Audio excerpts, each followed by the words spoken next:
ਵਾਹਿਗੁਰੂ ਜੀ ਕਾ ਖਾਲਸਾ ਵਾਹਿਗੁਰੂ ਜੀ ਕੀ ਫਤਿਹ। ਅਸਲਾਮ ਵਾਲੇਕਮ ਆਦਾਬ ਵਰਜ਼ ਮਹਾ ਤੁਹਾਡੀ ਹੋਸਟ ਨੀਲਮ ਕੌਰ ਤੇ ਮੈਂ ਟੀਵੀ ਫॉर ਦੇ ਦਰਸ਼ਕਾਂ ਤੇ ਸਰੋਤਿਆਂ ਨੂੰ ਜੀ ਆਇਆਂ ਕਹਿੰਦੀ ਆ ਪ੍ਰੋਗਰਾਮ ਸੱਚੋ ਸੱਚ ਵਿੱਚ ਜਿਹੜੇ ਇਸ ਪ੍ਰੋਗਰਾਮ ਨਾਲ ਦੇਸ਼ਾਂ ਵਿਦੇਸ਼ਾਂ ਤੋਂ ਜੁੜ ਚੁੱਕੇ ਨੇ।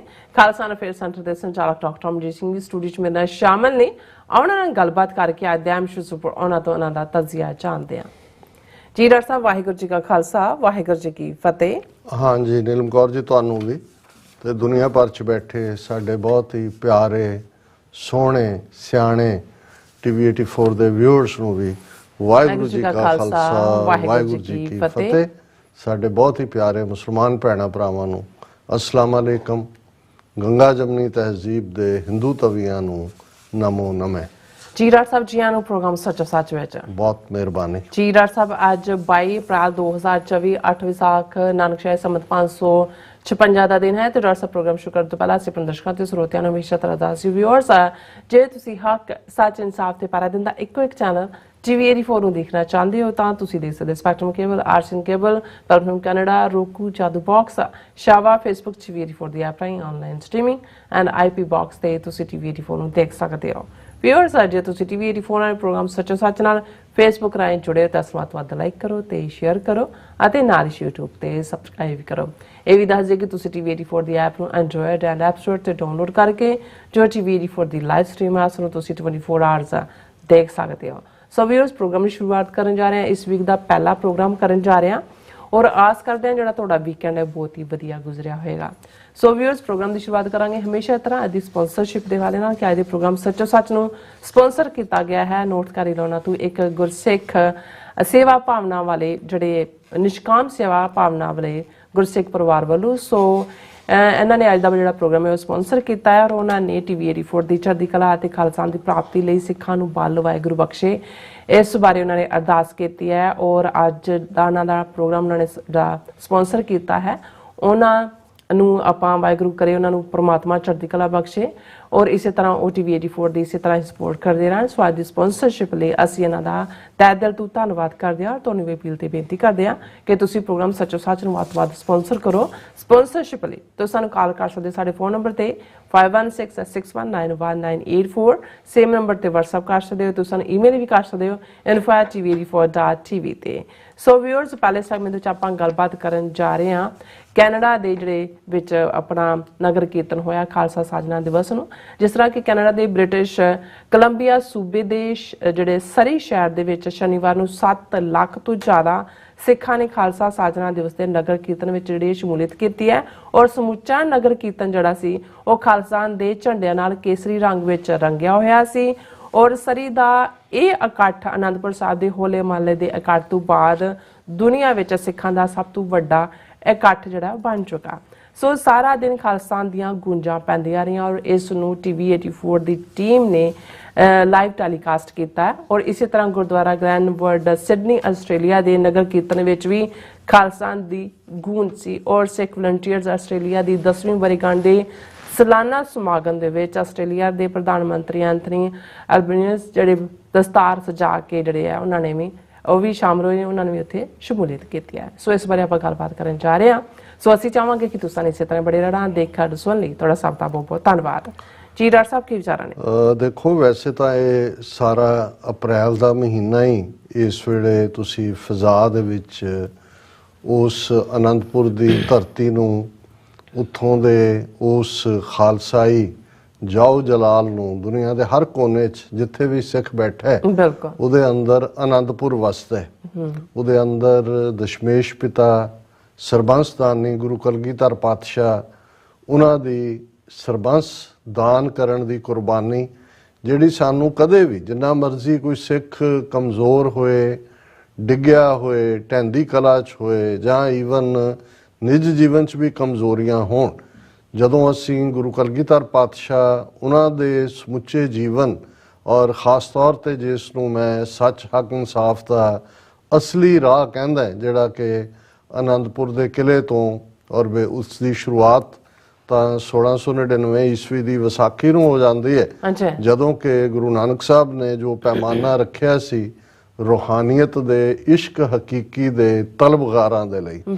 ਇਹ ਵੀ ਪਿਆਸ ਤਾਂ ਕਿਸੇ ਨੂੰ ਲੱਗਦੀ ਹੈ ਇਸ਼ਕ ਹਕੀਕੀ ਦੀ ਬਹੁਤ ਵਾਰ ਤਾਂ ਇੱਕ ਵੱਡਾ ਹਿੱਸਾ ਜਿਹੜਾ ਹੈ ਉਹ ਉਵੇਂ ਹੀ ਹੁੰਦਾ ਹੈ ਕਿ ਵੀ ਜਿਹਨੂੰ ਜਦੋਂ ਅਸੀਂ ਇਹ ਸੁਖਮਣੀ ਸਾਹਿਬ ਦੇ ਵਿੱਚ ਪੜ੍ਹਦੇ ਹਾਂ ਕਿ ਨਾਮ ਬਿਨਾ ਜੇਤਾ ਵਿਵਹਾਰ, ਜਿਉ ਮਿਰਤਕ ਮਿਥਿਆ ਸਿਗਾਰ, ਜੈ ਤਨ ਬਾਣੀ ਵਿਸਰ ਜਾਏ, ਜਿਉ ਪੱਕਾ ਰੋਗੀ ਬਿਲਾਏ। ਕਿ ਬਹੁਤ ਵਾਰ ਸਾਡਾ ਬਹੁਤਿਆਂ ਦਾ ਜੀਵਨ ਤਾਂ ਇਵੇਂ ਹੀ ਹੈ ਜਿਵੇਂ ਮੁਰਦੇ ਨੂੰ ਸ਼ਿੰਗਾਰ ਕੀਤਾ ਹੋਏ, ਕਿਉਂਕਿ ਰੱਬ ਦੀ ਯਾਦ ਤੋਂ ਸਖਣਾ ਹੁੰਦਾ ਹੈ। ਪਰ ਜਦੋਂ ਤੁਹਾਡੇ ਅੰਦਰ ਇਹ ਤਲਬ ਜਾਗਦੀ ਹੈ ਪਿਆਰੇ ਦੀ, ਉਸ ਪ੍ਰੀਤ ਦੀ, ਉਸ ਨੂੰ ਮਿਲਣ ਦੀ, ਕਿ ਮੇਰਾ ਜਦੋਂ ਤੁਸੀਂ ਇਹ ਕਹਿੰਦੇ ਹੋ ਕਿ ਵੀ ਕਿੱਥੇ ਜਿਹੜਾ ਮੇਰਾ ਪਿਆਰਾ ਹੈ, ਕਿਸ ਗਲੀ 'ਚ ਹੈ ਮੇਰਾ ਸੁੰਦਰ, ਕਹੋ ਮਿਲੇ ਕਿਤ ਗਲੀ। ਹੁਣ ਇਹ ਜਿਹੜੀ ਤੜਪ ਹੈ ਜਿਸ ਨੂੰ ਇਹ ਯਾਦ ਦਹਾਨੀ ਕਰਵਾਈ ਬਾਬਾ ਫਰੀਦ ਜੀ ਨੇ ਕਿ ਫਰੀਦਾ ਬਿਰਹਾ ਬਿਰਹਾ ਆਖੀਐ, ਬਿਰਹਾ ਤੂੰ ਸੁਲਤਾਨ, ਫਰੀਦਾ ਜਿਤ ਤਨ ਬਿਰਹਾ ਨਾ ਉਪਜੈ, ਸੋ ਤਨ ਜਾਣ ਮਸਾਨ। ਸੋ ਜਦੋਂ ਇਹ ਬਿਰਹਾ ਵੈਰਾਗ ਇਹ ਤੁਹਾਡੇ ਅੰਦਰ ਜਾਗਦਾ ਹੈ ਤੇ ਫਿਰ ਇਸ਼ਕ ਹਕੀਕੀ ਦੀ ਤੜਪ ਤੁਹਾਨੂੰ ਉਸ ਪਾਸੇ ਲੈ ਜਾਂਦੀ ਹੈ। ਪਰ ਗੁਰਮਤ ਮਾਰਗ ਦੇ ਗੇਟ ਦੇ ਉੱਤੇ, ਉਸ ਦੇ ਫਰੰਟ ਡੋਰ ਦੇ ਉੱਤੇ ਇਹ ਫੀਸ ਰੱਖੀ ਹੋਈ ਹੈ, ਇਹ ਸ਼ਰਤ ਹੈ, ਇਹ ਪੈਮਾਨਾ ਹੈ, ਇਹ ਪੈਮਾਇਸ਼ ਹੈ ਕਿ ਜੋ ਤੋ ਪ੍ਰੇਮ ਖਿਲਨ ਕਾ ਚਾਓ, ਸਿਰ ਤਰ ਤਲੀ ਗਲੀ ਮੇਰੀ ਆਓ, ਇਤ ਮਾਰਗ ਪੈਰ ਤਰੀਜੈ, ਸਿਰ ਦੀਜੈ ਕਾਣ ਨਾ ਕੀਜੈ। ਕਿ ਭਾਈ ਜੇ ਹੁਣ ਇਸ ਰਸਤੇ ਤੇ ਆਇਆ ਤਾਂ ਇਹ ਪਹਿਲਾਂ ਫੈਸਲਾ ਕਰ ਲੈ ਕਿ ਇੱਥੇ ਤੇਰਾ ਕੁਛ ਨਿਜ ਨਹੀਂ ਹੈ, ਇੱਥੇ ਤੇਰੀ ਮੈਂ ਦੀ ਕੋਈ ਹੋਂਦ ਨਹੀਂ ਹੈ। ਤਨ ਮਨ ਤਨ ਸਭ ਸੌਂਪ ਗੁਰ ਕੋ, ਹੁਕਮ ਮੰਨੀਏ ਭਾਈ। ਆਪਣਾ ਆਪਾ ਅਕਾਲ ਪੁਰਖ ਦੇ ਅੱਗੇ ਸਮਰਪਿਤ ਕਰਕੇ ਫਿਰ ਕਿਸੇ ਵੀ ਪਾਸੇ ਜਿਹੜਾ ਤੁਰਨਾ ਹੈ ਸੱਚ ਹੱਕ ਇਨਸਾਫ ਦੇ ਰਸਤੇ ਦੇ, ਬੇਖੌਫ ਹੋ ਕੇ, ਬੇਡਰ ਹੋ ਕੇ, ਨਿਸ਼ਕਾਮ ਹੋ ਕੇ। ਸੋ ਇਹੀ ਜਿਹੜਾ ਕ੍ਰਾਈਟੇਰੀਆ ਹੈ, ਇਹ 1699 ਈਸਵੀ ਦੀ ਵਿਸਾਖੀ ਨੂੰ ਸੱਚਮੁੱਚ ਤਲਵਾਰ ਦੀ ਧਾਰ ਤੇ ਪਰਖ ਹੁੰਦੀ ਹੈ। ਔਰ ਇਹ 1699 ਤੋਂ 1704 ਤੱਕ ਪਹੁੰਚਦੇ ਹਾਂ ਅਸੀਂ 5 ਸਾਲਾਂ ਦੇ ਵਿੱਚ ਦੇਖਦੇ ਹਾਂ, ਜਿੱਥੇ 8-9 ਮਹੀਨੇ ਆਨੰਦਪੁਰ ਦਾ ਘੇਰਾ ਹੈ। ਤੇ ਫਿਰ ਜੇ ਅਸਲੀ ਸਫ਼ਰ ਜਦੋਂ ਅੱਜ ਅਸੀਂ 350 ਸਾਲ ਬਾਅਦ ਇਹ ਗੱਲ ਕਰ ਰਹੇ, ਤੇ ਜਦੋਂ ਵੀ ਧਿਆਨ ਉਸ ਧਰਤੀ ਵੱਲ ਜਾਏਗਾ, ਸੋ ਤੁਹਾਡੇ ਸਾਹਮਣੇ ਉਸ ਸਰਸਾ ਦਾ ਆਨੰਦਪੁਰ ਦਾ ਕਿਲਾ ਹੋਏਗਾ, ਜਿੱਥੇ ਭੁੱਖ ਪਿਆਸ, ਉਹਦੇ 'ਚ ਬੇਦਾਵੀਏ ਵੀ ਹੋਣਗੇ, ਉਸ ਦੇ ਵਿੱਚ ਸਿਰ ਤਲੀ ਤੇ ਧਰ ਕੇ ਜੂਝਣ ਵਾਲੇ ਭਾਈ ਬਚਿੱਤਰ ਸਿੰਘ ਵਰਗੇ ਮਸਤ ਹਾਥੀਆਂ ਨੂੰ ਮੋੜਨ ਵਾਲਿਆਂ ਦੀ ਯਾਦ ਵੀ ਹੋਏਗੀ। ਫਿਰ ਸਰਸਾ ਦਾ ਕੰਢਾ ਤੁਹਾਡੀਆਂ ਯਾਦਾਂ ਦੇ ਵਿੱਚ ਆਏਗਾ, ਜਿੱਥੇ ਪਰਿਵਾਰ ਵਿਛੜਦੇ ਨੇ। ਔਰ ਜਦੋਂ ਅਸੀਂ 18ਵੀਂ ਸਦੀ ਦੇ ਉਸ ਸਮੁੱਚੇ ਦੌਰ ਦੀ ਗੱਲ ਕਰੀਏ, ਜੰਗਲਾਂ ਦੇ ਵਿੱਚ ਸਾਡੀਆਂ 3-4 ਜਨਰੇਸ਼ਨਾਂ ਰਹਿੰਦੀਆਂ ਨੇ, ਕਿਸ ਕ੍ਰਾਈਸਿਸ ਚੋਂ ਗੁਜ਼ਰਦੀਆਂ ਨੇ। ਜੇ ਲਾਹੌਰ ਦੀ ਉਸ ਕੋਟ ਲਖਪਤ ਤੋਂ ਲੈ ਕੇ ਔਰ ਉਸ ਸਾਰੇ ਨਖਾਸ ਚੌਂਕ ਤੱਕ ਦੇਖੀਏ, ਜਿੱਥੇ ਬੰਦ-ਬੰਦ ਕੱਟਣ, ਖੋਪਰੀਆਂ ਲੱਥਣ, ਚਰਖੜੀਆਂ ਤੇ ਚੜ੍ਹਨ ਦਾ ਇਤਿਹਾਸ ਸਿਰਜਿਆ ਜਾਂਦਾ ਹੈ, ਤੇ ਫਿਰ ਧਿਆਨ ਉਸ ਪਾਸੇ ਵੱਲ ਹੀ ਜਾਂਦਾ ਹੈ ਕਿ ਉਹ ਸਰਸਾ ਦਾ ਕੰਢਾ ਹੈ, ਪਰਿਵਾਰ ਵਿਛੋੜਾ ਹੈ। ਤੇ ਫਿਰ ਸਾਹਿਬਜ਼ਾਦਾ ਅਜੀਤ ਸਿੰਘ ਜੁਝਾਰ ਸਿੰਘ ਦੀ ਸ਼ਹਾਦਤ ਹੈ, ਫਿਰ ਸਾਹਿਬਜ਼ਾਦਾ ਜ਼ੋਰਾਵਰ ਸਿੰਘ, ਸਾਹਿਬਜ਼ਾਦਾ ਫਤਿਹ ਸਿੰਘ, ਮਾਤਾ ਗੁਜਰੀ ਜੀ ਦੀ ਸ਼ਹਾਦਤ ਹੈ। ਤੇ ਇਸ ਸਭ ਤੋਂ ਬਾਅਦ ਜੇ ਖਾਲਸੇ ਦੇ ਅੰਦਰ ਜਿਹੜੀ ਚੀਜ਼ ਥ੍ਰੋਬਿੰਗ ਹੈ, ਜਿਹੜੀ ਜ਼ਿੰਦਗੀ ਭਰੀ ਜਾਂਦੀ ਹੈ, ਉਹ ਇਹੀ ਹੈ ਕਿ ਇਨ ਪੁੱਤਰਨ ਕੇ ਸੀਸ ਪਰ ਵਾਰ ਦਿਏ ਸੁਤ ਚਾਰ, ਚਾਰ ਮੁਏ ਤੋਂ ਕਿਆ ਹੁਆ ਜੀਵਤ ਕਈ ਹਜ਼ਾਰ। ਇਹ ਹੈ ਸਾਡੀ ਜ਼ਿੰਦਗੀ, ਜਿਹਨੂੰ ਸਿਰਸਿਆ ਦੇ ਕੰਢੇ ਤੋਂ ਦਮਦਮਾ ਸਾਹਿਬ ਤੱਕ ਦਾ ਗੁਰੂ ਕਲਗੀਧਰ ਪਾਤਸ਼ਾਹ ਦਾ ਸੱਚ ਹੱਕ ਇਨਸਾਫ ਦਾ ਜਿਹੜਾ ਸਫ਼ਰ ਯਾਦ ਰਹੇਗਾ, ਉਹ ਕਦੇ ਫਿਰ ਪਿੱਛੇ ਮੁੜ ਕੇ ਨਹੀਂ ਦੇਖਦਾ, ਉਹ ਅੱਗੇ ਦੇਖੇਗਾ। ਉਹ ਤਾਂ ਤਾਂਘ ਰਿਹਾ ਹੁੰਦਾ ਹੈ ਕਿ ਕਦੋਂ ਮੈਂ ਉਸ ਨੂੰ, ਜੋ ਗੁਰੂ ਦਾ ਇਕਰਾਰ ਹੈ ਸਿੱਖ ਦੇ ਨਾਲ ਕਿ ਚਰਨ ਸ਼ਰਨ ਗੁਰ ਏਕ ਪੈਂਡਾ ਜਾਏ ਚੱਲ, ਸਤਿਗੁਰ ਕੋਟ ਪੈਂਡਾ ਆਗੇ ਹੋਏ ਲੇਤ ਹੈ, ਕਿ ਜਦੋਂ ਇੱਕ ਕਦਮ ਤੁਸੀਂ ਗੁਰੂ ਵੱਲ ਵਧਾਉਂਦੇ ਹੋ, ਉਹ ਕਰੋੜ ਕਦਮ ਅੱਗੇ ਲੈਣ ਲਈ ਆਉਂਦੇ ਨੇ। ਹੁਣ ਇਹ ਸਫ਼ਰ ਬੇਸ਼ੱਕ 5 ਸਦੀਆਂ ਪਹਿਲਾਂ ਗੁਰੂ ਨਾਨਕ ਸਾਹਿਬ ਦੇ ਵੇਲੇ ਜਿਨ੍ਹਾਂ ਨੇ ਆਪਣਾ ਆਪਾ ਗੁਰੂ ਦੇ ਅਰਪਣ ਕੀਤਾ, ਜਦੋਂ ਅਸੀਂ ਉਸ ਦੌਰ ਦੇ ਵਿੱਚ ਦੇਖਦੇ ਹਾਂ, ਉਹ ਬੇਸ਼ੱਕ ਸਮੁੱਚਾ ਜੀਵਨ ਸੇਵਾ ਦੇ ਵਿੱਚ ਲਾਣਾ ਸੀ। ਭਾਈ ਮਰਦਾਨੇ ਵਰਗੀ ਰੂਹ ਜਿਹਨੇ ਸਮੁੱਚਾ ਜੀਵਨ ਰਬਾਬ ਦੇ ਨਾਲ ਕੀਰਤਨ ਦੇ ਵਿੱਚ ਲਾਇਆ, ਭਾਈ ਲਾਲੋ ਵਰਗੇ ਜਿਨ੍ਹਾਂ ਨੇ, ਉਹ ਬੇਸ਼ੱਕ ਉਹਨਾਂ ਦਾ ਆਪਣਾ ਟਿਕਾਣਾ ਹੋਏ ਜਾਂ ਏਮਨਾਬਾਦ ਦਾ ਮੁਕਾਮ ਹੋਏ, ਉਹ ਸਾਰੇ ਮੌਕੇ ਦੇ ਉੱਤੇ ਜਿਵੇਂ ਉਹਨਾਂ ਨੇ, ਔਰ ਜਿਵੇਂ ਭਾਈ ਲਾਲੋ ਦਾ ਨਾਂ ਲੈ ਕੇ ਜਦੋਂ ਗੁਰੂ ਸਾਹਿਬ ਖੂਨ ਕੇ ਸੋਹਲੇ ਗਾਵੀਏ ਨਾਨਕ ਰਤ ਕਾ ਕੁੰਗੂ ਪਾਏ ਵੇ ਲਾਲੋ ਇਹ ਕਰਦੇ ਨੇ। ਤੇ ਫਿਰ ਇਹੀ ਉਹ ਬੌਂਡਿੰਗ ਹੈ ਜਿਹੜੀ ਗੁਰੂ ਔਰ ਸਿੱਖ ਦੇ ਰਿਸ਼ਤੇ ਦੇ ਵਿੱਚ ਰੱਖੀ ਜਾਂਦੀ ਹੈ। ਔਰ ਇਹੀ ਫਿਰ ਅਨੰਦਪੁਰ ਸਾਹਿਬ ਦੇ ਉਸ ਮੁਕਾਮ ਤੇ ਜਦੋਂ 5 ਪਿਆਰੇ ਉਸ 80,000 ਦੇ ਇਕੱਠ ਚੋਂ ਨਿਕਲਦੇ ਨੇ ਤੇ ਉਹਨਾਂ ਦੇ ਨਾਲ ਉਹ ਪਿਆਰੇ, ਜਦੋਂ ਤੁਸੀਂ ਪਿਆਰ ਦੇ ਨਾਲ, ਇਸ ਤੋਂ ਵੱਡਾ ਤਾਂ ਕੋਈ ਰਿਸ਼ਤਾ ਹੁੰਦਾ ਹੀ ਨਹੀਂ ਹੈ। ਤੁਹਾਡਾ ਆਪਣਾ ਆਪਾ ਜਿਹੜਾ ਜਦੋਂ ਤੁਸੀਂ ਗੁਰੂ ਦੇ ਅੱਗੇ ਰੱਖਦੇ ਹੋ ਤੇ ਗੁਰੂ ਆਪਣੇ ਗਲ ਨਾਲ ਲਾਉਂਦੇ ਨੇ। ਔਰ ਇਹ ਸਾਰੇ ਇਤਿਹਾਸ ਨੇ ਹੀ ਸਾਨੂੰ ਜ਼ਿੰਦਾ ਰੱਖਿਆ ਹੋਇਆ। ਇਹਦੇ 'ਚ ਕੋਈ ਸ਼ੱਕ ਨਹੀਂ ਹੈ ਕਿ ਕਮਜ਼ੋਰੀਆਂ ਹਰ ਦੌਰ 'ਚ ਆਉਂਦੀਆਂ ਨੇ। ਕਈ ਵਾਰ ਜ਼ੁਲਮ ਦੀ ਤੀਖਣਤਾ, ਤੇਜ਼ੀ ਇੰਨੀ ਜ਼ਿਆਦਾ ਹੁੰਦੀ ਹੈ ਕਿ ਬਹੁਤ ਵਾਰ ਕੁਛ ਡਿੱਗਦੇ ਵੀ ਨੇ, ਕੁਛ ਵਿਕਦੇ ਵੀ ਹੋਣਗੇ, ਕੁਛ ਕਮਜ਼ੋਰ ਵੀ ਹੁੰਦੇ ਨੇ। ਅਸੀਂ ਅੱਜ ਦਾ ਦੌਰ ਵੀ ਆਪਣੀਆਂ ਅੱਖਾਂ ਸਾਹਮਣੇ ਦੇਖ ਰਹੇ ਹਾਂ। ਸੋ ਇਹ ਨਹੀਂ ਹੈ ਕਿ ਬੀਤੇ 18ਵੀਂ ਸਦੀ 'ਚ ਸਾਰੇ ਜਿਹੜੇ ਨੇ ਉਹ ਬੰਦ ਕਟਾਣ, ਖੋਪਰੀਆਂ ਲੋਹਾਣ ਜਾਂ ਚਰਖੀਆਂ ਤੇ ਚੜ੍ਹਨ ਵਾਲੇ ਸੀ। ਉਸ 'ਚੋਂ ਕਿੰਨੇ ਕਮਜ਼ੋਰ ਹੋਏ ਹੋਣਗੇ, ਲੇਕਿਨ ਅਲਟੀਮੇਟਲੀ ਜਿਹੜੇ ਕਮਜ਼ੋਰ ਹੁੰਦੇ ਨੇ, ਵਿਕੇ ਹੋਏ, ਝੁਕੇ ਹੋਏ, ਉਹ ਇਤਿਹਾਸ ਦੇ ਘੱਟੇ ਦੇ ਵਿੱਚ ਗਵਾਚ ਜਾਂਦੇ ਨੇ। ਤੇ ਇਤਿਹਾਸ ਫਿਰ ਉਹੀ ਸਿਰਜਦੇ ਨੇ ਜਿਨ੍ਹਾਂ ਨੇ ਸੀਸ ਤਲੀ ਤੇ ਧਰਿਆ ਹੁੰਦਾ। ਔਰ ਅੱਜ ਦੇ ਇਸ ਜਦੋਂ ਅਸੀਂ ਲਗਭਗ ਜੂਨ 84 ਤੋਂ 4 ਦਹਾਕਿਆਂ ਬਾਅਦ ਗੱਲ ਕਰ ਰਹੇ ਹਾਂ, ਸਮੁੱਚਾ ਅਪ੍ਰੈਲ ਦਾ ਮਹੀਨਾ ਚੱਲ ਰਿਹਾ ਹੈ। ਪਿਛਲੇ ਹਫਤੇ ਵੀ ਅਸੀਂ ਜ਼ਿਕਰ ਕੀਤਾ ਸੀ ਉਸ ਸਟਾਕਟਨ ਦੇ ਨਗਰ ਕੀਰਤਨ ਦਾ ਕਿ ਭਾਈ ਕਿਵੇਂ ਹਜ਼ਾਰਾਂ ਦਾ ਇਕੱਠ ਕੌਮੀ ਖਾਲਿਸਤਾਨ ਨੂੰ ਵਚਨਬੱਧ ਹੈ। ਉਸ ਤੋਂ ਪਿਛਲੇ ਹਫਤੇ ਅਸੀਂ ਵਾਸ਼ਿੰਗਟਨ DC ਦੇ ਵਿੱਚ, ਜਿੱਥੇ ਕਿ ਹਜ਼ਾਰਾਂ ਦੀ ਗਿਣਤੀ ਵਿੱਚ ਸਿੱਖ ਸੰਗਤਾਂ ਨੇ ਕੈਪੀਟਲ ਹਿੱਲ ਤੇ ਮਾਰਚ ਕੀਤਾ, ਖਾਲਿਸਤਾਨ ਦਾ ਮੈਸੇਜ ਦਿੱਤਾ। ਇਹੀ ਮੈਸੇਜ ਸਰੀ ਦੇ ਇਸ ਨਗਰ ਕੀਰਤਨ ਵਿੱਚ, ਜਿਹੜਾ ਕਿ 25ਵਾਂ ਨਗਰ ਕੀਰਤਨ, ਉਹਨਾਂ ਨੇ ਵੀ ਦਸ਼ਮੇਸ਼ ਦਰਬਾਰ ਸਰੀ ਦੀ ਕਮਾਨ ਥੱਲੇ 1999 ਦੇ ਵਿੱਚ ਹੀ ਪਹਿਲਾ ਨਗਰ ਕੀਰਤਨ ਸ਼ੁਰੂ ਹੋਇਆ ਸੀ। ਔਰ ਇਸ ਵੇਲੇ 7 ਲੱਖ ਦਾ ਇਕੱਠ, ਸਾਡੀ ਫਿਗਰ ਨਹੀਂ ਹੈ ਜਿਹੜੀ ਬਹੁਤ ਵਾਰ ਇਹ ਕਿਹਾ ਜਾਂਦਾ ਜੀ ਐਗਜ਼ੈਜਰੇਟ ਕਰ ਦਿੰਦੇ ਨੇ ਸਿੱਖ। ਇਹ ਉਹਨਾਂ ਦੇ ਜਿਹੜੇ ਪੁਲਿਸ ਵਾਲੇ ਜਿਹੜੇ ਉੱਤੋਂ ਬਾਈ 에ਅਰ ਕੈਲਕੂਲੇਟ ਕਰਦੇ ਨੇ ਕਿ ਕਿੰਨੀ ਥਾਂ ਤੇ ਕਿੰਨੇ ਬੰਦੇ ਖਲੋ ਸਕਦੇ ਨੇ ਤਾਂ ਕਿੰਨਾ ਇਕੱਠ ਹੈ। ਔਰ ਇਸ ਨੂੰ ਹੀ ਫਿਰ ਉਹਨਾਂ ਦੇ ਵਿਜ਼ੂਅਲ ਮੀਡੀਆ ਨੇ, ਉਹ ਗਲੋਬ ਐਂਡ ਮੇਲ ਨੇ, ਔਰ ਸਾਡੇ ਦਰਸ਼ਕ ਜਿਨ੍ਹਾਂ ਨੇ ਕੱਲ ਲਾਈਵ ਵੀ ਆਲਮੋਸਟ 4 ਘੰਟੇ ਦੇ ਉਸ ਪ੍ਰੋਗਰਾਮ ਨੂੰ ਪਰਸੋਂ ਦੇਖਿਆ ਔਰ ਹੁਣ ਵੀ ਉਹਦੇ ਸ਼ਾਰਟਸ ਉਹ ਦੇਖ ਸਕਦੇ ਨੇ। ਸੋ ਇਹ ਸਾਰੇ ਨੇ ਇੱਕ ਵਾਰ ਫੇਰ, ਔਰ ਇਸ ਵਾਰ ਜਿਹੜਾ ਇਹ ਭਾਈ ਹਰਦੀਪ ਸਿੰਘ ਨਿੱਜਰ ਔਰ ਭਾਈ ਅਵਤਾਰ ਸਿੰਘ ਖੰਡਾ, ਉਹਨਾਂ ਦੀ ਸ਼ਹੀਦੀ ਯਾਦ ਨੂੰ ਸਮਰਪਿਤ ਇਹ ਨਗਰ ਕੀਰਤਨ ਭਾਈ ਪਰਮਜੀਤ ਸਿੰਘ ਪੰਜਵੜ ਦੀ ਵੀ ਸ਼ਹਾਦਤ ਹੋਈ, ਇਹਨਾਂ ਸਾਰੇ ਸ਼ਹੀਦਾਂ ਨੂੰ ਸਮਰਪਿਤ ਸੀ। ਪਰ ਇਸ ਬਾਰੇ ਵੇਰਵੇ ਨਾਲ ਗੱਲ ਕਰਨ ਤੋਂ ਪਹਿਲਾਂ ਅਸੀਂ ਨਾਰਥ ਕੈਰੋਲਾਈਨਾ ਦੇ ਉਸ ਗੁਰਸਿੱਖ ਪਰਿਵਾਰ ਦਾ, ਜਦੋਂ ਮੈਂ ਇਹ ਬਹੁਤ ਵਾਰ ਇੱਕ ਇਤਿਹਾਸ ਦੀ ਜਦੋਂ ਅਸੀਂ ਗੱਲ ਕਰਦੇ ਹਾਂ, ਕੁਛ ਤਾਂ ਨੇ ਜਿਨ੍ਹਾਂ ਦੇ ਨਾਂ ਉੱਭਰ ਕੇ ਸਾਹਮਣੇ ਆਉਂਦੇ ਨੇ, ਉਹ ਬੀਤੇ 'ਚ ਵੀ ਅੱਜ ਵੀ। ਬਿਲਕੁਲ। ਔਰ ਜਦੋਂ ਹੁਣ ਦੇ ਸੰਘਰਸ਼ ਪ੍ਰਤੀ ਭਾਈ ਦਲਜੀਤ ਸਿੰਘ, ਜਿਨ੍ਹਾਂ ਨੇ ਮੂਵਮੈਂਟ ਨੂੰ ਲੀਡ ਕੀਤਾ, ਜੁਝਾਰੂ ਸੰਘਰਸ਼ ਨੂੰ ਲੰਬਾ ਸਮਾਂ, ਉਹਨਾਂ ਨੇ ਜਦੋਂ ਉਹਨਾਂ ਪਰਿਵਾਰਾਂ ਦੀ ਗੱਲ ਕੀਤੀ ਜਾਂ ਉਹਨਾਂ ਇੰਡੀਵਿਜੂਅਲਸ ਦੀ ਗੱਲ ਕੀਤੀ ਜਿਨ੍ਹਾਂ ਦਾ ਨਾਂ ਕਿਸੇ ਨੂੰ ਨਹੀਂ ਸੀ ਪਤਾ ਕਿ ਉਹਨਾਂ ਨੇ ਕਿਸ ਤਰੀਕੇ ਦੇ ਨਾਲ ਸੰਘਰਸ਼ ਦੇ ਯੋਧਿਆਂ ਦੀ ਸੇਵਾ ਕੀਤੀ ਹੈ। ਤੇ ਤੁਸੀਂ ਜਦੋਂ ਇੱਕ ਚੈਪਟਰ ਤੇ ਅੱਗੇ ਤੁਰਦੇ ਹੋ ਤੇ ਤੁਹਾਨੂੰ ਲੱਗਦਾ ਵੀ ਇੰਨੀਆਂ ਵੱਡੀਆਂ ਕੁਰਬਾਨੀਆਂ ਕਰਕੇ ਵੀ ਫਿਰ ਕੋਈ ਇਹ ਮਲਾਲ ਨਾ ਹੋਣਾ, ਹੱਸਦੇ ਹੱਸਦੇ ਆਪਣੇ ਪਰਿਵਾਰਾਂ ਨੂੰ ਕੁਰਬਾਨ ਕਰਨਾ। ਔਰ ਇਵੇਂ ਹੀ ਮੈਂ ਸਮਝਦਾ ਵੀ ਜੇ ਅਸਲ ਦੇ ਵਿੱਚ ਸੱਚ ਦੀ ਗੱਲ ਜੇ ਕਹਿਣੀ ਹੋਏ ਤਾਂ ਸੇਵਾ ਉਹੀ ਹੁੰਦੀ ਹੈ ਜਿਹੜੀ ਨਿਸ਼ਕਾਮ ਭਾਵਨਾ ਨਾਲ ਹੁੰਦੀ ਹੈ। ਕਾਮ ਜ਼ਾਹਰ ਹੈ, ਡਿਜ਼ਾਇਰ ਨੂੰ ਕਹਿੰਦੇ ਨੇ, ਔਰ ਨਿਸ਼ ਜਦੋਂ ਕਿ ਤੁਸੀਂ ਡਿਜ਼ਾਇਰ ਮੁਕਤ ਹੁੰਦੇ ਹੋ, ਤੁਹਾਡੇ ਅੰਦਰ ਇਹ ਭਾਵਨਾ ਹੁੰਦੀ ਹੈ। ਔਰ ਇਹ ਈਵਨ ਜਿਹੜੇ ਲੋਕ ਹੁਣ ਇੱਕ ਪਾਸੇ ਉਹ ਤਬਕਾ ਹੁੰਦਾ ਜਿਹੜਾ ਤੁਹਾਨੂੰ ਕਹਿਣਗੇ ਜੀ ਮੈਂ ਤਾਂ ਇੰਨੇ ਪਾਠ ਸੁਖਮਣੀ ਸਾਹਿਬ ਦੇ ਕਰਦਾ ਹੈ, ਜਾਂ ਮੈਂ ਉਹ ਅੱਜ ਕੱਲ੍ਹ ਕਾਨਫਰੰਸਾਂ ਰਾਹੀਂ ਨਾਮ ਸਿਮਰਨ ਕਰਾਉਣ ਦਾ ਵੀ ਇੱਕ ਚੰਗਾ ਰੁਝਾਨ ਬਣਿਆ ਹੋਇਆ।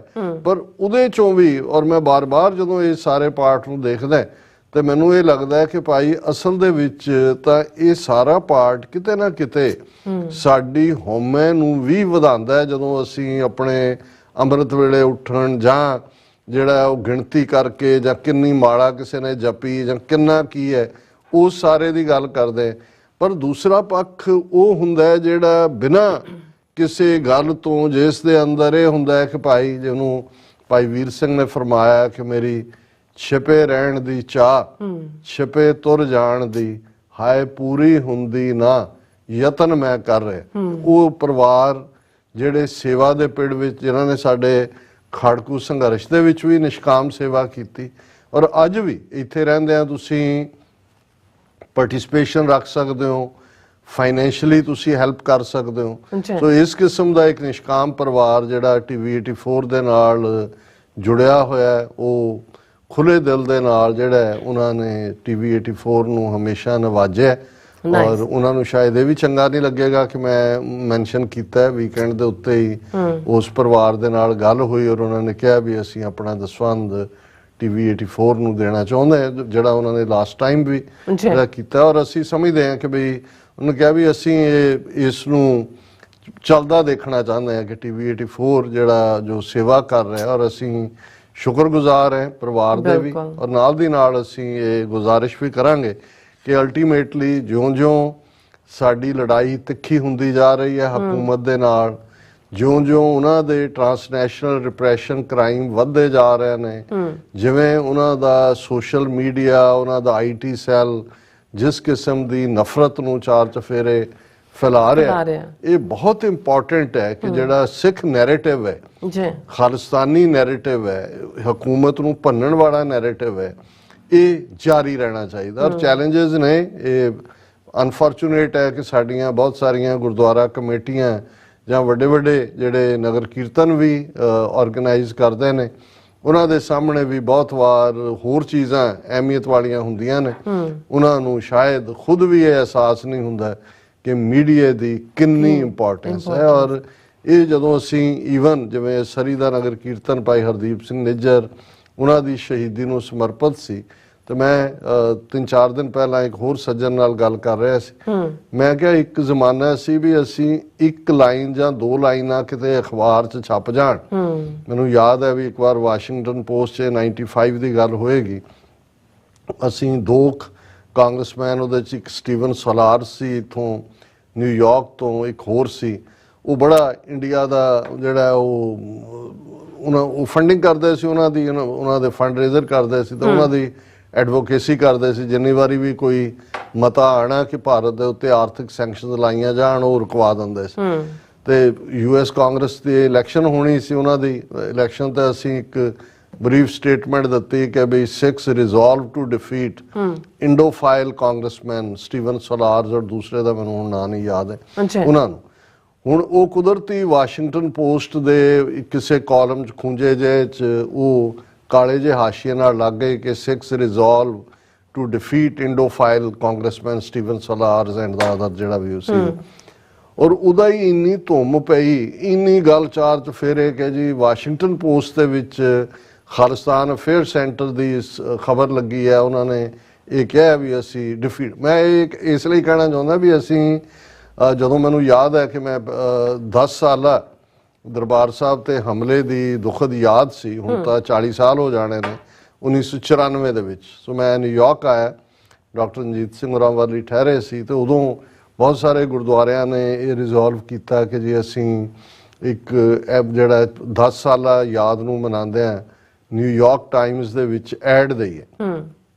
ਔਰ ਚਲੋ ਮੇਰੀ ਡਿਊਟੀ ਲਾਈ ਗਈ ਜੀ, ਤੁਸੀਂ ਉਹਨਾਂ ਦੇ ਐਡੀਟੋਰੀਅਲ ਬੋਰਡ ਨਾਲ ਗੱਲ ਕਰੋ, ਡਰਾਫਟਿੰਗ ਕਰੋ, ਪਹਿਲਾਂ ਦੇਖੋ ਕਿੰਨੇ ਪੈਸੇ ਨੇ। ਤਾਂ ਮੈਨੂੰ ਯਾਦ ਹੈ ਵੀ ਉਸ ਪੀਰੀਅਡ 'ਚ ਦਾ 1994 'ਚ, ਹੁਣ ਅਸੀਂ 29 ਸਾਲ ਪਹਿਲਾਂ ਦੀ ਗੱਲ ਕਰ ਰਹੇ ਹਾਂ, quarter page ad New York Times ਦੇ ਓਪੀਨੀਅਨ ਐਡੀਟੋਰੀਅਲ ਪੇਜ ਤੇ ਲਾਉਣ ਲਈ $18,000 ਉਦੋਂ ਕੁਆਟਰ ਪੇਜ ਦਾ ਸੀ, $18,000। ਔਰ ਉਹ ਵੀ ਇੰਨਾ ਟੂ ਐਂਡ ਫਰੋ, ਜਦੋਂ ਅਸੀਂ ਕੋਈ ਇੱਕ ਲਾਈਨ ਲਿਖੀ, ਉਹਨਾਂ ਦਾ ਐਡੀਟੋਰੀਅਲ ਬੋਰਡ ਉਹਨੂੰ ਐਡਿਟ ਕਰਦੇ, ਨਹੀਂ ਇਹ ਨਹੀਂ ਜਾ ਸਕਦੀ, ਤੁਸੀਂ ਇਹਨੂੰ, ਅਸੀਂ ਇੰਡੀਅਨ ਆਕੂਪਾਈਡ ਪੰਜਾਬ ਲਿਖਾਉਣ ਦੇ ਲਈ ਹੀ ਜਿਹੜਾ ਉਹ ਸਾਨੂੰ ਬੜੀ ਜਦੋਜਹਿਦ ਕਰਨੀ ਪਈ। ਸੋ ਮੈਂ ਇਹ ਦੱਸ ਰਿਹਾ ਕਿ ਵੀ ਇਹਦੇ ਬਾਵਜੂਦ ਕਿ 94 ਦਾ ਪੀਰੀਅਡ ਉਹ ਪੀਰੀਅਡ ਸੀ ਜਦੋਂ ਕਿ ਪੰਜਾਬ ਦੇ ਵਿੱਚ ਅਜੇ ਸਿਵੇ ਠੰਡੇ ਨਹੀਂ ਸੀ ਹੋ ਰਹੇ। ਕਿਵੇਂ ਝੂਠੇ 92 ਤੋਂ 94 ਤੱਕ ਦਾ ਹੀ ਉਹ ਸਾਰਾ ਪੀਰੀਅਡ ਹੈ ਜਿਹੜਾ ਜਸਵੰਤ ਸਿੰਘ ਖਾਲੜਾ ਨੇ 25,000 ਤੋਂ ਜ਼ਿਆਦਾ ਗੁਮਨਾਮ ਲਾਸ਼ਾਂ ਦੀ ਕਹਾਣੀ ਦਿੱਤੀ। ਸੋ ਇਸ ਹੱਦ ਤੱਕ ਡਿਫਿਕਲਟੀ ਸੀ ਈਵਨ ਨਿਊਯਾਰਕ ਟਾਈਮਸ ਵਰਗੇ ਮੀਡੀਆ ਦਾ ਧਿਆਨ ਖਿੱਚਣ ਲਈ ਵੀ, ਜਿਨ੍ਹਾਂ ਦੀ ਬਿਊਰੋ ਚੀਫ ਦਿੱਲੀ 'ਚ ਬੈਠੀ ਸੀ, ਜਿਹਨੇ ਬਾਅਦ ਦੇ ਵਿੱਚ ਇੰਡੀਆ ਇਨ 21st ਸੈਂਚੁਰੀ ਕਿਤਾਬ ਵੀ ਲਿਖੀ, ਬਾਰਬਰਾ ਕ੍ਰੋਸੈਟ, ਜਿਹੜੀ ਖੁਦ ਕਿਸੇ ਵੇਲੇ ਜਰਨਲਿਜ਼ਮ ਦੀ ਪ੍ਰੋਫੈਸਰ ਸੀ ਪੰਜਾਬ ਯੂਨੀਵਰਸਿਟੀ ਚੰਡੀਗੜ੍ਹ ਔਰ ਦਿੱਲੀ 'ਚ ਬਿਊਰੋ ਚੀਫ ਸੀ ਜਦੋਂ ਨਵੰਬਰ 84 ਹੋਇਆ। ਸੋ ਇਹਦੇ ਬਾਵਜੂਦ ਕੋਈ ਸਿੱਖ ਇਸ਼ੂ ਕੋਈ ਅਹਿਮੀਅਤ ਨਹੀਂ ਸੀ ਰੱਖਦਾ ਜਾਂ ਇਹਨਾਂ ਨੂੰ ਕੋਈ ਫਰਕ ਨਹੀਂ ਸੀ, ਔਰ ਉਦੋਂ ਪ੍ਰਿੰਟ ਮੀਡੀਆ ਦੀ ਬੜੀ ਅਹਿਮੀਅਤ ਹੁੰਦੀ। ਫਿਰ ਉਸ ਤੋਂ ਬਾਅਦ ਅਸੀਂ ਜਦੋਂ ਵਾਸ਼ਿੰਗਟਨ ਗਏ, ਅਸੀਂ ਪੱਕਾ ਸਪੇਸ ਵਾਸ਼ਿੰਗਟਨ ਟਾਈਮਜ਼ ਔਰ ਦੂਜੇ 'ਚ ਲਿਆ, ਜਦੋਂ ਮੌਕਾ ਜੂਨ ਨਵੰਬਰ ਜਾਂ ਕੋਈ ਇੰਡੀਅਨ ਪ੍ਰਾਈਮ ਮਿਨਿਸਟਰ ਆ ਰਿਹਾ ਉਦੋਂ ਐਡ ਦੇਣੀ, ਔਰ ਉਹਦੇ ਲਈ ਅਸੀਂ ਗੁਰਦੁਆਰਿਆਂ ਦੀਆਂ ਹੀ ਮਿੰਨਤਾਂ ਖਾਤੀਆਂ। ਜਦੋਂ ਹੁਣ ਪਹਿਲੀ ਐਡ ਵੀ ਅਸੀਂ ਉਸ $17,000 ਵਾਲੀ ਦਿੱਤੀ ਤੇ ਉਦੋਂ ਸੀ ਵੀ ਕਿਵੇਂ ਕੀਤਾ ਜਾਏ, ਅਸੀਂ ਕਿਹਾ ਜੀ ਗੁਰਦੁਆਰਿਆਂ ਨੂੰ ਹੀ ਕਹੀਏ ਵੀ $2,000 ਸਿੱਧਾ ਨਿਊਯਾਰਕ ਟਾਈਮਜ਼ ਦੇ ਨਾਂ ਚੈੱਕ ਲਿਖੋ, ਤਾਂ ਕਿ ਕੱਲ ਨੂੰ ਇਹ ਵੀ ਨਾ ਹੋਏ ਜੀ ਖਾ ਗਏ ਕੌਣ ਖਾ ਗਏ। ਸੋ ਮੈਂ ਇਹ ਕਹਿਣਾ ਚਾਹੁੰਦਾ ਵੀ ਜਦੋਂ ਅਸੀਂ ਭਾਈ ਹਰਦੀਪ ਸਿੰਘ ਨਿੱਜਰ ਇੱਕ ਦਰਵੇਸ਼ ਰੂਹ ਦੇ ਡੁੱਲੇ ਖੂਨ ਦੀ ਗੱਲ ਕਰਦੇ ਹਾਂ ਕਿ ਕਿੰਨਾ ਵੱਡਾ ਇਹ ਗੇਮ ਚੇਂਜਰ ਹੋਇਆ। ਹਾਲਾਂ ਉਸ ਤੋਂ ਪਹਿਲਾਂ 3 ਦਿਨ ਪਹਿਲਾਂ ਭਾਈ ਅਵਤਾਰ ਸਿੰਘ ਹੰਡਾ ਦੀ ਸ਼ਹਾਦਤ ਹੋਈ, ਉਸ ਤੋਂ ਪਹਿਲਾਂ ਮਈ ਮਹੀਨੇ 'ਚ ਭਾਈ ਪਰਮਜੀਤ ਸਿੰਘ ਪੰਜਵੜ ਦੀ ਹੋਈ, ਔਰ ਹੁਣ ਅਸੀਂ ਦੇਖ ਰਹੇ ਹਾਂ ਕਿ ਉਸ ਤੋਂ ਵੀ ਪਹਿਲਾਂ 2 ਸਾਲ ਤੋਂ ਪਾਕਿਸਤਾਨ ਦੇ ਵਿੱਚ ਇਹ ਕੰਮ ਕਰ ਹੀ ਰਹੇ ਸੀ। ਹੁਣ ਇਹ ਜਿਹੜਾ ਪਾਰਟ ਹੈ ਔਰ ਇਹਦੇ 'ਚ ਕੋਈ ਦੋ ਰਾਵਾਂ ਨਹੀਂ ਨੇ ਕਿ ਸਰੀ ਉਹ ਮੁਕਾਮ ਹੈ ਜਿੱਥੇ ਬੇਸ਼ੱਕ ਪਹਿਲਾਂ ਜਦੋਂ 84 ਤੋਂ ਬਾਅਦ ਗੁਰੂ ਨਾਨਕ ਸਾਹਿਬ ਦੀ ਯਾਦ 'ਚ ਜਿਹੜਾ ਗੁਰਦੁਆਰਾ ਸਾਹਿਬ ਦਾ ਨਾਂ ਰੱਖਿਆ ਹੋਇਆ, ਜਿਹਦੇ ਪ੍ਰਧਾਨ ਹਰਦੀਪ ਸਿੰਘ ਨਿੱਜਰ ਵੀ ਸੀ, ਹੁਣ ਹੀ ਕੰਟਰੋਲ 'ਚ ਆਇਆ ਸੀ ਕੁਝ ਸਮਾਂ ਪਹਿਲਾਂ। ਸਭ ਤੋਂ ਪਹਿਲਾਂ ਫੈਡਰੇਸ਼ਨ ਕੋਡ ਸੀ 80s ਦੇ ਵਿੱਚ, ਜਦੋਂ ਮੈਂ ਪਹਿਲੀ ਵਾਰ 89 'ਚ ਗਿਆ ਤਾਂ ਉਦੋਂ ਸਿੱਖ ਸਟੂਡੈਂਟ ਫੈਡਰੇਸ਼ਨ ISYF ਸੀ, ਉਹਦੀ ਬਾਹਰਲੀ ਬ੍ਰਾਂਚ ਇੰਟਰਨੈਸ਼ਨਲ ਸਿੱਖ ਯੂਥ ਫੈਡਰੇਸ਼ਨ, ਲੇਕਿਨ ਜਿਹੜਾ ਉਹਨਾਂ ਦੇ ਕੋਲ ਸੀ। ਪਰ ਬਾਅਦ ਚੋਣਾਂ ਦਾ ਸਿਸਟਮ ਔਰ ਫਿਰ ਕਿਵੇਂ ਬਲਵੰਤ ਗਿੱਲ ਨਾਂ ਦਾ ਬੰਦਾ ਜਿਹਨਾਂ ਅਕਾਲ ਤਖਤ ਦੇ ਹੁਕਮ ਤੋਂ ਵੀ ਬਾਗੀ ਹੋਇਆ ਔਰ ਇੰਡੀਅਨ ਗਵਰਨਮੈਂਟ ਲਾਈਨ ਸਾਰੀ ਸ਼ੁਰੂ, ਲੰਬਾ ਵਕਤ ਫਿਰ ਉਹਨਾਂ ਦੇ ਕੰਟਰੋਲ 'ਚ ਰਿਹਾ। ਇਹ ਫਿਰ ਹੌਲੀ ਵਾਪਸ ਜਿਹੜਾ ਗੁਰੂ ਨਾਨਕ ਸਿੱਖ ਗੁਰਦੁਆਰਾ ਇਹ ਪੰਥਕ ਹੱਕਾਂ 'ਚ ਜਾਂ ਹਿੱਤਾਂ 'ਚ ਜਾਂ ਹੱਥਾਂ 'ਚ ਆਇਆ, ਜਿਹਦੇ ਪ੍ਰਧਾਨ ਹਰਦੀਪ ਸਿੰਘ ਨਿੱਜਰ ਸਨ।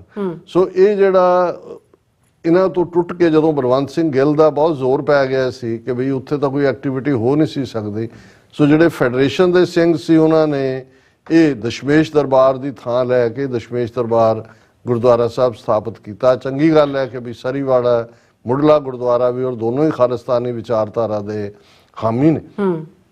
ਔਰ ਇਹ ਜਦੋਂ ਸ਼ੁਰੂਆਤ ਹੋਈ ਉਸ ਨਗਰ ਕੀਰਤਨ ਦੀ ਔਰ ਹੌਲੀ ਵੱਧਦਾ ਅੱਜ ਜਿਵੇਂ ਕਿ ਤੁਸੀਂ ਵੀ ਕਿਹਾ ਔਰ ਇੰਟਰਨੈਸ਼ਨਲ ਮੀਡੀਆ ਨੇ ਇਹ ਕਿਹਾ ਕਿ 7 ਲੱਖ ਓਵਰ 700,000 ਸਿੱਖਸ। ਔਰ ਤੁਹਾਨੂੰ ਤੁਸੀਂ ਜੇ ਦੇਖੋ ਤੇ ਜਿਹਨੂੰ ਕਹਿੰਦੇ ਨੇ ਕਿ ਸੀ ਆਫ ਕੇਸਰੀ ਟਰਬਨਸ ਐਂਡ ਚੁੰਨੀਸ, ਸਮੁੰਦਰ ਵਾਂਗ। ਫਿਰ ਕੱਲਾ ਇਹ ਨਹੀਂ ਹੈ ਗੈਦਰਿੰਗਸ ਤਾਂ ਤੁਸੀਂ ਮੇਲੇ ਰੱਖ ਲਓ, ਉਹਦੇ 'ਚ ਵੀ ਲੋਕ ਆ ਜਾਣਗੇ, ਲੇਕਿਨ ਇਸ ਦੀ ਖੂਬਸੂਰਤੀ ਇਹ ਹੈ ਕਿ ਜਿੱਥੇ ਇਹ ਸ਼ਹੀਦਾਂ ਦੀ ਯਾਦ ਨੂੰ ਸਮਰਪਿਤ ਹੁੰਦਾ ਹੈ, ਖਾਲਿਸਤਾਨੀ ਫਲੋਟ ਹੁੰਦੇ ਨੇ, ਔਰ ਜਿਹੜੀ ਤਾਂ ਸਪਿਰਿਟ ਹੈ, ਬਹੁਤ ਵਾਰੀ ਚੀਜ਼ਾਂ ਇਹ ਨਹੀਂ ਹੈ ਕਿ ਵੀ ਕਿਸੇ ਨੇ ਮਤਾ ਕੀ ਪੜ੍ਹਿਆ ਕੀ ਪਾਸ ਕੀਤਾ, ਉਹਦੀ ਜਿਹੜੀ ਲਾਈਵਲੀ ਸਪਿਰਿਟ ਹੈ ਉਹ ਦੱਸ ਰਹੀ ਹੁੰਦੀ ਹੈ ਕਿ ਵੀ ਕੌਮ ਦਾ ਰਿਜ਼ੋਲਵ ਕੀ ਹੈ।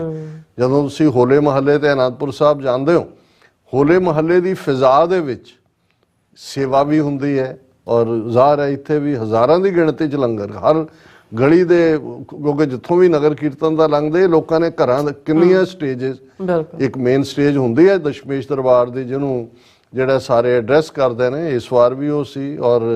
ਔਰ ਮੈਂ ਦੇਖ ਰਿਹਾ ਸੀ ਵੀ ਭਾਵੇਂ ਉੱਥੇ ਜਿਹੜੇ ਨੇ ਕੋਈ ਨਾ ਕੋਈ ਸਾਊਂਡ ਬਾਈਟ ਲੈਣ ਵਾਲੇ ਕਿੰਨੇ ਹੀ ਚੈਨਲ ਹੋਣਗੇ, ਪਰ ਜੇ ਕੰਪਲੀਟ ਕਵਰੇਜ ਸਟੇਜ ਦੀ, ਜਿੱਥੋਂ ਕਿ ਖਾਲਿਸਤਾਨ ਦੀ ਗੱਲ ਹੋਈ, ਜਿੱਥੋਂ ਜਗਮੀਤ ਸਿੰਘ ਹੋਰਾਂ ਨੇ ਐਡਰੈਸ ਕੀਤਾ, ਜਿੱਥੋਂ ਜਥੇਦਾਰ ਸਤਿੰਦਰਪਾਲ ਸਿੰਘ ਨੇ ਐਡਰੈਸ ਕੀਤਾ, ਜਿੱਥੇ ਭਾਈ ਸਤਨਾਮ ਸਿੰਘ ਛੀਨਾ ਇੱਕ ਸਾਡੇ ਸੰਘਰਸ਼ ਦੇ ਵੱਡੇ ਯੋਧੇ ਹੋਏ ਨੇ, ਉਹਨਾਂ ਦੀ ਸਿੰਘਣੀ ਔਰ ਉਹ ਸ਼ਹੀਦ ਹੋ ਗਏ ਸੀ, ਉਹਨਾਂ ਦੀ ਸਿੰਘਣੀ ਬੀਬੀ ਜਸਬੀਰ ਕੌਰ ਜਿਹੜੀ ਕਿਸੇ ਵੇਲੇ ਜਿਹੜੀ ਹੈ ਉਹ ਉਹਨਾਂ ਦੇ ਫਾਦਰ ਜਿਹੜੇ ਨੇ ਉਹ CID 'ਚ ਸੀ ਔਰ ਉਹ ਜਾ ਕੇ ਉੱਥੇ ਸੰਤ ਪਿੰਡਾਂ ਵਾਲਿਆਂ ਦੀਆਂ ਸਪੀਚਸ ਰਿਕਾਰਡ ਕਰਦਾ ਹੁੰਦਾ ਸੀ ਤੇ ਉਹ ਆਪਣੀ ਸਰਕਾਰ ਨੂੰ ਦਿੰਦਾ ਸੀ। ਉਹਨਾਂ ਦੀ ਧੀ ਉਹ ਇਸ ਕਿਉਂਕਿ ਉਹਨਾਂ ਦੇ ਫਾਦਰ 'ਚ ਵੀ ਬਾਅਦ ਚੇਂਜ ਹੋਈ ਸਪੀਚਸ ਸੁਣ ਕੇ, ਔਰ ਇਸ ਬੀਬੀ ਨੇ ਬਹੁਤ ਜੁਝਾਰੂ ਸੰਘਰਸ਼ ਦੇ ਵਿੱਚ ਵੀ ਵੱਡਾ ਯੋਗਦਾਨ ਪਾਇਆ ਹੋਇਆ ਹੈ। ਇੱਕ ਬਹੁਤ ਖਤਰਨਾਕ ਕਿਸਮ ਦਾ ਕਾਮਰੇਡ ਜਿਹੜਾ ਕਾਬੂ ਨਹੀਂ ਸੀ ਆਉਂਦਾ, ਇਸ ਬੀਬੀ ਨੇ ਐਜ਼ ਏ ਜਰਨਲ ਪੜ੍ਹੀ ਲਿਖੀ ਸੀ, ਉਹ ਖਾਲਸਾ ਕਾਲਜ ਜਾਂ ਗੁਰੂ ਨਾਨਕ ਯੂਨੀਵਰਸਿਟੀ ਚੋਂ ਸੀ, ਮੈਨੂੰ ਹੁਣ ਐਗਜ਼ੈਕਟ ਨਹੀਂ ਪਤਾ।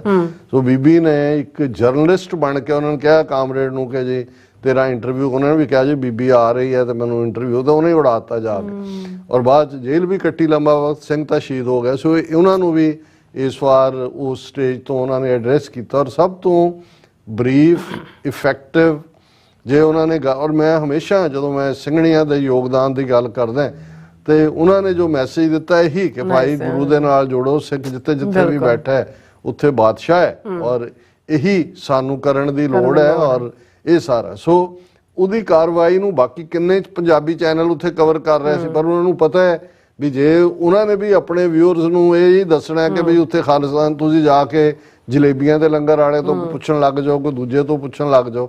ਸੋ ਕੁੱਲ ਮਿਲਾ ਕੇ ਇਹ ਜਿਹੜਾ ਏਡਾ ਵੱਡਾ ਇਕੱਠ ਇਹ ਖਾਲਿਸਤਾਨ ਦਾ ਹੋ ਨਿਬੜਦਾ ਹੈ। ਇਸ ਵਾਰ ਹੋਰ ਵੀ ਅਹਿਮੀਅਤ ਦੀ ਗੱਲ ਸੀ ਕਿਉਂਕਿ ਜਦੋਂ ਲਾਸਟ ਸੀ ਔਰ ਮੈਂ ਵੀ ਇਸ ਨੂੰ ਲਾਈਵ ਵਾਚ ਕਰ ਰਿਹਾ ਸੀ ਜਦੋਂ TV 84 ਤੇ ਚੱਲ ਰਿਹਾ ਸੀ, ਤੇ ਮੈਂ ਨਹੀਂ ਜਾ ਸਕਿਆ ਇਸ ਵਾਰ। ਮੇਰੇ ਮਨ ਦੀਆਂ ਨਜ਼ਰਾਂ ਸਾਹਮਣੇ ਪਿਛਲੇ ਸਾਲ ਦਾ ਇਕੱਠ ਸੀ, ਉਸੇ ਸਟੇਜ ਤੇ ਜਿੱਥੇ ਮੇਰੇ ਨਾਲ ਭਾਈ ਹਰਦੀਪ ਸਿੰਘ ਨਿੱਜਰ ਖੜੇ ਸੀ, ਉਹਨਾਂ ਦਾ ਪੂਰਾ ਜਥਾ ਨਾਲ ਸੀ, ਪੂਰੇ ਸਿੰਘ ਆਏ ਸੀ, ਔਰ ਜਿਵੇਂ ਉਹਨਾਂ ਨੇ ਚੜ੍ਹਦੀ ਕਲਾ 'ਚ ਐਡਰੈਸ ਕੀਤਾ, ਮੈਂ ਕਿਹਾ ਕਿੰਨਾ ਖੁਸ਼, ਦੇਸ਼ ਕਾਲ ਟਾਈਮ ਸਪੇਸ ਬਦਲਦਾ ਜਾਂਦਾ। ਉਸ ਵੇਲੇ ਕਿੰਨੇ ਉਹਨਾਂ ਦੇ ਐਡਮਾਇਰਰ ਹੋਣਗੇ। ਅੱਜ ਦੁਨੀਆ ਭਰ ਦੇ ਅੰਦਰ ਉਸ ਪਵਿੱਤਰ ਰੂਹ ਦੀ ਸ਼ਹਾਦਤ ਨੇ ਖਾਲਿਸਤਾਨ ਦੀ, ਜੇ ਇਹ ਵੀ ਲਫ਼ਜ਼ ਹੁੰਦਾ ਹੈ ਕਿ ਜੀ ਨਵੀਂ ਰੂਹ ਫੂਕ ਦਿੱਤੀ, ਮੈਨੂੰ ਇਹ ਵੀ ਲਫ਼ਜ਼ ਛੋਟਾ ਲੱਗਦਾ ਹੈ। ਇਹ ਇਵੇਂ ਹੀ ਹੈ ਕਿ ਸਭ ਕੁਝ ਰੀਜੂਵੀਨੇਟ ਹੋਇਆ। ਮੈਂ ਮੀਡੀਆ ਦੇ ਹਵਾਲੇ ਨਾਲ ਵੀ ਇਸ ਲਈ ਗੱਲ ਕੀਤੀ ਵੀ ਕਦੇ ਕੋਈ ਸੋਚ ਵੀ ਨਹੀਂ ਸੀ ਸਕਦਾ ਕਿ ਇਸ ਲੈਵਲ ਦੀ ਮੀਡੀਆ ਕਵਰੇਜ, ਔਰ ਉਸ ਤੋਂ ਬਾਅਦ ਫਿਰ ਜੋ ਭਾਰਤੀ ਹਕੂਮਤ ਦੀਆਂ ਨੀਤੀਆਂ ਦੀ ਬਦੌਲਤ, ਜਿਵੇਂ ਅੱਜ ਅਸੀਂ ਅਮਰੀਕਾ, ਕੈਨੇਡਾ ਔਰ ਆਸਟ੍ਰੇਲੀਆ ਔਰ ਨਿਊਜ਼ੀਲੈਂਡ, UK 5 ਆਈਜ਼ ਕੰਟਰੀਜ਼ ਦੀ ਗੱਲ ਕਰਦੇ, ਇਹ ਸਾਰੇ ਪਾਰਟ ਨੂੰ ਜਿਹੜਾ ਉਹ ਹਾਈਲਾਈਟ ਹੋਇਆ, ਹਾਈਲਾਈਟ ਕੀਤਾ। ਔਰ ਜਿਹੜਾ ਮੈਂ ਸਮਝਦਾ ਵੀ ਇੱਕ ਵੱਡੀ ਪ੍ਰਾਪਤੀ ਹੋਣ ਜਾ ਰਹੀ ਹੈ, ਜੇ ਜਗਮੀਤ ਸਿੰਘ ਜਿਵੇਂ ਲੱਗੇ ਹੋਏ ਨੇ, ਉਹਨਾਂ ਨੇ ਅਨਾਉਂਸ ਵੀ ਕੀਤਾ ਕਿ ਕੈਨੇਡਾ ਦੀ ਪੈਟੀਸ਼ਨ ਕੈਂਪੇਨ ਸ਼ੁਰੂ ਕੀਤਾ ਗਿਆ। ਉਹਨਾਂ ਨੇ ਵੀ ਇਹ ਸਾਰਿਆਂ ਨੂੰ ਇਨਕਰੇਜ ਕੀਤਾ ਕਿ ਕਰੋ, ਕੈਨੇਡਾ ਗਵਰਨਮੈਂਟ ਨੂੰ ਲਿਖੋ ਕਿ ਭਾਈ ਨਵੰਬਰ 84 ਨੂੰ ਫੈਡਰਲ ਲੈਵਲ ਦੇ ਉੱਤੇ ਸਿੱਖ ਨਸਲਕੁਸ਼ੀ ਰੈਕਗਨਾਈਜ਼ ਕੀਤਾ ਜਾਏ। ਜੇ ਕੀਤਾ ਜਾਏ, ਜਿਹੜਾ ਮੈਨੂੰ ਲੱਗਦਾ ਹੈ ਕਿ ਬਈ ਜਸਟਿਨ ਟਰੂਡੋ ਵੀ ਹੁਣ ਜਿਸ ਹੱਦ ਤੱਕ, ਹੁਣ ਤਾਂ ਇੰਡੀਆ ਨੂੰ ਤਾਂ ਕੋਈ ਖੌਫ ਵਾਲੀ ਤਾਂ ਗੱਲ ਵੀ ਨਹੀਂ ਹੈ, ਤਾਂ ਉਹਨੂੰ ਉਤੋਂ ਜਿਹੜੀ ਆ ਖੁਸ਼ਾਮਦ ਕਰਕੇ ਵੀ ਕੀ ਲੈਣਾ। ਸੋ ਇਹ ਇੱਕ ਬਹੁਤ ਵੱਡਾ ਲੈਂਡਮਾਰਕ ਹੋਏਗਾ। ਔਰ ਜੇ ਇਹੀ ਜਗਮੀਤ ਸਿੰਘ ਦੀ ਬਦੌਲਤ ਆਂਟੈਰੀਓ ਸਟੇਟ ਅਸੈਂਬਲੀ ਨੇ, ਜਦੋਂ ਕਿ ਉਹ ਮੈਂਬਰ ਪ੍ਰੋਵਿੰਸ਼ੀਅਲ ਅਸੈਂਬਲੀ ਸੀ, ਇਸ ਨੂੰ ਮੂਵ ਕੀਤਾ ਸੀ, ਇਹ ਬਹੁਤ ਵੱਡੀ ਗੱਲ ਹੋਏਗੀ ਕਿ ਇਸ ਦੇ ਉੱਤੇ ਇਹ ਉਹਨਾਂ ਨੇ ਉੱਥੇ ਵੀ ਆਪਣੇ ਐਡਰੈਸ ਦੇ ਵਿੱਚ ਇਸ ਨੂੰ ਕਿਹਾ। ਔਰ ਇਹ ਸਾਰੇ ਦੇ ਚੱਲਦੇ ਆ ਮੈਂ ਈਵਨ ਜਿਨ੍ਹਾਂ ਨੇ ਸਾਡੀ ਟੀਮ ਅਮਰਵੀਰ ਸਿੰਘ, ਭਾਈ ਗੁਰਦੇਵ ਸਿੰਘ ਕਲਾਮਾਜ਼ੂ ਮਿਸ਼ੀਗਨ, ਉਹਨਾਂ ਦੀ ਸਿੰਘਣੀ ਸਾਹਿਬਾਂ ਭੈਣ ਜੀ ਜਸਵਿੰਦਰ ਕੌਰ, ਇਹ ਪਹਿਲਾਂ ਹੀ 2-3 ਪਹਿਲਾਂ ਜਾ ਕੇ ਉੱਥੇ ਪਹੁੰਚੇ ਹੋਏ ਸੀ। ਔਰ ਜਿਵੇਂ ਉਹਨਾਂ ਨੇ ਕੰਡਕਟ ਕੀਤਾ, ਮਨਵੀਰ ਸਿੰਘ ਖਾਸ ਤੌਰ ਤੇ ਜਿਹੜੇ ਨੇ ਮੌਂਟਰੀਆਲ ਤੋਂ ਫਲਾਈ ਕਰਕੇ ਗਏ, ਔਰ ਲੋਕਲ ਲੈਵਲ ਦੇ ਉੱਤੇ ਇਹ ਕਦੇ ਵੀ ਸੰਭਵ ਨਾ ਹੁੰਦਾ ਜੇ ਸਾਨੂੰ ਲੋਕਲ ਕੈਮਰਾਮੈਨਾਂ ਦੀ ਟੀਮ ਔਰ ਸਹਿਯੋਗ ਨਾ ਹੁੰਦਾ। ਉਹਦੇ 'ਚ ਸਾਡੇ ਬੇਟੇ ਬਲਬੀਰ ਸਿੰਘ ਸਿੱਧੂ, ਜਿਹੜੇ ਕਿ ਇੱਕ ਡੈਡੀਕੇਟਿਡ ਨੌਜਵਾਨ ਨੇ, ਕਪਲ ਹੀ ਡੈਡੀਕੇਟਿਡ ਹੈ ਉਹਨਾਂ ਦਾ, ਔਰ ਲੋਕਲ ਸੁਨੀਲ ਸ਼ਰਮਾ, ਵੀਰ ਕਮਲਜੀਤ ਸਿੰਘ, ਹਰਕੀਰਤ ਸਿੰਘ, ਇਹਨਾਂ ਸਾਰਿਆਂ ਨੇ ਜਿਹੜਾ ਆਪਣਾ ਯੋਗਦਾਨ ਪਾਇਆ। ਔਰ ਇੰਟਰਨੈਟ ਦੀਆਂ ਸੇਵਾਵਾਂ ਗਗਨਦੀਪ ਸਿੰਘ ਓਬਰਾਏ ਜਿਹੜੇ ਉਹਨਾਂ ਨੇ ਦਿੱਤੀਆਂ। ਔਰ ਪਹਿਲੀ ਵਾਰ ਸੀ ਕਿ ਵੀ TV 84 ਨੇ ਉਹਨੂੰ ਲਾਈਵ ਕਵਰ ਕੀਤਾ। ਆਉਣ ਵਾਲੇ ਪੀਰੀਅਡ 'ਚ ਇਸ ਨੂੰ ਹੋਰ ਵੀ ਸੁਚਾਰੂ ਢੰਗ ਨਾਲ, ਹਾਲਾਂ ਟੀਮ ਨੇ ਉਸ ਤੋਂ ਪ੍ਰੀਵੀਅਸ ਨਾਈਟ ਵੀ ਇਸ ਦੀ ਕਵਰੇਜ ਕੀਤੀ ਸੀ। ਸੋ ਅਸੀਂ ਆਪਣੀ ਸਾਰੀ ਸਮੁੱਚੀ ਟੀਮ ਦਾ ਵੀ ਸ਼ੁਕਰੀਆ ਅਦਾ ਕਰਦੇ ਹਾਂ। ਬਾਕੀ ਲੋਕਲ ਜਿਹੜੇ ਪਿਆਰ ਕਰਦੇ ਨੇ ਔਰ ਹਰ ਇੱਕ ਨੇ ਸਾਡੇ ਬਾਰੇ ਕੰਸਰਨ ਵੀ ਸ਼ੋਅ ਕੀਤਾ ਕਿ ਜੀ ਆਏ ਨਹੀਂ, ਹਾਲਾਂਕਿ ਮੈਂ ਵੀ ਮਿਸ ਕੀਤਾ, ਪਰ ਚਲੋ ਸਤਿਗੁਰੂ ਨੇ ਚਾਹਿਆ ਤੇ ਆਉਣ ਵਾਲੇ ਸਾਲ 'ਚ ਅਸੀਂ ਇਹਨੂੰ ਹੋਰ ਵੀ ਵੱਡੇ ਪੈਮਾਨੇ ਤੇ ਮੈਂ ਵੀ ਪੂਰਾ ਇੱਕ ਹਫ਼ਤਾ ਡੇਰੇ ਲਾਇਆ, ਕਿਉਂਕਿ ਉੱਥੇ ਮਾਹੌਲ ਤਾਂ ਹਫ਼ਤਾ ਪਹਿਲਾਂ ਉਸ ਕਿਸਮ ਦਾ ਬਣ ਜਾਂਦਾ ਉਸ ਦੇ ਸਾਰੇ ਆਸਪੈਕਟਸ ਨੂੰ। ਔਰ ਇਸ ਦੇ ਨਾਲ ਨਾਲ ਜਿੱਥੇ ਅਸੀਂ ਆਸਟ੍ਰੇਲੀਆ ਦੀ ਜਦੋਂ ਗੱਲ ਕਰਦੇ ਹਾਂ, ਔਰ ਮੈਂ ਹਮੇਸ਼ਾ ਕਹਿੰਦਾ ਵੀ ਆਸਟ੍ਰੇਲੀਆ ਵੀ ਸਾਡੇ ਖਾਲਿਸਤਾਨੀ ਰਡਾਰ ਦੇ ਉੱਤੇ ਹੈ ਮੁੱਖ ਮੁਲਕਾਂ 'ਚੋਂ। ਗੁਰਦੁਆਰਾ ਗਲੈਨਵੁੱਡ ਸਿਡਨੀ ਦਾ ਨਗਰ ਕੀਰਤਨ, ਜਿਸ ਦੇ ਵਿੱਚ ਦਰਸ਼ਕ ਪਿਕਚਰਸ ਵੀ ਦੇਖ ਸਕਦੇ ਨੇ, ਮਾਰਚ ਵੀ ਔਰ ਖਾਲਿਸਤਾਨ ਦੇ ਝੰਡੇ ਵੀ ਔਰ ਖਾਲਿਸਤਾਨੀ ਜਿਹੜੇ ਮਿਊਜ਼ਿਕ ਦੇ ਨਾਲ ਜ਼ਿੰਦਾਬਾਦ ਦੇ ਨਾਅਰੇ ਵੀ, ਔਰ ਇੱਕ ਜਿਹੜਾ ਖਾਸ ਤੌਰ ਤੇ ਮੇਰੇ ਲਈ ਅਹਿਮੀਅਤ ਵਾਲਾ ਪਾਰਟ ਵੀ ਹੈ ਸਿੱਖ ਵਲੰਟੀਅਰਸ ਆਸਟ੍ਰੇਲੀਆ। ਇਹ ਉਹ ਤਨਜ਼ੀਮ ਹੈ ਜਿਹੜੀ ਲਗਭਗ 10 ਸਾਲ ਪਹਿਲਾਂ ਹੋਂਦ 'ਚ ਆਈ ਔਰ ਇਹਨਾਂ ਨੇ ਕੋਵਿਡ ਦੇ ਦੌਰਾਨ ਬਹੁਤ ਸੇਵਾਵਾਂ ਦਿੱਤੀਆਂ ਨੇ ਔਰ ਉਹਨਾਂ ਦੀ ਇਸ 10 ਸਾਲਾ ਜਿਹੜੀ ਵਰ੍ਹੇਗੰਢ ਸੀ ਉਸ ਦੇ ਮੌਕੇ ਆਸਟ੍ਰੇਲੀਆ ਦੇ president prime minister Anthony Albanese ਉਹ ਆਏ ਦਸਤਾਰ ਸਜਾ ਕੇ ਔਰ ਦਰਸ਼ਕ ਦੇਖ ਸਕਦੇ ਨੇ ਉਹਨਾਂ ਦੀ ਪਿਕਚਰ ਔਰ ਉਹਦੇ 'ਚ ਉਹਨਾਂ ਨੇ ਜਿੱਥੇ ਸਿੱਖ ਵਲੰਟੀਅਰਸ ਦਾ ਧੰਨਵਾਦ ਕੀਤਾ ਕਿ ਭਾਈ ਤੁਸੀਂ ਆਸਟ੍ਰੇਲੀਆ ਦੀ ਮਦਦ ਕੀਤੀ ਹੈ, ਉੱਥੇ ਉਹਨਾਂ ਨੇ ਬਾਕੀਆਂ ਨੂੰ ਵੀ ਸਗੋਂ ਇਹ ਕਿਹਾ ਕਿ ਇਹ ਜਿਹੜਾ ਬਾਕੀਆਂ ਨੂੰ ਵੀ ਮੋਟੀਵੇਸ਼ਨ ਔਰ ਇੰਸਪੀਰੇਸ਼ਨ ਲੈਣੀ ਚਾਹੀਦੀ ਹੈ ਇਹਨਾਂ ਤੋਂ। ਔਰ ਵਾਕਿਆ ਹੀ ਮੈਂ ਸਮਝਦਾ ਵੀ ਹਾਲਾਂ ਜਦੋਂ ਅਸੀਂ ਆਸਟ੍ਰੇਲੀਆ ਔਰ ਇੰਡੀਆ ਦੇ ਰਿਲੇਸ਼ਨ ਸ਼ੁਰੂ 'ਚ ਦੇਖਿਆ ਭਾਈ ਹਰਦੀਪ ਸਿੰਘ ਨਿੱਜਰ ਦੇ ਮਾਮਲੇ ਤੋਂ ਬਾਅਦ ਥੋੜ੍ਹਾ ਜਿਹਾ ਠੰਡਾਪਨ ਨਜ਼ਰ ਆਇਆ ਕਿਉਂਕਿ ਕਿਤੇ ਨਾ ਕਿਤੇ ਵਪਾਰਕ ਰਿਸ਼ਤੇ ਤੇ ਕੁਆਡ ਤੇ ਫਲਾਣਾ ਢਿਮਕਾ, ਪਰ ਹੁਣ ਅਸੀਂ ਦੇਖ ਰਹੇ ਹਾਂ ਕਿ ਵੀ ਮੋਰ ਐਗਰੈਸਿਵਲੀ, ਜਿਵੇਂ ਅਸੀਂ ਫਰਾਈਡੇ ਵੀ ਜ਼ਿਕਰ ਕੀਤਾ ਸੀ ਕਿ ਆਸਟ੍ਰੇਲੀਆ ਦੀਆਂ ਹਾਇਰ ਅਥਾਰਟੀਜ਼, ਉਹਨਾਂ ਦੀਆਂ ਇੰਟੈਲੀਜੈਂਸ ਏਜੰਸੀਜ਼, ਉਹਨਾਂ ਦੇ ਦੂਸਰੇ ਉਹ ਵੀ ਸਿੱਖ ਵਫਦਾਂ ਦੇ ਨਾਲ ਮਿਲ ਰਹੇ ਨੇ, ਜਾਣਕਾਰੀ ਲੈ ਰਹੇ ਨੇ ਔਰ ਇਸ ਦੇ ਵਿੱਚ ਐਂਥਨੀ ਐਲਬਨੀਜ਼ ਦਾ ਪਾਰਟਿਸਿਪੇਟ ਕਰਨਾ ਔਰ ਇਹ ਸਾਰਾ ਪਾਰਟ ਜਿਹੜਾ ਹੈ ਇਹ ਜਿਹੜਾ ਕਾਫੀ ਵੈਲਕਮਿੰਗ ਹੈ। ਔਰ ਅਸੀਂ ਆਸਟ੍ਰੇਲੀਆ ਦੀਆਂ ਸਿੱਖ ਸੰਗਤਾਂ ਨੂੰ ਵੀ ਔਰ ਖਾਸ ਤੌਰ ਤੇ ਜਿਹੜੀ ਇਹ ਤਨਜ਼ੀਮ ਹੈ ਜਿਨ੍ਹਾਂ ਨੇ ਕਾਫੀ ਸਿੱਖ ਵਲੰਟੀਅਰਸ ਆਸਟ੍ਰੇਲੀਆ, ਉਹਨਾਂ ਨੂੰ ਮੁਬਾਰਕਬਾਦ ਦਿੰਦੇ ਹਾਂ ਕਿ ਉਹਨਾਂ ਨੇ ਆਪਣੇ ਐਫਰਟਸ ਦੇ ਨਾਲ ਇਸ ਲੈਵਲ ਦੀ ਸਪੋਰਟ ਜਿਹੜੀ ਹੈ ਉਹ ਕ੍ਰੀਏਟ ਕੀਤੀ ਹੈ। ਜੀ ਡਾਕਟਰ ਸਾਹਿਬ ਤੁਹਾਡਾ ਬਹੁਤ ਬਹੁਤ ਸ਼ੁਕਰੀਆ। ਸੋ ਅਥਲੇ ਨੇ ਬ੍ਰੇਕ ਔਰ ਬ੍ਰੇਕ ਤੇ ਜਾਣ ਤੋਂ ਪਹਿਲਾਂ ਅਸੀਂ ਆਪਣੇ ਦਰਸ਼ਕਾਂ ਤੇ ਸਰੋਤਿਆਂ ਨੂੰ ਅਪੀਲ ਤੇ ਬੇਨਤੀ ਕਰ ਦਈਏ।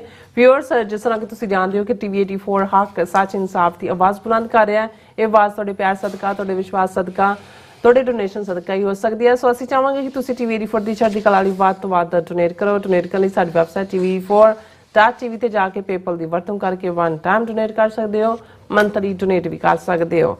ਤੁਸੀਂ ਟੀਵੀ 84 ਦੇ ਨਾਮ ਤੇ ਚੈੱਕ ਬਣਾ ਕੇ ਸਾਨੂੰ ਮੇਲ ਵੀ ਕਰ ਸਕਦੇ ਹੋ ਸਾਡੇ ਇਸ ਪਤੇ ਤੇ 36-01 37th Avenue, Long Island city, New York 11101 USA, ਜਾਂ ਫਿਰ ਤੁਸੀਂ ਸਾਨੂੰ ਫੋਨ ਰਾਹੀਂ ਵੀ ਸੰਪਰਕ ਕਰ ਸਕਦੇ ਹੋ 5166619194। ਤੁਸੀਂ ਸਾਨੂੰ ਈਮੇਲ ਵੀ ਕਰ ਸਕਦੇ ਹੋ info@tv84.tv ਤੇ। ਅਸੀਂ ਤੁਹਾਡੇ ਤਹਿ ਦਿਲ ਤੋਂ ਸ਼ੁਕਰਗੁਜ਼ਾਰ ਹੋਵਾਂਗੇ। ਸੋ ਇੱਥੇ ਲੈਣੇ ਬ੍ਰੇਕ। ਵਿਊਅਰਸ, ਤੁਸੀਂ ਸਾਨੂੰ ਇਸੇ ਤਰ੍ਹਾਂ ਬੜੇ ਰਹਿਣਾ। ਮਿਲਦੇ ਹਾਂ ਛੋਟੇ ਜਿਹੇ ਬ੍ਰੇਕ ਤੋਂ ਬਾਅਦ।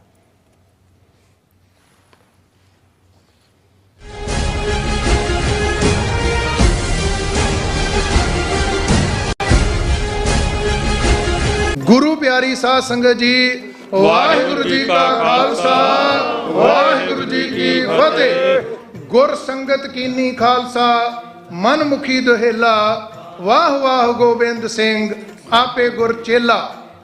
खालसे ਦਾ ਸਾਜਣਾ ਦਿਵਸ ਮਨਾਉਂਦਿਆਂ ਹੋਇਆਂ ਅਰਥਾਤ ਵਿਸਾਖੀ ਦਾ ਸ਼ੁਭ ਦਿਹਾੜਾ ਮਨਾਉਂਦਿਆਂ ਹੋਇਆਂ ਟਰਾਈ ਸਟੇਟ ਦੇ ਗੁਰਦੁਆਰਾ ਸਾਹਿਬਾਂ ਦੀਆਂ ਸਮੂਹ ਪ੍ਰਬੰਧਕ ਕਮੇਟੀਆਂ, ਸਮੂਹ ਸੇਵਾ ਸੁਸਾਇਟੀਆਂ, ਪੰਥਕ ਜਥੇਬੰਦੀਆਂ ਦੇ ਸਹਿਯੋਗ, ਸੰਗਤਾਂ ਦੇ ਸਹਿਯੋਗ ਅਤੇ ਸਤਿਗੁਰੂ ਜੀ ਦੀ ਕਿਰਪਾ ਸਦਕਾ ਹਰ ਸਾਲ ਦੀ ਤਰ੍ਹਾਂ ਟਰਾਈ ਸਟੇਟ ਦਾ ਕੇਂਦਰੀ ਅਸਥਾਨ Gurdwara Sahib Sikh culture society Richmond Hill, New York ਦੀ ਸਮੁੱਚੀ ਪ੍ਰਬੰਧਕ ਕਮੇਟੀ ਵੱਲੋਂ ਸਿੱਖ ਡੇ ਪਰੇਡ ਹਰ ਸਾਲ ਦੀ ਤਰ੍ਹਾਂ 27 ਅਪ੍ਰੈਲ ਦਿਨ ਸ਼ਨੀਵਾਰ ਨੂੰ ਦਿਨੇ 12 ਵਜੇ ਮਨਹਟਨ ਦੇ ਵਿੱਚ ਸ੍ਰੀ ਗੁਰੂ ਗ੍ਰੰਥ ਸਾਹਿਬ ਜੀ ਦੀ ਛਤਰ ਛਾਇਆ ਹੇਠ ਅਤੇ ਪੰਜਾਂ ਪਿਆਰਿਆਂ ਦੀ ਅਗਵਾਈ ਦੇ ਵਿੱਚ ਸਜਾਈ ਜਾ ਰਹੀ ਹੈ। ਸਮੁੱਚੀਆਂ ਸੰਗਤਾਂ ਨੂੰ ਬੇਨਤੀ ਹੈ ਵੱਧ ਤੋਂ ਵੱਧ ਪਰਿਵਾਰਾਂ ਸਮੇਤ, ਬੱਚਿਆਂ ਸਮੇਤ ਇਸ ਸਿੱਖ ਡੇ ਪਰੇਡ ਵਿੱਚ ਹਾਜ਼ਰੀਆਂ ਭਰ ਕੇ ਸਤਿਗੁਰੂ ਸੱਚੇ ਪਾਤਸ਼ਾਹ ਕਲਗੀਧਰ ਦਸ਼ਮੇਸ਼ ਪਿਤਾ ਦੀਆਂ ਖੁਸ਼ੀਆਂ,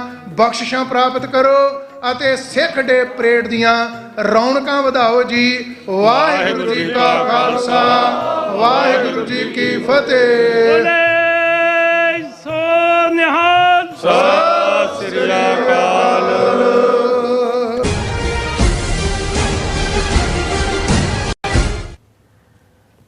ਦਰਸ਼ਕੋ, ਬ੍ਰੇਕ ਤੋਂ ਬਾਅਦ ਤੁਹਾਡਾ ਸਭ ਦਾ ਭਰਪੂਰ ਸਵਾਗਤ ਹੈ। ਸੋ ਵੀਅਰਸ, ਗੱਲਬਾਤ ਕਰਨ ਜਾ ਰਹੇ ਹਾਂ ਕਿ ਅੱਜ ਵਰਲਡ ਅਰਥ ਡੇ ਹੈ। ਸੋ ਦੁਨੀਆ ਵਿੱਚ ਤੇਜ਼ੀ ਨਾਲ ਹੋ ਰਹੀ ਕਲਾਈਮੇਟ ਚੇਂਜ ਦੀ ਵਜ੍ਹਾ ਕਰਕੇ ਇਹ ਬੜਾ ਅਹਿਮੀਅਤ ਵਾਲਾ ਦਿਨ ਹੈ। ਸੋ ਸਿੱਖ ਗੁਰਸਭਾ ਦਾ ਮੈਸੇਜ ਹੈ ਕਿ ਪਵਨ ਗੁਰੂ ਪਾਣੀ ਪਿਤਾ, ਮਾਤਾ ਧਰਤ ਮਹਤ। ਸੋ ਆਓ ਆਪਣੀ ਧਰਤੀ ਨੂੰ ਸਾਫ਼ ਸੁਥਰਾ ਰੱਖੀਏ, ਰੁੱਖ ਲਗਾਈਏ ਅਤੇ ਵਾਤਾਵਰਨ ਨੂੰ ਸਾਫ਼ ਕਰਨ ਲਈ ਆਪਣਾ ਯੋਗਦਾਨ ਪਾਈਏ।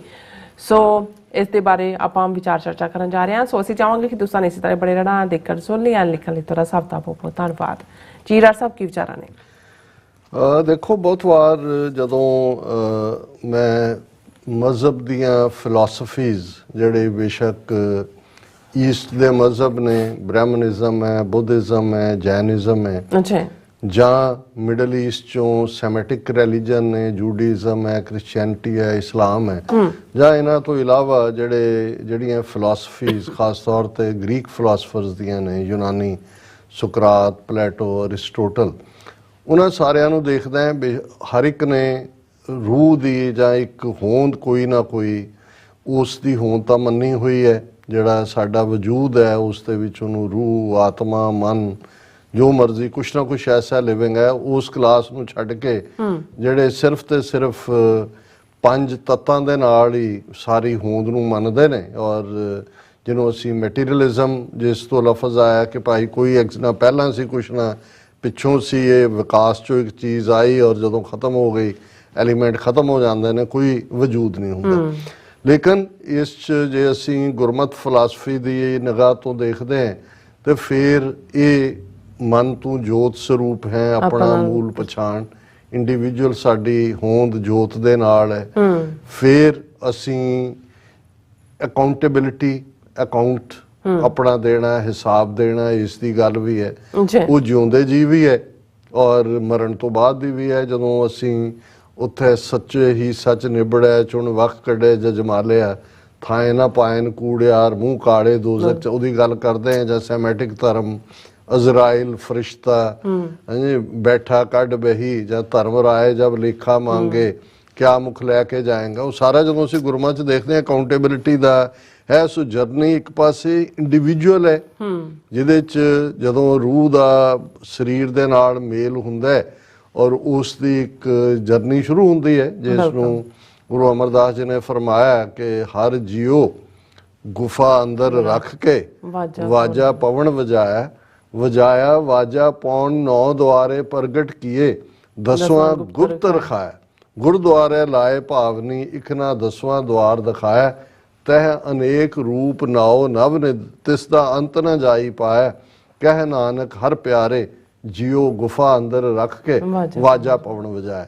ਹੁਣ ਇਹ ਪਵਨ ਦਾ ਵਾਜਾ, ਹਵਾ ਦਾ ਵਾਜਾ, ਜਿੰਨੇ ਸਾਜ਼ ਵਜਾਏ ਜਾਂਦੇ ਨੇ, ਜਦੋਂ ਪੱਖੇ ਨੂੰ, ਹਾਰਮੋਨੀਅਮ ਦੇ ਨੂੰ ਵੀ ਉਹਦੇ 'ਚ ਹਵਾ, ਆਵਾਜ਼ ਉਹਦੇ 'ਚੋਂ ਨਿਕਲਦੀ ਹੈ। ਇਸੇ ਤਰ੍ਹਾਂ ਅਸੀਂ ਫੂਕ ਮਾਰਦੇ ਹਾਂ, ਉਹ ਬੰਸਰੀ ਹੋਏ, ਸ਼ਨਾਈ ਹੋਏ, ਕੋਈ ਹੋਰ ਹੋਣ, ਉਹ ਹਵਾ ਦੀ ਆਵਾਜ਼ ਹੈ ਜਿਹੜੀ।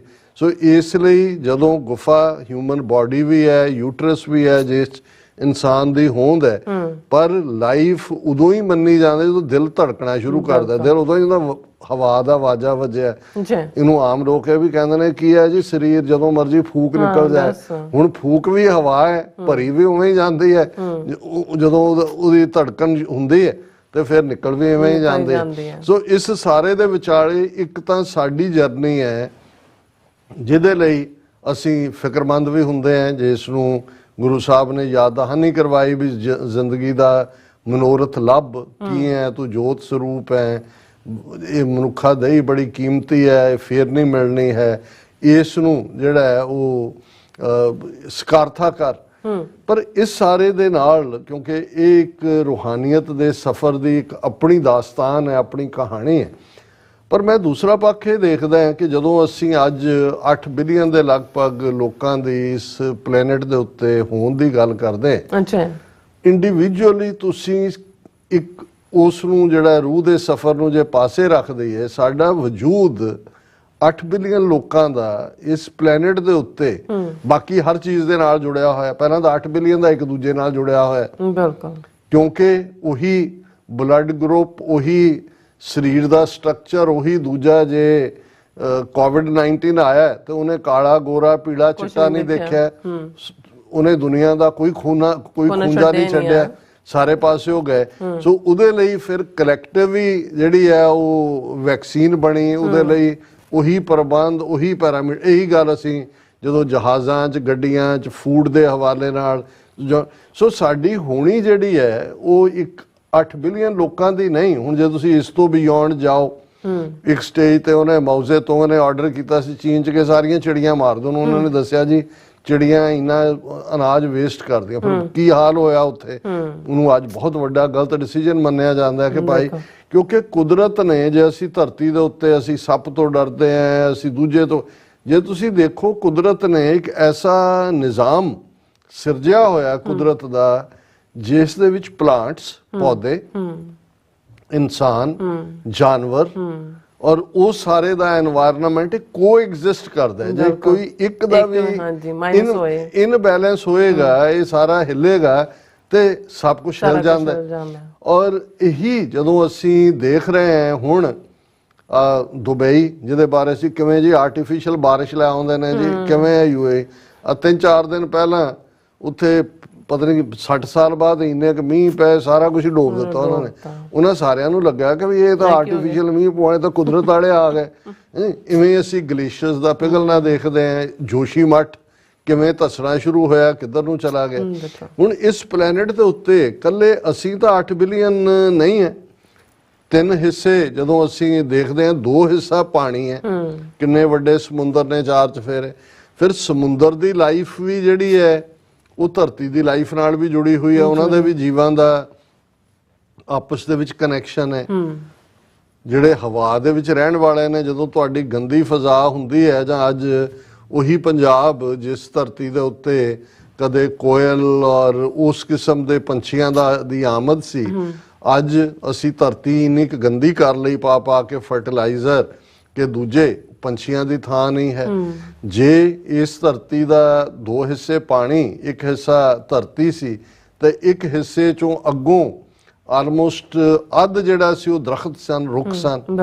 ਔਰ ਹਾਲ ਇਹ ਹੈ ਵੀ ਇੱਕ ਜਿਹੜੇ ਇਸ ਫੀਲਡ ਵਾਲੇ ਨੇ 33% ਘੱਟੋ ਘੱਟ ਗ੍ਰੀਨਰੀ ਚਾਹੀਦੀ ਹੈ, ਤੇ ਅੱਜ ਹਾਲ ਇਹ ਹੈ ਜੇ ਅਸੀਂ ਆਪਣੇ ਪੰਜਾਬ ਦੀ ਗੱਲ ਕਰੀਏ, ਭਾਰਤੀ ਕਬਜ਼ੇ ਵਾਲੇ, ਤੇ 3% 5% ਤੋਂ ਵੀ ਘੱਟ ਗ੍ਰੀਨਰੀ ਹੈ।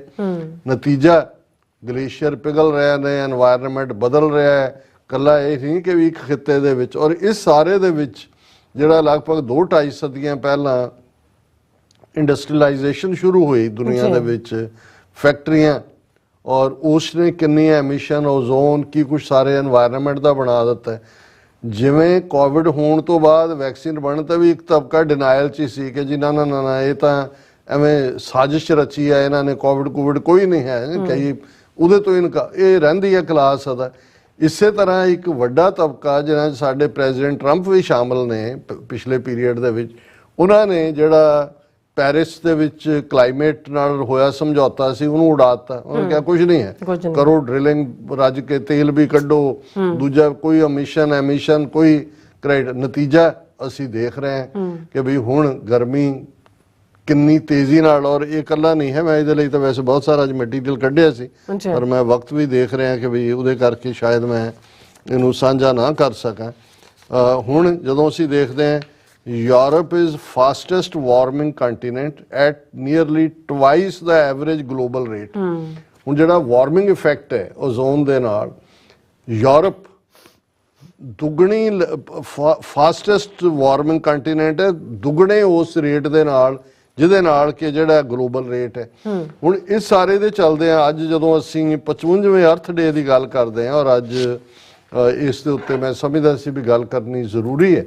ਇਹ 1969 ਦੇ ਜ਼ਮਾਨੇ ਦੀ ਗੱਲ ਹੈ, 1960ਵਿਆਂ ਦੀ। ਵਿਤਨਾਮ ਵਾਰ ਵੀ ਸੀ, ਡਰਾਫਟਿੰਗ ਚੱਲ ਰਹੀ ਸੀ, ਜ਼ਬਰਦਸਤੀ ਨੌਜਵਾਨ ਜਿਹੜੇ ਨੇ 18 ਸਾਲ ਤੋਂ ਉੱਪਰ ਦੇ ਵਿਤਨਾਮ 'ਚ ਅਮਰੀਕਾ ਦੇ ਭੇਜੇ ਜਾ ਰਹੇ ਸੀ, ਯੂਨੀਵਰਸਿਟੀਆਂ 'ਚ ਪ੍ਰੋਟੈਸਟ ਹੋ ਰਹੇ ਸੀ, ਜਿਵੇਂ ਹੁਣ ਗਜ਼ਾ ਦੇ ਮੁੱਦੇ ਨੂੰ ਲੈ ਕੇ, ਜਾਂ ਦੂਜਾ ਇੱਕ ਅਵੇਅਰਨੈਸ ਚੱਲ ਰਹੀ ਹੈ। ਸਿਸਟਮ ਦੇ ਖਿਲਾਫ ਬਗਾਵਤ ਸੀ, civil liberty movement Martin Luther King, Malcolm X ਦੀ ਹੋ ਕੇ ਹਟੀ ਸੀ, ਫੈਮਿਲੀ ਵੈਲਿਊਜ਼ ਟੁੱਟ ਰਹੀਆਂ ਸੀ, ਹਿੱਪੀ ਕਲਚਰ, ਔਰ ਦੂਜਾ ਉਸ ਪੀਰੀਅਡ ਦੇ ਵਿੱਚ ਹੀ ਪਹਿਲੀ ਵਾਰ ਵੱਡੇ ਪੈਮਾਨੇ ਤੇ ਜਿਹੜਾ ਡਰੱਗਸ ਦਾ ਇਨਫਲਕਸ ਵੀ ਹੋ ਰਿਹਾ ਸੀ, ਮਰੂਆਨਾ ਔਰ ਦੂਜਾ ਤੀਜਾ।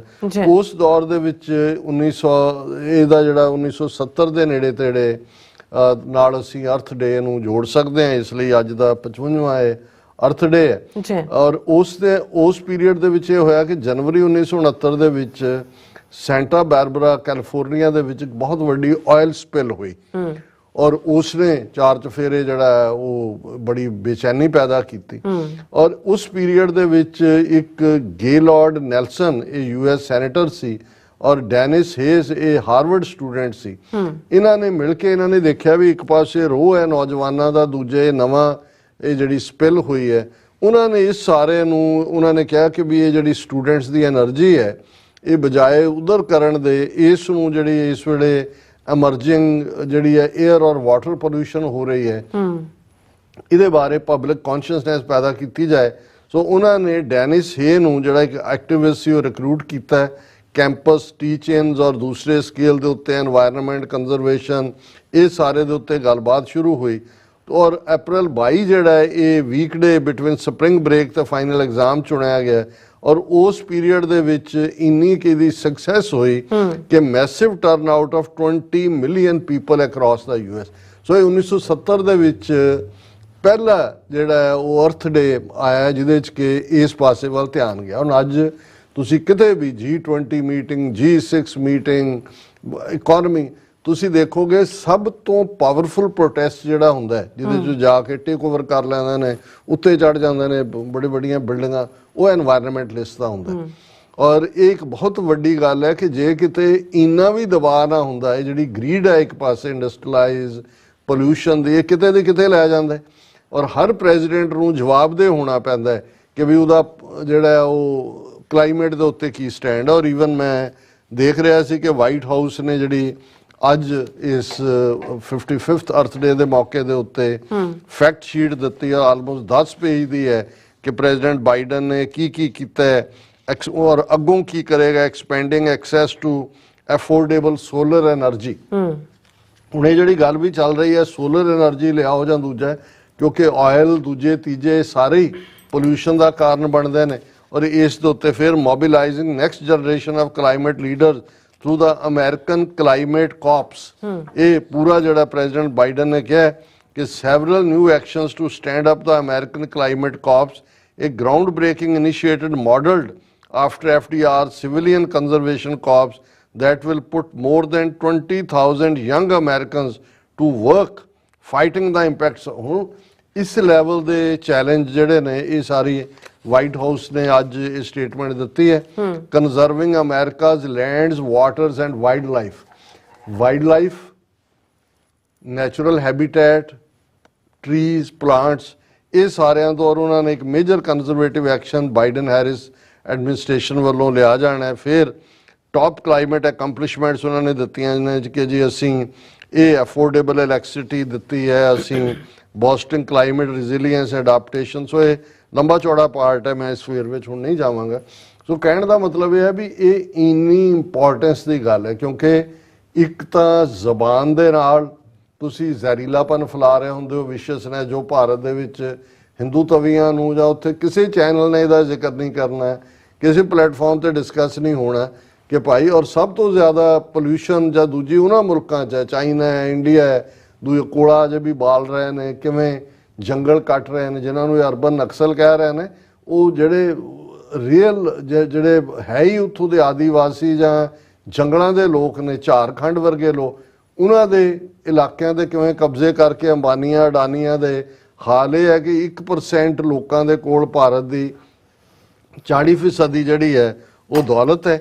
ਔਰ ਇਹ ਸਾਰੇ ਦੇ ਚਲਦੇ ਆ ਅਸੀਂ ਜਿੱਥੇ ਆਪਣੀ ਕੌਮ ਨੂੰ ਵੀ ਇਹ ਮੈਸੇਜ ਦੇਣਾ ਚਾਹੁੰਦੇ ਆ ਕਿ ਭਾਈ ਗੱਲ ਬਾਹਰ ਨਿਕਲ ਕੇ ਵੀ ਦੇਖੋ।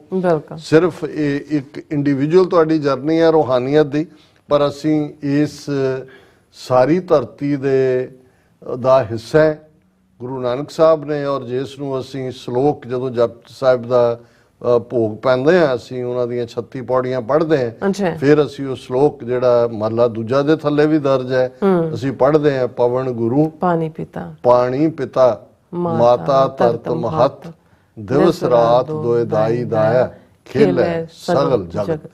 ਹੁਣ ਇਸ ਤੋਂ ਵੱਡੀ ਸਟੇਟਮੈਂਟ 5 ਸਦੀਆਂ ਪਹਿਲਾਂ, ਹਾਲਾਂ ਕੁਦਰਤ ਜਿਹੜਾ ਕਲਾਈਮੇਟ ਹੈ, ਕਲਾਈਮੇਟ ਕੁਦਰਤ ਕ੍ਰਿਤ, ਗੁਰੂ ਨਾਨਕ ਸਾਹਿਬ ਦਾ ਬਲਿਹਾਰੀ ਕੁਦਰਤ ਵਸਿਆ ਤੇਰਾ ਅੰਤ ਨਾ ਜਾਈ ਲਖਿਆ। ਬਲਿਹਾਰ ਤੂੰ ਕੁਦਰਤ ਦੇ ਵਿੱਚ ਵਸਦਾ ਹੈ। ਹੁਣ ਇੱਥੇ ਪਵਨ ਦੇ ਨਾਲ ਹਵਾ, ਜਦੋਂ ਅਸੀਂ ਪੋਲਿਊਸ਼ਨ ਦੀ ਗੱਲ ਕਰਦੇ ਹਾਂ ਸਭ ਤੋਂ ਪਹਿਲਾਂ 에ਅਰ ਪੋਲਿਊਟਡ। ਦਿੱਲੀ ਦਾ ਹਾਲ ਦੇਖ ਲਓ, ਦੁਨੀਆ ਦੀ ਵਰਸਟ ਕੈਪੀਟਲ ਚੋਂ। ਔਰ ਜਦੋਂ ਵੀ ਥੋੜਾ ਬਹੁਤ ਵੀ ਕੁਝ ਹੁੰਦਾ ਜੀ ਇਨਾ ਲੈਵਲ ਪੋਲਿਊਸ਼ਨ ਦਾ ਹੋ ਗਿਆ, ਇਹ ਹਾਲ ਸੋ ਗੁਰੂ ਸਾਹਿਬ ਨੇ ਕਿਹਾ ਕਿ ਭਾਈ ਤੁਹਾਡਾ ਪਹਿਲਾ ਤਾਂ ਗੁਰੂ ਹੀ ਸਾਹ ਦੇ ਨਾਲ ਜ਼ਿੰਦਗੀ ਜੁੜੀ ਹੋਈ ਹੈ, ਉਹ ਪਵਨ ਹੈ ਤੇ ਪਾਣੀ ਪਿਓ ਹੈ ਪਿਓ ਹੈ ਜਿਸ ਚੋਂ ਸਾਰੀ ਕ੍ਰੀਏਸ਼ਨ ਹੈ। ਔਰ ਜਦੋਂ ਇਹ ਉੱਥੇ ਹਿੰਦੂ ਥਾਟ ਵਾਲਿਆਂ ਨੇ ਤਾਂ ਬਹਿਸ ਛਿੜੀ ਹੋਈ ਸੀ ਕੀ ਵਾਇਲੈਂਟ ਹੈ ਕੀ ਨਾਨ ਵਾਇਲੈਂਟ ਹੈ, ਕੀ ਹਿੰਸਾ ਹੈ ਕੀ ਅਹਿੰਸਾ ਹੈ, ਤੇ ਗੁਰੂ ਸਾਹਿਬ ਨੇ ਇਹ ਫਰਮਾਇਆ ਸੀ ਕਿ ਜੀਤੇ ਦਾਣੇ ਅੰਨ ਕੇ ਜੀਆਂ ਬਾਜ ਨਾ ਕੋਏ, ਪਹਿਲਾ ਪਾਣੀ ਜਿਉ ਹੈ ਜਿਤ ਹਰਿਆ ਸਭ ਕੋਏ। ਬਿਲਕੁਲ ਕਿ ਵੀ ਗੱਲ ਕੱਲੀ ਇਹ ਨਹੀਂ ਹੈ ਵੀ ਪਲਾਂਟਸ ਦੇ ਵਿੱਚ ਲਾਈਫ ਹੈ, ਉਹਨਾਂ ਨੇ ਕਿਹਾ ਜਿੱਦਾਂ ਚੋਂ ਪਲਾਂਟ ਪੈਦਾ ਹੁੰਦੇ ਨੇ ਵਾਟਰ ਉਹ ਲਾਈਫ ਹੈ, ਉਹ ਲਾਈਫ ਉਸ ਚੋਂ ਲਾਈਫ ਨਿਕਲਦੀ ਹੈ। ਇਹੀ ਕਾਰਨ ਹੈ ਜੇ ਮੂਨ ਮਾਰਸ ਜਾਂ ਦੂਜੇ ਮਿਸ਼ਨ ਜਾਂਦੇ ਨੇ ਉੱਥੇ ਜਾ ਕੇ ਲੱਭਦਾ ਕੀ ਨੇ ਪਹਿਲਾਂ ਪਾਣੀ, ਕਿ ਜੇ ਪਾਣੀ ਹੋਏਗਾ ਤੇ ਲਾਈਫ ਦੀ ਐਗਜ਼ਿਸਟੈਂਸ ਹੋਏਗੀ। ਸੋ ਪਵਨ ਗੁਰੂ ਪਾਣੀ ਪਿਤਾ ਮਾਤਾ ਧਰਤ ਮਹਤ, ਇਹ ਹੈ ਧਰਤੀ। ਉਹਨੂੰ ਕਹਿਣ ਨੂੰ ਤਾਂ ਕਹੀ ਜਾਓ ਧਰਤੀ ਮਾਂ, ਭਾਰਤ ਮਾਤਾ ਕੀ ਜੈ ਹੋ, ਮਾਂ ਕਹੀ ਜਾਓ ਤੇ ਮਾਂ ਦੇ ਸਿਰ 'ਚ ਸੁਆਹ ਪਾਈ ਜਾਓ, ਜੋ ਕੁਛ ਉੱਥੇ ਉਹ ਹਾਲ ਕਰ ਰਹੇ ਨੇ। ਹੁਣ ਇੱਥੇ ਗੁਰੂ ਸਾਹਿਬ ਨੇ ਕਿਹਾ ਕਿ ਭਾਈ ਇਹ ਅਕਾਲ ਪੁਰਖ ਦੀ ਕੁਦਰਤ ਹੈ, ਦਿਨ ਤੇ ਰਾਤ ਇਹ ਖਿਡਾਵਾ ਤੇ ਖਿਡਾਵੀ ਨੇ, ਦਾਈ ਦਾ ਹੈ।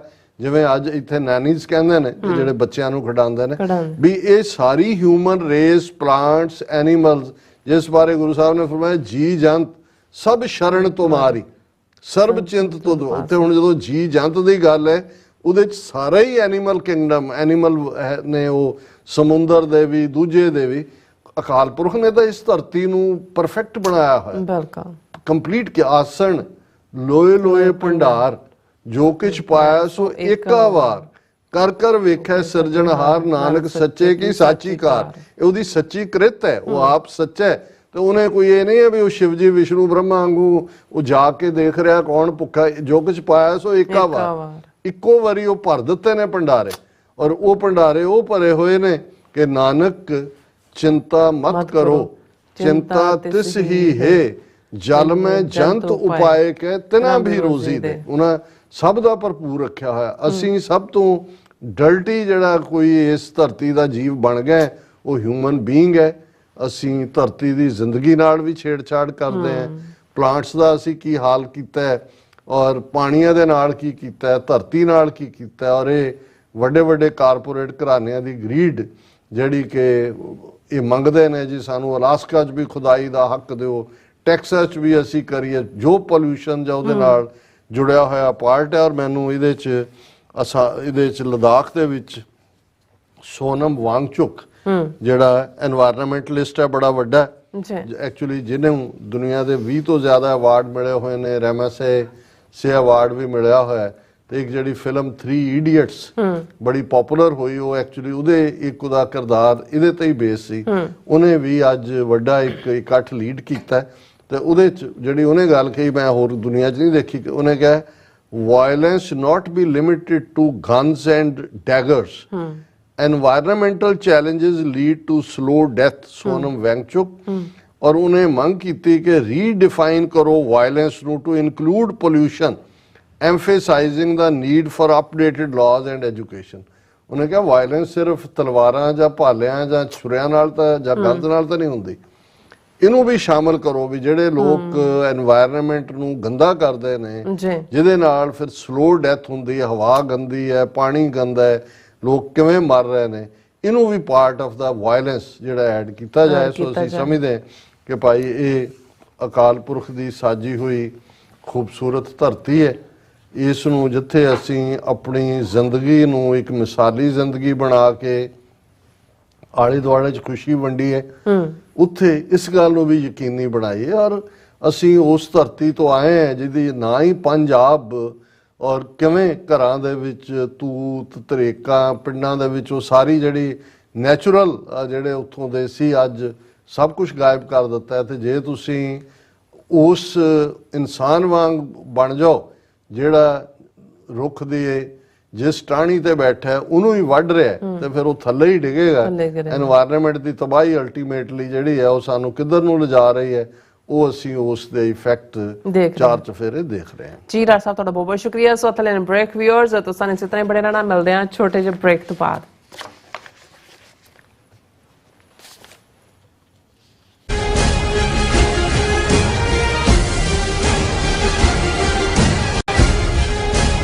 ਗੁਰੂ ਪਿਆਰੀ ਸਾਧ ਸੰਗਤ ਜੀ, ਵਾਹਿਗੁਰੂ ਜੀ ਕਾ ਖਾਲਸਾ ਵਾਹਿਗੁਰੂ ਜੀ ਕੀ ਫਤਿਹ। ਗੁਰ ਸੰਗਤ ਕੀਨੀ ਖਾਲਸਾ ਮਨ ਮੁਖੀ ਦੁਹੇਲਾ, ਵਾਹ ਵਾਹ ਗੋਬਿੰਦ ਸਿੰਘ ਆਪੇ ਗੁਰ ਚੇਲਾ।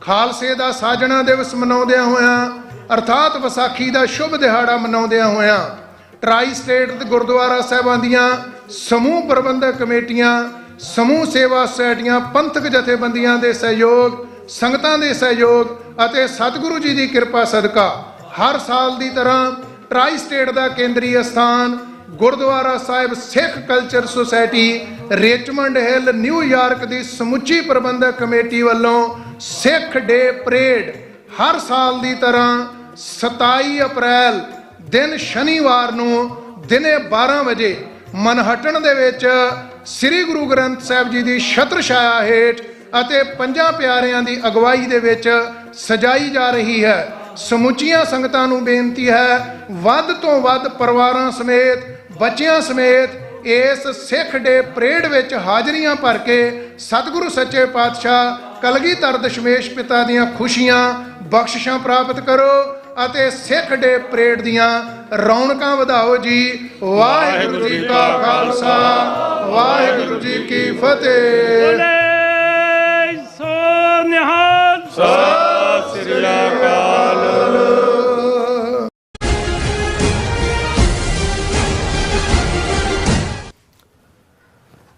Viewers welcome back to programme. So viewers ਗੱਲਬਾਤ ਕਰਨ ਜਾ ਰਹੇ ਹਾਂ ਭਾਰਤ ਦੇ ਹਵਾਲੇ ਨਾਲ ਕਿ ਭਾਰਤ ਦਾ ਪ੍ਰਧਾਨ ਮੰਤਰੀ ਹੁਣ ਖੁੱਲ੍ਹ ਕੇ ਮੁਸਲਮਾਨਾਂ ਦੇ ਖਿਲਾਫ ਨਫ਼ਰਤ ਫੈਲਾਉਣ ਤੇ ਆ ਗਿਆ ਹੈ। ਲੱਗਦਾ ਹੈ ਕਿ ਪਹਿਲੇ ਚਰਨ ਦੀਆਂ ਵੋਟਾਂ ਤੋਂ ਬਾਅਦ ਹਿੰਦੂਤਵੀਆਂ ਵਿੱਚ ਭਾਰੀ ਬੌਖਲਾਹਟ ਹੈ। ਮੋਦੀ ਨੇ ਕੀ ਕਿਹਾ ਹੈ, ਇਹ ਅਸਲ ਵਿੱਚ ਹਿੰਦੂ ਰਾਸ਼ਟਰ ਦਾ ਅਸਲ ਰੂਪ ਹੈ। ਸੋ ਇਸ ਬਾਰੇ ਆਪਾਂ ਗੱਲਬਾਤ ਕਰਨ ਜਾ ਰਹੇ ਹਾਂ। ਸੋ ਅਸੀਂ ਚਾਹਾਂਗੇ ਕਿ ਤੁਸੀਂ ਇਸੇ ਤਰ੍ਹਾਂ ਬਣੇ ਰਹਿਣਾ, ਦੇਖਣ ਸੁਣਨ ਲਈ, ਲਿਖਣ ਲਈ ਤੁਹਾਡਾ ਸਭ ਦਾ ਬਹੁਤ ਬਹੁਤ ਧੰਨਵਾਦ ਜੀ। ਡਾਕਟਰ ਸਾਹਿਬ ਕੀ ਕਹਿਣਾ ਚਾਹੋਗੇ? ਦੇਖੋ, ਪੰਜਾਬੀ 'ਚ ਕਹਿੰਦੇ ਨੇ ਕਿ ਵੀ ਭਾਜ ਮਲੰਮਾ ਲੈ ਜਾਏਗਾ। ਕਈ ਵਾਰ ਤੁਸੀਂ ਆਪਣੇ ਜ਼ਖਮ ਨੂੰ ਮਲੰਮੇ ਦੇ ਨਾਲ, ਲੋਗੜ ਦੇ ਨਾਲ ਉਸ ਨੂੰ ਲੁਕੋ ਸਕਦੇ ਹੋ, ਪਰ ਅੰਦਰ ਤਾਂ ਪਤਾ ਹੁੰਦਾ ਕੀ ਹੈ। ਸੋ ਹਿੰਦੂਤਵਾ ਜਾਂ ਇਹਨਾਂ ਦੀ ਵਿਚਾਰਧਾਰਾ ਕੀ ਹੈ, ਇਹਨਾਂ ਦਾ ਲਗਭਗ 100 ਸਾਲ ਪਹਿਲਾਂ ਜਦੋਂ 1925 ਦੇ ਵਿੱਚ ਰਾਸ਼ਟਰੀ ਸਵੈਮ ਸੇਵਕ ਸੰਘ ਡਾਕਟਰ ਹੈਡਗਵੇਅਰ ਉਸ ਨੂੰ ਹੋਂਦ 'ਚ ਲਿਆਂਦੇ ਨੇ, ਇਹਨਾਂ ਦਾ ਆਬਜੈਕਟਿਵ ਕੀ ਰੱਖਿਆ ਜਾਂਦਾ ਹੈ ਇਸ ਬਾਰੇ ਕਿਸੇ ਨੂੰ ਕੋਈ ਭੁਲੇਖਾ ਨਹੀਂ। ਤੇ ਜੇ ਅਸੀਂ ਈਵਨ ਹਿੰਦੂਤਵਾ ਟਰਮ ਤਾਂ ਸਾਵਰਕਰ ਨੇ ਦਿੱਤੀ ਜਾਂ 1925 'ਚ ਬਣੇ RSS ਨੇ ਇਸ ਨੂੰ ਅੱਜ ਆਪਣਾ ਪੋਲੀਟੀਕਲ ਏਜੰਡਾ ਬਣਾਇਆ, ਪਰ ਜੇ ਤੁਸੀਂ ਬੈਕ 3000 ਸਾਲ ਪਹਿਲਾਂ ਰਿਗਵੇਦ ਦੇ ਵਿੱਚ ਚਲੇ ਜਾਓ ਤੇ ਤੁਹਾਨੂੰ ਸਮਝ ਆ ਜਾਂਦੀ ਹੈ ਕਿ ਵੀ ਦੁਨੀਆ ਦੇ ਵਿੱਚ ਵਰਸਟ ਕਿਸਮ ਦਾ ਨਸਲਵਾਦ ਵੀ ਰਿਹਾ, ਐਪਾਰਥਾਈਡ ਵੀ ਰਿਹਾ, ਸਲੇਵਰੀ ਵੀ ਰਹੀ ਹੈ, ਪਰ ਕਾਸਟ ਸਿਸਟਮ, ਵਰਣ ਆਸ਼ਰਮ ਤੋਂ ਬਦਤਰ ਕੋਈ ਸਿਸਟਮ ਹਿਊਮਨ ਹਿਸਟਰੀ ਦਾ ਐਸਾ ਨਹੀਂ ਹੈ ਜਿਸ ਨੂੰ ਜਿਹੜਾ ਉਹਦੇ ਨਾਲ ਤੁਸੀਂ ਇਹਨਾਂ ਦੇ ਕਾਸਟ ਸਿਸਟਮ ਨਾਲ ਕੰਪੇਅਰ ਕਰ ਸਕੋ। ਇੰਨਾ ਬਦਤਰ ਹੈ। ਔਰ ਪਿਛਲੇ ਦਿਨਾਂ 'ਚ ਹੀ ਸਾਡੇ ਇੱਕ ਭੈਣ ਜੀ ਜਿਹੜੇ ਸਾਈਕਾਇਟਰਿਸਟ ਨੇ ਔਰ ਉਹਨਾਂ ਦਾ ਕਾਫੀ ਜਿਹੜਾ ਇੰਟਰਸਟ ਹੈ ਇਸ ਸਾਰੇ ਪੀਰੀਅਡ 'ਚ, ਸਿੱਖ ਕੌਮ ਦੇ ਨਾਲ ਪਿਆਰ ਕਰਨ ਵਾਲੇ ਨੇ, ਲੇਕਿਨ ਨਾਲ ਦੀ ਨਾਲ ਉਹਨਾਂ ਨੂੰ ਕਿ ਵੀ ਇਹ ਜਿਹੜਾ ਹਿੰਦੂ ਔਰ ਬ੍ਰਾਹਮਣ ਦਾ ਅਸਲ ਵਰਣ ਆਸ਼ਰਮ ਦਾ ਕਾਨਸੈਪਟ ਹੈ, ਜਿਹਦੇ ਥੱਲੇ ਜੋ ਸ਼ੂਦਰਾਂ ਦੇ ਨਾਲ, ਜੋ ਔਰਤਾਂ ਦੇ ਨਾਲ ਔਰ ਜਿਸ ਤਰੀਕੇ ਦੇ ਨਾਲ ਇਹਨਾਂ ਨੇ ਕਨਵੋਲਿਊਟਡ ਮਾਈਂਡਸੈਟ ਦੇ ਥੱਲੇ ਇਹ ਸਾਰੇ ਨੂੰ ਜਿਹੜਾ ਉਹ ਤਰਤੀਬ ਦਿੱਤੀ ਹੋਈ ਹੈ, ਇਸ ਚੈਲੰਜ ਨੂੰ ਸਮਝਦਿਆਂ ਹੀ ਜਿਹੜਾ ਉਹ ਵਕਤ ਲੱਗਦਾ ਹੈ।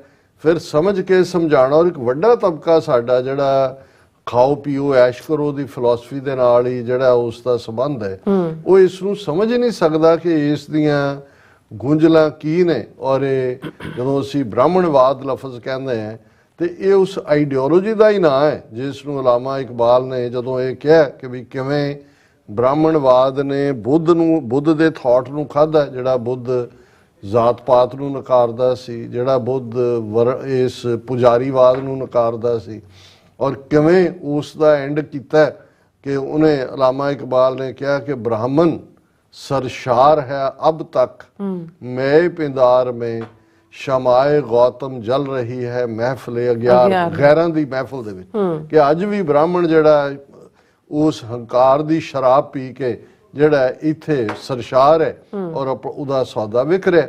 ਹੁਣ ਤਾਂ ਪਿਛਲੇ 10 ਸਾਲ ਤੋਂ ਬ੍ਰਾਹਮਣਵਾਦ ਦੀ ਆਈਡੀਓਲੋਜੀ ਵਾਲਿਆਂ ਕੋਲ ਸਿੱਧੇ ਤੌਰ ਤੇ ਪਾਵਰ ਆਈ। ਹਾਲਾਂਕਿ ਜਦੋਂ ਅਸੀਂ ਭਾਰਤੀ ਸੰਵਿਧਾਨ, ਕਾਨਸਟੀਟਿਊਸ਼ਨ, ਕਾਂਸਟੀਟਿਊਂਟ ਅਸੈਂਬਲੀ, ਗਾਂਧੀ, ਨਹਿਰੂ ਦੇਖਦੇ ਹਾਂ, ਉਹ ਵਿਦਵਾਨ ਹਮੇਸ਼ਾ ਹੀ ਰਿਹਾ।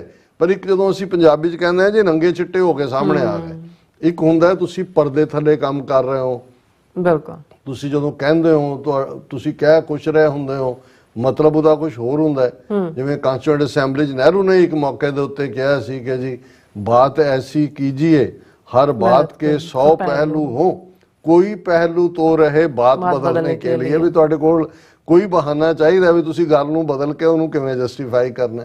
ਹੁਣ ਇਸ ਸਭ ਦੇ ਚੱਲਦੇ ਆ ਜਦੋਂ ਹਿੰਦੂਤਵਾ ਦੀ ਇਸ ਵਿਚਾਰਧਾਰਾ RSS ਨੇ 1925 ਚ ਜਨਮ ਲਿਆ ਤੇ ਇਹਨਾਂ ਨੇ ਤਾਂ ਸਪਸ਼ਟ ਕੀਤਾ ਹਿੰਦੂ ਹਿੰਦੀ ਹਿੰਦੁਸਤਾਨ। ਉਹਨਾਂ ਨੇ ਕਿਹਾ ਜੀ ਇਹ ਇਸਲਾਮ ਔਰ ਕ੍ਰਿਸਚੀਅਨਿਟੀ ਇਹ ਬਾਹਰੋਂ ਆਏ ਨੇ, ਇਹਨਾਂ ਦੀ ਪੁੰਨ ਭੂਮੀ ਪਾਕ ਧਰਤੀ ਜਿਹੜੀ ਬਾਹਰ ਹੈ, ਇਸ ਲਈ ਇਧਰ ਇਹ ਮਰਜ ਹੋ ਜਾਣ, ਆਪਣੇ ਆਪ ਨੂੰ ਘਰ ਵਾਪਸੀ ਕਰਨ, ਜਾਂ ਛੱਡ ਜਾਣ ਮੁਲਕ ਤੇ ਜਾਂ ਮਾਰ ਦਿੱਤੇ ਜਾਣ। ਔਰ ਇਹੀ ਕਾਰਨ ਜਦੋਂ ਹਿਟਲਰ ਜਾਂ ਮੁਸੋਲਿਨੀ ਦੀ ਐਡਮਿਰੇਸ਼ਨ ਦੇ ਵਿੱਚ ਗੋਲਵਲਕਰ ਜਾਂ ਹੈਡਗਵੇਅਰ ਜਾਂ ਈਵਨ ਟੈਗੋਰ, ਹਾਲਾਂ ਟੈਗੋਰ ਨੂੰ ਬਹੁਤ ਅਦਰਵਾਈਜ਼ ਉਹ ਜਾ ਕੇ ਹਿਟਲਰ ਨੂੰ 2 ਵਾਰ ਉਹਨੂੰ ਹਿਟਲਰ ਨੂੰ ਵੀ ਮਿਲਿਆ, ਸ਼ਾਇਦ ਮੁਸੋਲਿਨੀ ਨੂੰ ਮਿਲਿਆ, ਇਹਦੇ ਬਾਵਜੂਦ ਕਿ ਉਹਦਾ ਸਾਹਮਣੇ ਆ ਚੁੱਕਾ ਸੀ ਕਿ ਮੁਸੋਲਿਨੀ ਕੀ ਕਰ ਰਿਹਾ। ਸੋ ਇਹ ਸਾਰੇ ਇੱਕੋ ਹੀ ਕਲਾਸ ਰਹੀ ਹੈ। ਪਰ ਇਹ ਹੁਣ ਕਿਉਂਕਿ ਖੁੱਲ ਕੇ ਸਾਹਮਣੇ ਆਉਣ ਵਾਲੀ ਗੱਲ ਹੋਈ ਔਰ ਸਿੱਖਾਂ ਬਹੁਤੀਆਂ ਜਾਨੀਆਂ ਬਾਰੇ ਜੋ ਉਹਨਾਂ ਨੇ ਅਲਟੀਮੇਟਲੀ ਕਾਂਸਟੀਟਿਊਂਟ ਅਸੈਂਬਲੀ 'ਚ ਪਾਸ ਕਰਵਾਇਆ ਆਰਟੀਕਲ 25(20) ਦੇ ਥੱਲੇ ਕਿ ਹਿੰਦੂ ਧਰਮ ਦਾ ਇਹੀ RSS ਦੀ ਆਈਡੀਓਲੋਜੀ ਸੀ ਕਿ ਇਹ ਵਿਦਨ ਹਿੰਦੂ ਸਮੁੰਦਰ ਦੇ ਵਿੱਚ ਉੱਠੀਆਂ ਹੋਈਆਂ ਲਹਿਰਾਂ ਨੇ ਔਰ ਇਹਨਾਂ ਦੀ ਥਾਂ ਹਿੰਦੂ ਸਮੁੰਦਰ ਹੀ ਹੈ। ਹੁਣ ਜਦੋਂ ਤੁਸੀਂ ਇਸ ਸਾਰੇ ਨੂੰ ਦੇਖਦੇ ਹੋ ਔਰ ਇਸ ਸਾਰੇ ਸੈਕੂਲਰਿਜ਼ਮ ਦੇ ਨਾਂ ਦੇ ਥੱਲੇ ਇਹਨਾਂ ਨੇ ਆਪਣੀ ਹੋਂਦ ਰੱਖੀ ਸੋਮਨਾਥ ਮੰਦਿਰ ਪਹਿਲਾ, ਔਰ ਉਹਦੇ 'ਚ ਹੀ ਤਕਰਾਰ ਨਹਿਰੂ ਆਪਣਾ ਪਬਲਿਕ ਇਮੇਜ ਭਾਵੇਂ ਵਿੱਚ ਉਹਦੇ ਵੀ ਕਸ਼ਮੀਰੀ ਬ੍ਰਾਹਮਣ ਹੀ ਬੋਲਦਾ ਸੀ, ਲੇਕਿਨ ਉਹ ਰੱਖਣਾ ਚਾਹੁੰਦਾ ਸੀ ਜੀ ਕਿ ਮੇਰੀ ਸੈਕੂਲਰ ਲੁੱਕ ਹੈ। ਡਾਕਟਰ ਰਜਿੰਦਰ ਪ੍ਰਸਾਦ ਜਿਹੜਾ ਪਹਿਲਾ ਬਣਿਆ ਪ੍ਰੈਜ਼ੀਡੈਂਟ ਇਲੈਕਟਡ, ਉਹਨੇ ਕਿਹਾ ਕਿ ਜੀ ਸੋਮਨਾਥ ਮੰਦਿਰ ਤਾਂ 1000 ਸਾਲ ਤੋਂ ਮਹਿਮੂਦ ਗਜ਼ਨਵੀ ਤੋਂ ਬਾਅਦ ਉਜੜਿਆ ਪਿਆ ਸਰਕਾਰੀ ਖਰਚੇ ਤੇ। ਪਟੇਲ ਵੀ ਉਹਦੇ ਨਾਲ ਸਹਿਮਤ ਸੀ। ਸੋ ਨਹਿਰੂ ਦੀ ਬੇਬਸੀ ਵੀ ਸੀ ਉੱਥੇ। ਸੋ ਪਹਿਲਾ ਜਿਹੜਾ ਸਰਕਾਰੀ ਤੌਰ ਦੇ ਉੱਤੇ ਖਰਚੇ ਨਾਲ ਜਾਂ ਦੂਜਾ ਉਹ ਸੋਮਨਾਥ ਮੰਦਿਰ ਸੀ ਬਣਾਇਆ। ਸੋ ਜ਼ਾਹਰ ਇਹ ਉਦੋਂ ਹੀ ਹੋ ਗਿਆ ਸੀ। ਔਰ ਲੇਕਿਨ 2014 ਜਦੋਂ ਮੋਦੀ ਪ੍ਰਾਈਮ ਮਿਨਿਸਟਰ ਬਣਦਾ ਤੇ ਮੋਹਨ ਭਾਗਵਤ ਨੇ ਪ੍ਰੈਸ ਕਾਨਫਰੰਸ ਕਰਕੇ ਕਿਹਾ ਕਿ 1000 ਸਾਲ ਕੇ ਬਾਅਦ ਹਿੰਦੂ ਰਾਸ਼ਟਰ ਆ ਗਏ। ਹੁਣ ਕਿਉਂਕਿ ਇੰਟਰਨੈਸ਼ਨਲੀ ਵੀ ਇਹਨਾਂ ਨੇ ਆਪਣੇ ਆਪ ਨੂੰ ਰੱਖਣਾ ਫਾਲ, ਉਹਦੇ ਥੱਲੇ G20 ਫਲਾਣਾ ਢਮਕਾ, ਔਰ ਤੇ ਇੱਕ ਸਟੇਜ ਆ ਜਾਂਦੀ ਹੈ ਜਿੱਥੇ ਜਦੋਂ ਆਪਣੀ ਕਰਾਊਡ ਦੇ ਸਾਹਮਣੇ ਹੁੰਦੇ ਨੇ ਜਾਂ ਦੂਜੇ ਉੱਥੇ ਸੱਚ ਵੀ ਸਾਹਮਣੇ ਆਉਂਦਾ ਹੈ। ਹੁਣ ਰਾਮ ਮੰਦਿਰ ਪ੍ਰਤਿਸ਼ਠਾ ਫਲਾਣਾ ਢਮਕਾ। ਹੁਣ ਪਹਿਲੇ ਚਰਨ ਦੀਆਂ ਵੋਟਾਂ ਪੈ ਚੁੱਕੀਆਂ ਨੇ 102 ਸੀਟਾਂ ਤੇ ਆਲਰੇਡੀ। ਹਾਲਾਂ ਕਿਉਂਕਿ ਸਰਵੇ ਸੁਰਵੇ ਤਾਂ ਨਹੀਂ ਹੋ ਰਹੇ, ਲੇਕਿਨ ਜਿਹੜੀ ਇੰਡੀਕੇਸ਼ਨ ਹੈ ਕਿਉਂਕਿ ਪਹਿਲੇ ਚਰਨ ਦੇ ਵਿੱਚ ਵੀ ਇਹਨਾਂ ਦੀ ਵੈਸਟਰਨ ਯੂਪੀ, ਰਾਜਸਥਾਨ ਔਰ ਉੱਤਰਾਖੰਡ ਔਰ ਤਮਿਲਨਾਡੂ ਔਰ ਨਾਗਾਲੈਂਡ ਤੱਕ ਦੀਆਂ ਸੀਟਾਂ ਆਪਣੇ ਢੰਗ ਨਾਲ ਇਹਨਾਂ ਨੇ ਚੁਣੀਆਂ ਹੋਈਆਂ। ਪਰ ਉਹਦੇ 'ਚ ਇਹ ਇੰਡੀਕੇਸ਼ਨ ਹੈ ਕਿ ਸ਼ਾਇਦ ਜਿਵੇਂ ਇਹਨਾਂ ਦੀ ਪਹਿਲੀ ਕਲੀਨ ਸਵੀਪ ਰਹੀ ਹੈ ਇਵੇਂ ਨਾ ਹੋਏ। ਹਾਲਾਂ ਮੈਨੂੰ ਤਾਂ ਹਮੇਸ਼ਾ ਇਹ ਹੈ ਵੀ EVM ਮਸ਼ੀਨਾਂ ਜ਼ਿੰਦਾਬਾਦ, ਜੋ ਮਰਜ਼ੀ ਉਹਦੇ ਨਾਲ ਕਰਵਾ ਲੈਣ। ਹੁਣ ਕਿਉਂਕਿ ਅਗਲਾ 1 ਜੂਨ ਤੱਕ ਇਹ ਵੋਟਾਂ ਚੱਲਣੀਆਂ ਨੇ, ਦੂਜੇ ਫੇਜ਼ ਤੋਂ ਪਹਿਲਾਂ ਮੈਨੂੰ ਲੱਗਦਾ ਹੈ ਵੀ ਕਿਤੇ ਨਾ ਕਿਤੇ ਇਹਨਾਂ ਨੂੰ ਇਹ ਨਜ਼ਰ ਆਉਣਾ ਸ਼ੁਰੂ ਹੋਇਆ ਕਿ ਵੀ ਇਸ ਵੇਲੇ ਜਿਹੜੀ ਹਿੰਦੂਤਵਾ ਦੀ ਵੇਵ ਜਿਹੜੀ ਇਹਨਾਂ ਨੇ 2019 ਚ ਪੁਲਵਾਮਾ ਦਾ ਨੌਟੰਕੀ ਕਰਵਾ ਕੇ ਖੁਦ ਹੀ ਜਿਹੜਾ ਉਹ ਵੋਟਾਂ ਲਈਆਂ ਸੀ, ਉਦੋਂ ਵੀ ਇਹ ਪਪੂਲਰ ਨਹੀਂ ਸੀ। ਸ਼ਾਇਦ ਇਸ ਵਾਰ ਉਹਨਾਂ ਦਾ ਜੋ ਜਿੰਨਾ ਉਹ ਸੀਟਾਂ ਸੀ ਉਹ ਵੀ ਨਾ ਆਣ ਔਰ ਉਸ ਤੋਂ ਵੀ ਈਵਨ ਮਾਈਨੋਰਿਟੀ 'ਚ ਵੀ ਜਾ ਸਕਦੇ ਨੇ। ਹੁਣ ਮੋਦੀ ਨੇ ਬੰਸਵਾੜਾ ਰਾਜਸਥਾਨ ਦਾ ਪਾਰਲੀਮਾਨੀ ਹਲਕਾ ਹੈ ਔਰ ਉਸ ਤੋਂ ਬਾਅਦ ਅਲੀਗੜ੍ਹ, ਉੱਥੇ ਉਹਨੇ ਜਾ ਕੇ ਫਿਰ ਅਜਮੇਰ ਕੀਤਾ। ਹੁਣ ਜਿਹੜੀ ਉਹਨੇ ਬੰਸਵਾੜਾ ਦੇ ਵਿੱਚ ਮੋਦੀ ਨੇ ਗੱਲ ਕਹੀ, ਅੱਜ ਸਾਰੇ ਹੀ ਮੀਡੀਆ ਦੇ ਵਿੱਚ ਚਰਚਾ ਦਾ ਵਿਸ਼ਾ ਇੰਟਰਨੈਸ਼ਨਲੀ ਵੀ, ਕਿ ਬਈ ਇਹ ਤਾਂ ਪ੍ਰਾਈਮ ਮਿਨਿਸਟਰ ਹੈ, ਇਹ ਕੋਈ ਕੱਲਾ ਕੋਈ ਰੀਜਨਲ ਪਾਰਟੀ ਦਾ ਬੰਦਾ ਖਲੋ ਕੇ ਕੁਝ ਕਹਿ ਦਿੰਦਾ ਉਹ ਸਮਝ ਆ ਸਕਦਾ। ਪ੍ਰਾਈਮ ਮਿਨਿਸਟਰ ਜਦੋਂ ਤੁਸੀਂ ਪ੍ਰਾਈਮ ਮਿਨਿਸਟਰ ਬਣਦੇ ਹੋ ਪਹਿਲੀ ਜਾਂ ਪ੍ਰੈਜ਼ੀਡੈਂਟ ਬਣਦੇ ਹੋ, ਜਦੋਂ ਬੇਸ਼ੱਕ ਡੈਮੋਕ੍ਰੈਟਾਂ ਨੇ ਬਣਾਇਆ ਹੁੰਦਾ ਬਾਈਡਨ ਨੂੰ ਜਾਂ ਬਣਾਇਆ ਜਾਂ ਟਰੰਪ ਨੂੰ ਉਹਨਾਂ ਨੇ, ਬਟ ਵਾਂਸ ਉਹ ਪ੍ਰੈਜ਼ੀਡੈਂਟ ਹੁੰਦਾ ਸਾਰੇ ਅਮਰੀਕਨ ਸਿਟੀਜ਼ਨਸ ਦਾ ਹੁੰਦਾ। ਇਸੇ ਤਰ੍ਹਾਂ ਪ੍ਰਾਈਮ ਮਿਨਿਸਟਰ ਉਹ ਭਾਰਤ ਦੇ ਸ਼ਹਿਰੀਆਂ ਦਾ। ਹੁਣ ਮੋਦੀ ਬੰਸਵਾੜਾ ਦੇ ਵਿੱਚ ਖਲੋ ਕੇ ਜਿਸ ਕਿਸਮ ਦਾ ਉਹਨੇ ਬਿਲਕੁਲ ਬੇਸ਼ਰਮੀ ਦੇ ਨਾਲ ਲੈਕਚਰ ਕੀਤਾ, ਉਹਦੇ 'ਚ ਉਹਨੇ ਸਿੱਧਾ ਸਿੱਧਾ ਮੁਸਲਮਾਨਾਂ ਨੂੰ ਟਾਰਗੇਟ, ਹਾਲਾਂ ਉਹਨੇ ਕਾਂਗਰਸ ਦੇ ਉੱਤੇ ਨਿਸ਼ਾਨਾ ਸਾਧਦਿਆਂ ਕਿਹਾ ਕਿ ਜੀ ਮਨਮੋਹਨ ਸਿੰਘ ਦੀ ਸਰਕਾਰ ਵੇਲੇ ਵੀ ਔਰ ਕਾਂਗਰਸ ਮੈਨੀਫੈਸਟੋ ਦੇਖ ਲਓ, ਇਹ ਉਹਨਾਂ ਨੂੰ ਕਹਿ ਰਿਹਾ ਕਿ ਔਰਤਾਂ ਨੂੰ ਕਿ ਵੀ ਜੇ ਕਾਂਗਰਸ ਦੀ ਹਕੂਮਤ ਬਣ ਗਈ ਹੈ ਤੁਹਾਡਾ ਸਾਰਾ ਸੋਨਾ ਖੋਹ ਲੈਣਗੇ, ਤੁਹਾਡੇ ਮੰਗਲ ਸੂਤਰ ਵੀ ਲੈ ਲੈਣਗੇ ਔਰ ਉਹਨਾਂ ਨੂੰ ਵੰਡ ਦੇਣਗੇ ਜਿਹੜੇ ਜ਼ਿਆਦਾ ਬੱਚੇ ਜੰਮਦੇ ਨੇ ਔਰ ਜਿਹੜੇ ਘੁਸਪੈਠੀਏ ਨੇ। ਹੁਣ ਜ਼ਿਆਦਾ ਬੱਚੇ ਜੰਮਣ ਦਾ ਔਰ ਘੁਸਪੈਠੀ ਮੁਸਲਮਾਨ, ਔਰ ਕਿਉਂਕਿ ਉਸ ਤੋਂ ਪਹਿਲਾਂ ਕਹਿ ਚੁੱਕਾ ਹੈ ਵੀ ਮਨਮੋਹਨ ਸਿੰਘ ਦੀ ਸਰਕਾਰ ਨੇ ਕਿਹਾ ਸੀ ਕਿ ਜੀ ਜਿਹੜੀ ਮੁਲਕ ਦੀ ਦੌਲਤ ਹੈ ਉਹਦੇ ਤੇ ਪਹਿਲਾ ਹੱਕ ਮੁਸਲਮਾਨਾਂ ਦਾ, ਇਹ ਮੁਸਲਮਾਨ ਲਫ਼ਜ਼ ਵੀ ਉਹਨੇ ਇਸਤੇਮਾਲ ਕੀਤਾ। ਹੁਣ ਇਹਨੂੰ ਲੈ ਕੇ ਬਹੁਤ ਵੱਡਾ ਜਿਹੜਾ ਉਹ ਵਿਵਾਦ ਖੜਾ ਹੋਇਆ। ਈਵਨ ਇਹ 16ਵੀਂ ਕੰਪਲੇਂਟ ਹੈ PM Modi's Rajasthan hate speech in Congress 16 complaints to election commission. ਹੁਣ ਫੌਰਨ ਇਸ ਦਾ ਨੋਟਿਸ ਲਿਆ ਕਾਂਗਰਸ, ਸਾਰੀਆਂ ਹੀ ਤਰ੍ਹਾਂ ਨੇ ਲਿਆ। ਅੱਜ ਜਿਹੜੇ ਥੋੜੇ ਬਹੁਤ ਇੰਡੀਪੈਂਡੈਂਟ ਮੀਡੀਆ ਦੀ ਗੱਲ ਉਹਨਾਂ ਨੇ ਵੀ ਲਿਆ। ਔਰ ਇਹ ਜਿਹੜਾ ਉਹਨੇ ਨਾਲ ਦੀ ਨਾਲ, ਇਹ ਨਹੀਂ ਹੈ ਵੀ ਉਹਨੇ ਇਹ ਕੋਈ ਸਲਿਪ ਆਫ ਟੰਗ ਸੀ। ਬੰਸਵਾੜਾ ਤੋਂ ਬਾਅਦ ਅਲੀਗੜ੍ਹ 'ਚ ਜਾ ਕੇ ਵੀ ਉਹਨੇ, ਕਿਉਂਕਿ ਉੱਥੇ ਸਾਈਜ਼ੇਬਲ ਮੁਸਲਿਮ ਪਾਪੂਲੇਸ਼ਨ ਹੈ, ਉਹਦੇ 'ਚ ਵੀ ਉਹਨਾਂ ਨੇ ਕਿਹਾ ਕਿ ਜੀ ਇਹ ਜਿਹੜਾ ਕਾਂਗਰਸ ਦੀਆਂ ਔਰ ਇਹ ਇੰਡੀਆ ਬਲੌਕ ਦੀਆਂ ਇੰਟੈਂਸ਼ਨਸ ਨੇ ਇਹ ਠੀਕ ਨਹੀਂ ਨੇ, ਇਹ ਤੁਹਾਡਾ ਪੈਸਾ ਖੋਹ ਕੇ ਸਾਰਾ ਜਿਹੜਾ ਦੂਸਰਿਆਂ ਨੂੰ ਵੰਡਣਗੇ, ਤੁਹਾਡੇ ਫਲਾਣਾ ਟਮਕਾ ਕਰਨਗੇ। ਹੁਣ ਇਸ ਸਾਰੇ ਦੇ ਉੱਤੇ ਤਬਦੀਲੀ ਕਿਵੇਂ ਹਿੰਦੂ ਰਾਸ਼ਟਰ ਦੀ, ਜਦੋਂ ਅਸੀਂ ਇਹ ਕਿਹਾ ਵੀ ਇਹ ਟਰੂ ਮੀਨਿੰਗ ਹੈ, ਕਿਉਂਕਿ ਅਲਟੀਮੇਟਲੀ ਤਾਂ ਮੂੰਹ ਆਈ ਬਾਤ ਨਾ ਰਹਿੰਦੀ ਹੈ ਤਾਂ ਇਹੀ ਹੈ, ਨੀਤੀਆਂ ਵੀ ਉਹਨਾਂ ਦੀਆਂ ਉਹੀ ਨੇ। ਔਰ 10 ਸਾਲਾਂ 'ਚ ਉਹਨਾਂ ਨੇ ਮੁਸਲਮਾਨਾਂ ਦਾ ਕੀ ਹਾਲ ਕੀਤਾ ਹੈ, ਸਿੱਖਾਂ ਦਾ ਕੀ ਹਾਲ ਕੀਤਾ ਹੈ, ਈਸਾਈਆਂ ਦਾ ਸਾਹਮਣੇ। ਪਰ ਇੱਕ ਪ੍ਰਾਈਮ ਮਿਨਿਸਟਰ ਜਿਹੜਾ ਆਪਣੇ ਆਪ ਨੂੰ ਗਲੋਬਲ ਭਾਰਤ ਜਿਹੜਾ ਵਿਸ਼ਵ ਗੁਰੂ ਦੇ ਨਾਂ ਥੱਲੇ ਆਪਣੇ ਆਪ ਨੂੰ ਕਿਸ ਲੈਵਲ ਦੇ ਉੱਤੇ, ਝੂਠ ਤਾਂ ਬੋਲ ਹੀ ਰਿਹਾ ਉਹ, ਨਾ ਤਾਂ ਕਾਂਗਰਸ ਦੇ ਮੈਨੀਫੈਸਟੋ 'ਚ ਇਸ ਕਿਸਮ ਦੀ ਕੋਈ ਗੱਲ ਹੈ, ਨਾ ਕਦੇ ਮਨਮੋਹਨ ਸਿੰਘ ਨੇ ਇਸ ਕਿਸਮ ਦੀ।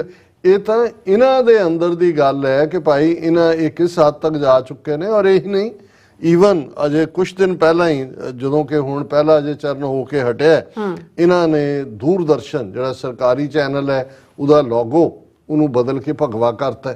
ਮਤਲਬ ਯੂਨੀਸਾਈਡਡਲੀ ਜੋ ਮਰਜ਼ੀ ਡਿਸੀਜਨ ਲੈ ਰਹੇ ਨੇ। ਔਰ ਇਹਦੀ ਮੋਦੀ ਦੀ ਸਪੀਚ ਤੇ ਮੈਨੂੰ ਘੱਟੋ ਘੱਟ ਇੰਨੀ ਕੁ ਖੁਸ਼ੀ ਹੈ ਵੀ ਪਹਿਲੀ ਵਾਰ ਸੁਖਬੀਰ ਬਾਦਲ ਨੂੰ ਵੀ ਯਾਦ ਆਇਆ ਜਾਂ ਸਮਝ ਆਈ ਕਿ ਇਹ ਤਾਂ ਨਫ਼ਰਤ ਹੈ। ਔਰ ਉਹਨੇ ਕਿਹਾ PM Modi should never have made statements that spread communal hatred, says SAD chief Sukhbir Badal. ਉਹਨੇ ਕਿਹਾ ਜੀ ਇਹ ਮੋਦੀ ਨੂੰ ਕਦੇ ਵੀ ਇਹ ਨਫ਼ਰਤ ਵਾਲੀ ਸਪੀਚ ਨਹੀਂ, ਧੰਨਵਾਦ ਕਿ ਵੀ ਇਹਨੂੰ ਵੀ ਨਜ਼ਰ ਆਇਆ ਵੀ ਮੋਦੀ ਹੇਟਡ। ਤੁਸੀਂ ਤਾਂ ਉਹਨੂੰ ਪਤੀ ਪਤਨੀ ਦਾ ਰਿਸ਼ਤਾ ਬਣਾਇਆ ਸੀ ਤੇਰੇ ਪਿਓ ਨੇ, ਤੁਸੀਂ ਜਾ ਕੇ ਤਾਂ ਸਾਰਾ ਪੰਥ ਉਹਨਾਂ ਦੇ ਦੁਆਰ ਜਿਹੜਾ ਹੈ ਉਹ ਲੰਮਾ ਪਾਤਾ ਹੈ।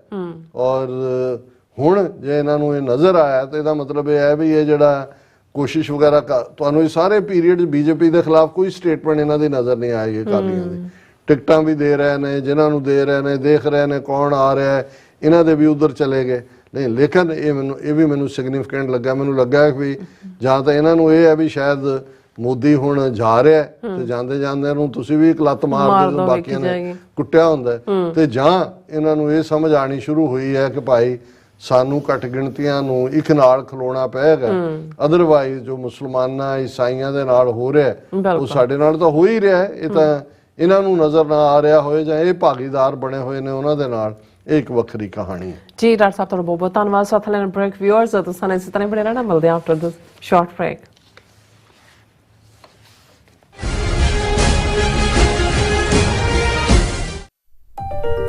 FBI ਤੋਂ ਮੈਂ ਹਾਂ ਸੁਖਵੀਰ ਕੌਰ ਤੇ ਹੁਣ ਸੁਣੋ FBI ਵੱਲੋਂ ਜ਼ਰੂਰੀ ਜਾਣਕਾਰੀ।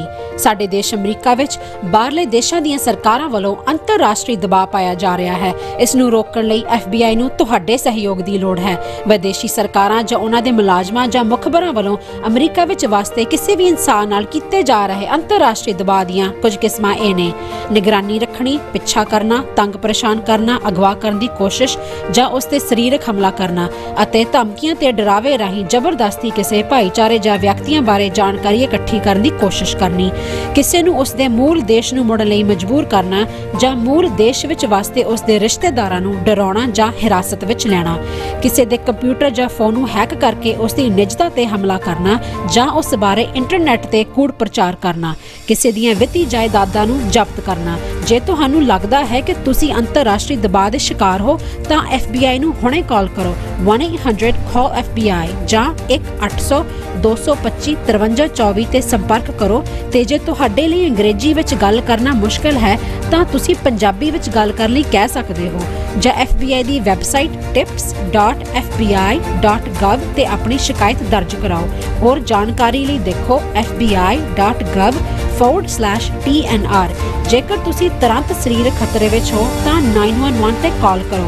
FBI ਵੱਲੋਂ ਤੁਹਾਡੀ ਰਿਪੋਰਟ ਕਦੀ ਵੀ ਕਿਸੇ ਵਿਦੇਸ਼ੀ ਸਰਕਾਰ ਨਾਲ ਸਾਂਝੀ ਨਹੀਂ ਕੀਤੀ ਜਾਵੇਗੀ। FBI ਦਾ ਮਨੋਰਥ ਅਮਰੀਕਾ ਵਿੱਚ ਵਸਦੇ ਲੋਕਾਂ ਦੀ ਰੱਖਿਆ ਕਰਨਾ ਅਤੇ ਯੂਨਾਈਟਿਡ ਸਟੇਟਸ ਦੇ ਸੰਵਿਧਾਨ ਨੂੰ ਕਾਇਮ ਰੱਖਣਾ ਹੈ।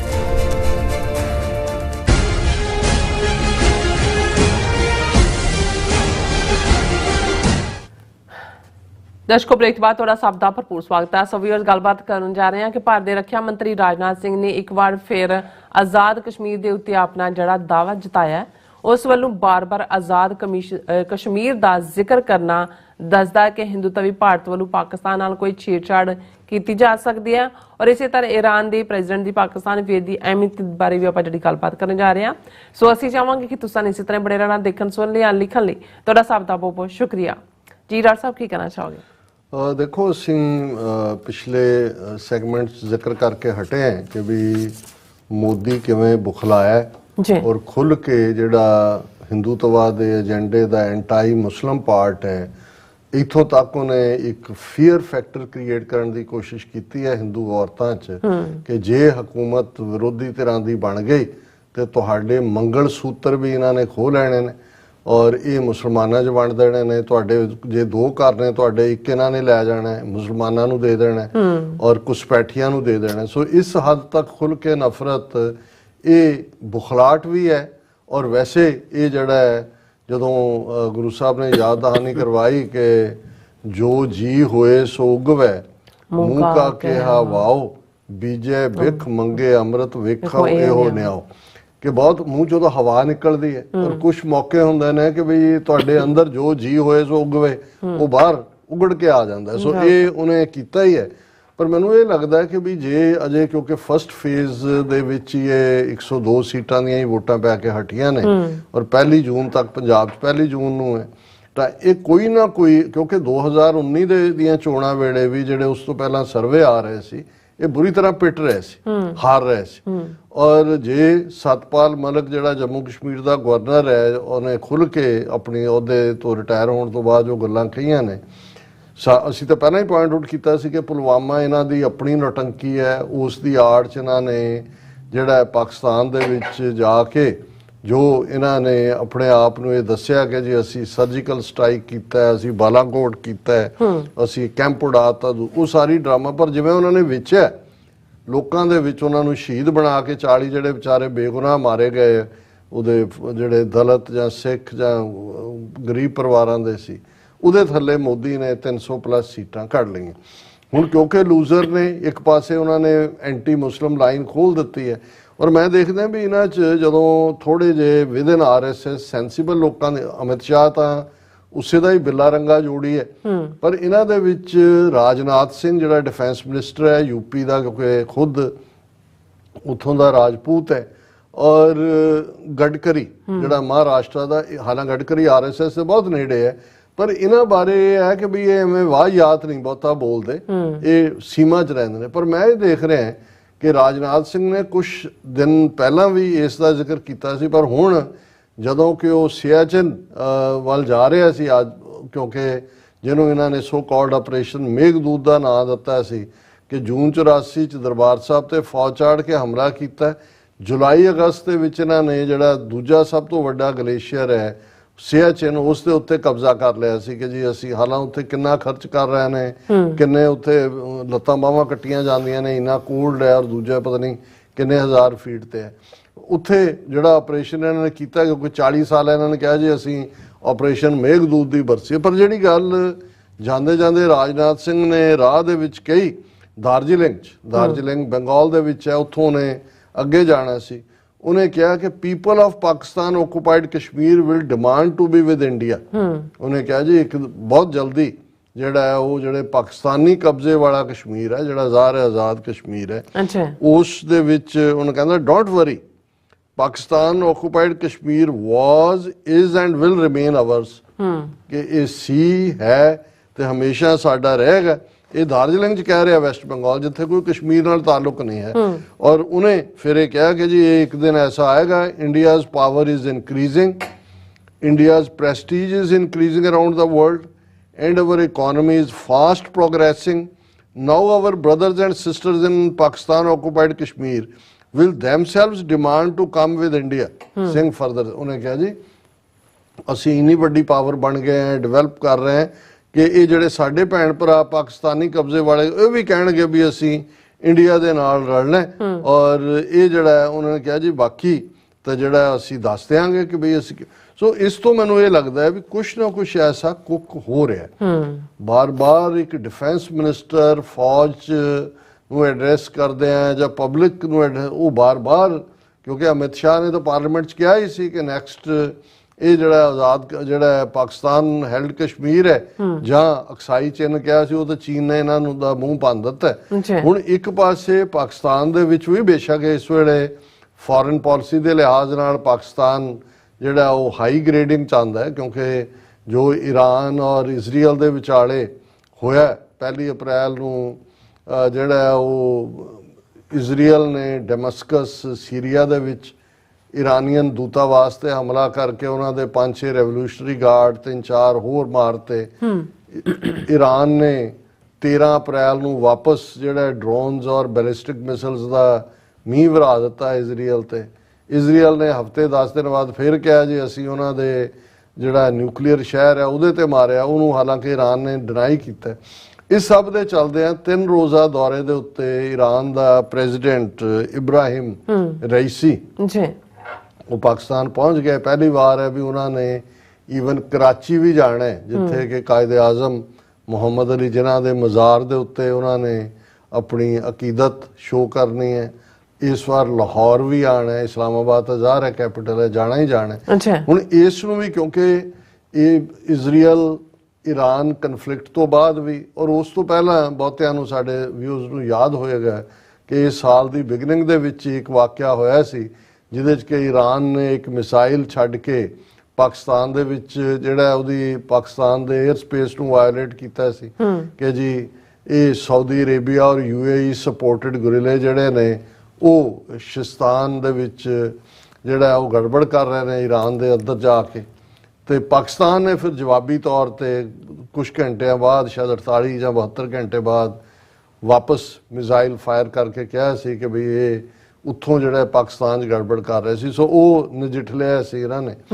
ਹੁਣ ਜਿਹੜੀ ਇਰਾਨੀਅਨ ਪ੍ਰੈਜ਼ੀਡੈਂਟ ਦੀ ਇਸ ਦੀ ਇਬਰਾਹਿਮ ਰਈਸੀ ਦੀ ਵਿਜ਼ਿਟ ਹੈ, ਇਸ ਨੂੰ ਲੈ ਕੇ ਕਿਆ ਸਰਾਈਆਂ ਨੇ ਕਿ ਕੀ ਇਜ਼ਰਾਈਲ ਦੇ ਨਾਲ ਜੋ ਚੱਲ ਰਿਹਾ ਉਹਦੇ 'ਚ ਈਰਾਨ ਇਹ ਸ਼ੋਅ ਕਰਨਾ ਚਾਹੁੰਦਾ ਪਾਕਿਸਤਾਨ ਉਹਦੇ ਨਾਲ ਹੈ, ਜਾਂ ਪਾਕਿਸਤਾਨ ਈਰਾਨ ਯਕੀਨੀ ਬਣਾਉਣਾ ਚਾਹੁੰਦਾ ਹੈ ਕਿ ਪਾਕਿਸਤਾਨ ਦੇ ਨਾਲ ਉਸ ਦੇ ਸੰਬੰਧ ਪ੍ਰੋਪਰ ਹੋਣ, ਜਾਂ ਇੱਕ ਐਗਰੀਮੈਂਟ ਜਿਹੜਾ 1970s 'ਚ ਜਦੋਂ ਜਿਹੜਾ ਜ਼ਰਦਾਰੀ 1980s 'ਚ ਸ਼ਾਇਦ ਜ਼ਰਦਾਰੀ ਪ੍ਰੈਜ਼ੀਡੈਂਟ ਸੀ, ਇਹਨਾਂ ਨੇ ਆਇਲ ਪਾਈਪਲਾਈਨ ਦਾ ਜਿਹੜਾ ਕਿ 2013 'ਚ 1970 2013 'ਚ ਜ਼ਰਦਾਰੀ ਨੇ ਉਦਘਾਟਨ ਕੀਤਾ ਸੀ ਗਵਾਦਰ ਤੋਂ ਈਰਾਨੀਅਨ ਬਾਰਡਰ ਤੱਕ ਪਾਈਪਲਾਈਨ, ਕਿਉਂਕਿ ਪਾਕਿਸਤਾਨ ਨੂੰ ਵੀ ਗੈਸ ਚਾਹੀਦੀ, ਹਾਲਾਂਕਿ ਇੰਡੀਆ ਵੀ ਆਉਣ ਦਾ ਉਹ ਪਾਕਿਸਤਾਨ ਨੇ ਅਮਰੀਕਨ ਦਬਾਅ ਥੱਲੇ ਪੂਰਾ ਨਹੀਂ ਕੀਤਾ। ਹੁਣ ਜੇ ਈਰਾਨ ਉਸ ਨੂੰ ਇੰਟਰਨੈਸ਼ਨਲ ਕੋਰਟ 'ਚ ਲੈ ਜਾਏ ਤੇ ਮਿਨੀਮਮ 18 ਬਿਲੀਅਨ ਤੱਕ ਦਾ ਜਿਹੜਾ ਉਹ ਫਾਈਨ ਵੀ ਹੋ ਸਕਦਾ ਹੈ ਕਿ ਵੀ ਜਦੋਂ ਤੁਸੀਂ ਐਗਰੀਮੈਂਟ ਇੰਟਰਨੈਸ਼ਨਲੀ ਮੁਲਕ ਕਰਦੇ ਹੋ ਫਿਰ ਤੁਸੀਂ ਬਾਈਂਡਿੰਗ ਹੁੰਦੇ ਹੋ।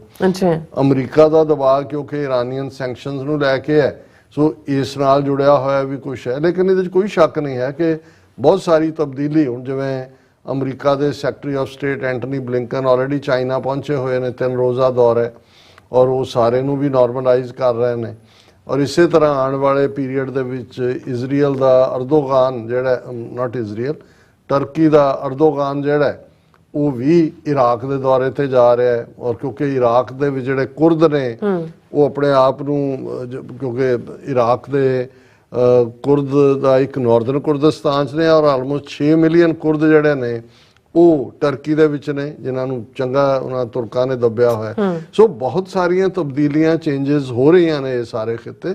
ਪਰ ਚੰਗੀ ਗੱਲ ਇਹ ਹੈ ਕਿ ਵੀ ਜਿਵੇਂ ਹਰ ਘਟਨਾ ਤੋਂ ਬਾਅਦ ਇੱਕ ਫੀਅਰ ਪੈਦਾ ਹੁੰਦਾ ਸੀ ਕਿ ਵੀ ਇਹ ਥਰਡ ਵਰਲਡ ਵਾਰ ਵੱਲ ਨਾ ਲੈ ਜਾਏ, ਜਿਵੇਂ ਈਰਾਨ ਇਜ਼ਰਾਈਲ ਕਨਫਲਿਕਟ ਸੀ ਜਾਂ ਜਦੋਂ ਪਾਕਿਸਤਾਨ ਈਰਾਨ ਵੀ ਹੋਇਆ ਜਾਂ ਉਸ ਤੋਂ ਪਹਿਲਾਂ ਈਵਨ ਜਦੋਂ ਯੂਕਰੇਨੀਅਨ ਪਾਰਟ ਵੀ ਹੋਇਆ 2 ਸਾਲ ਯੂਕਰੇਨ ਵਾਰ ਨੂੰ ਵੀ ਹੋ ਗਏ ਨੇ।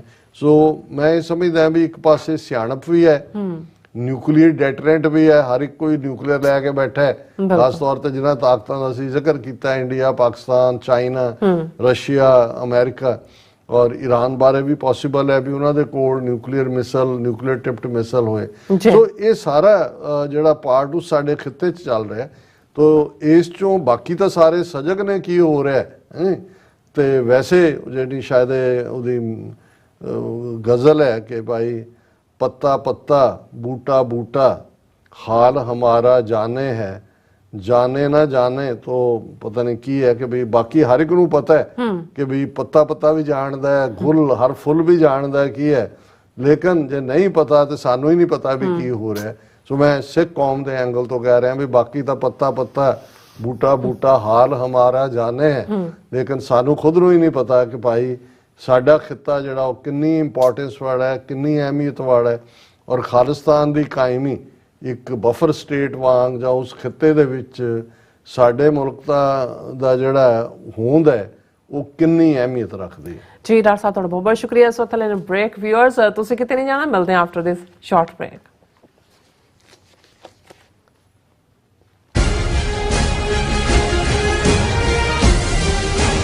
ਗੁਰੂ ਪਿਆਰੀ ਸਾਧ ਸੰਗਤ ਜੀ, ਵਾਹਿਗੁਰੂ ਜੀ ਕਾ ਖਾਲਸਾ ਵਾਹਿਗੁਰੂ ਜੀ ਕੀ ਫਤਿਹ। ਗੁਰ ਸੰਗਤ ਕੀਨੀ ਖਾਲਸਾ ਮਨ ਮੁਖੀ ਦੁਹੇਲਾ, ਵਾਹ ਵਾਹ ਗੋਬਿੰਦ ਸਿੰਘ ਆਪੇ ਗੁਰ ਚੇਲਾ।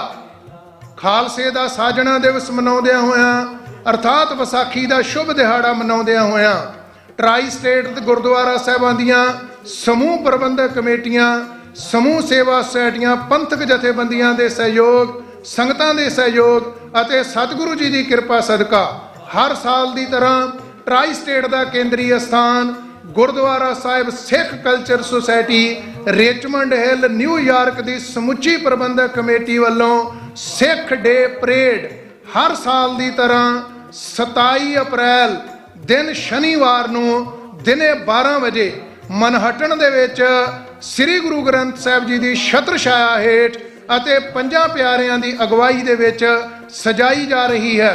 ਸਮੁੱਚੀਆਂ ਸੰਗਤਾਂ ਨੂੰ ਬੇਨਤੀ ਹੈ ਵੱਧ ਤੋਂ ਵੱਧ ਪਰਿਵਾਰਾਂ ਸਮੇਤ, ਬੱਚਿਆਂ ਸਮੇਤ ਇਸ ਸਿੱਖ ਡੇ ਪਰੇਡ ਵਿੱਚ ਹਾਜ਼ਰੀਆਂ ਭਰ ਕੇ ਸਤਿਗੁਰੂ ਸੱਚੇ ਪਾਤਸ਼ਾਹ ਕਲਗੀਧਰ ਦਸ਼ਮੇਸ਼ ਪਿਤਾ ਦੀਆਂ ਖੁਸ਼ੀਆਂ ਬਖਸ਼ਿਸ਼ਾਂ ਪ੍ਰਾਪਤ ਕਰੋ ਅਤੇ ਸਿੱਖ ਡੇ ਪਰੇਡ ਦੀਆਂ ਰੌਣਕਾਂ ਵਧਾਓ ਜੀ। ਵਾਹਿਗੁਰੂ ਜੀ ਕਾ ਖਾਲਸਾ ਵਾਹਿਗੁਰੂ ਜੀ ਕੀ ਫਤਿਹ।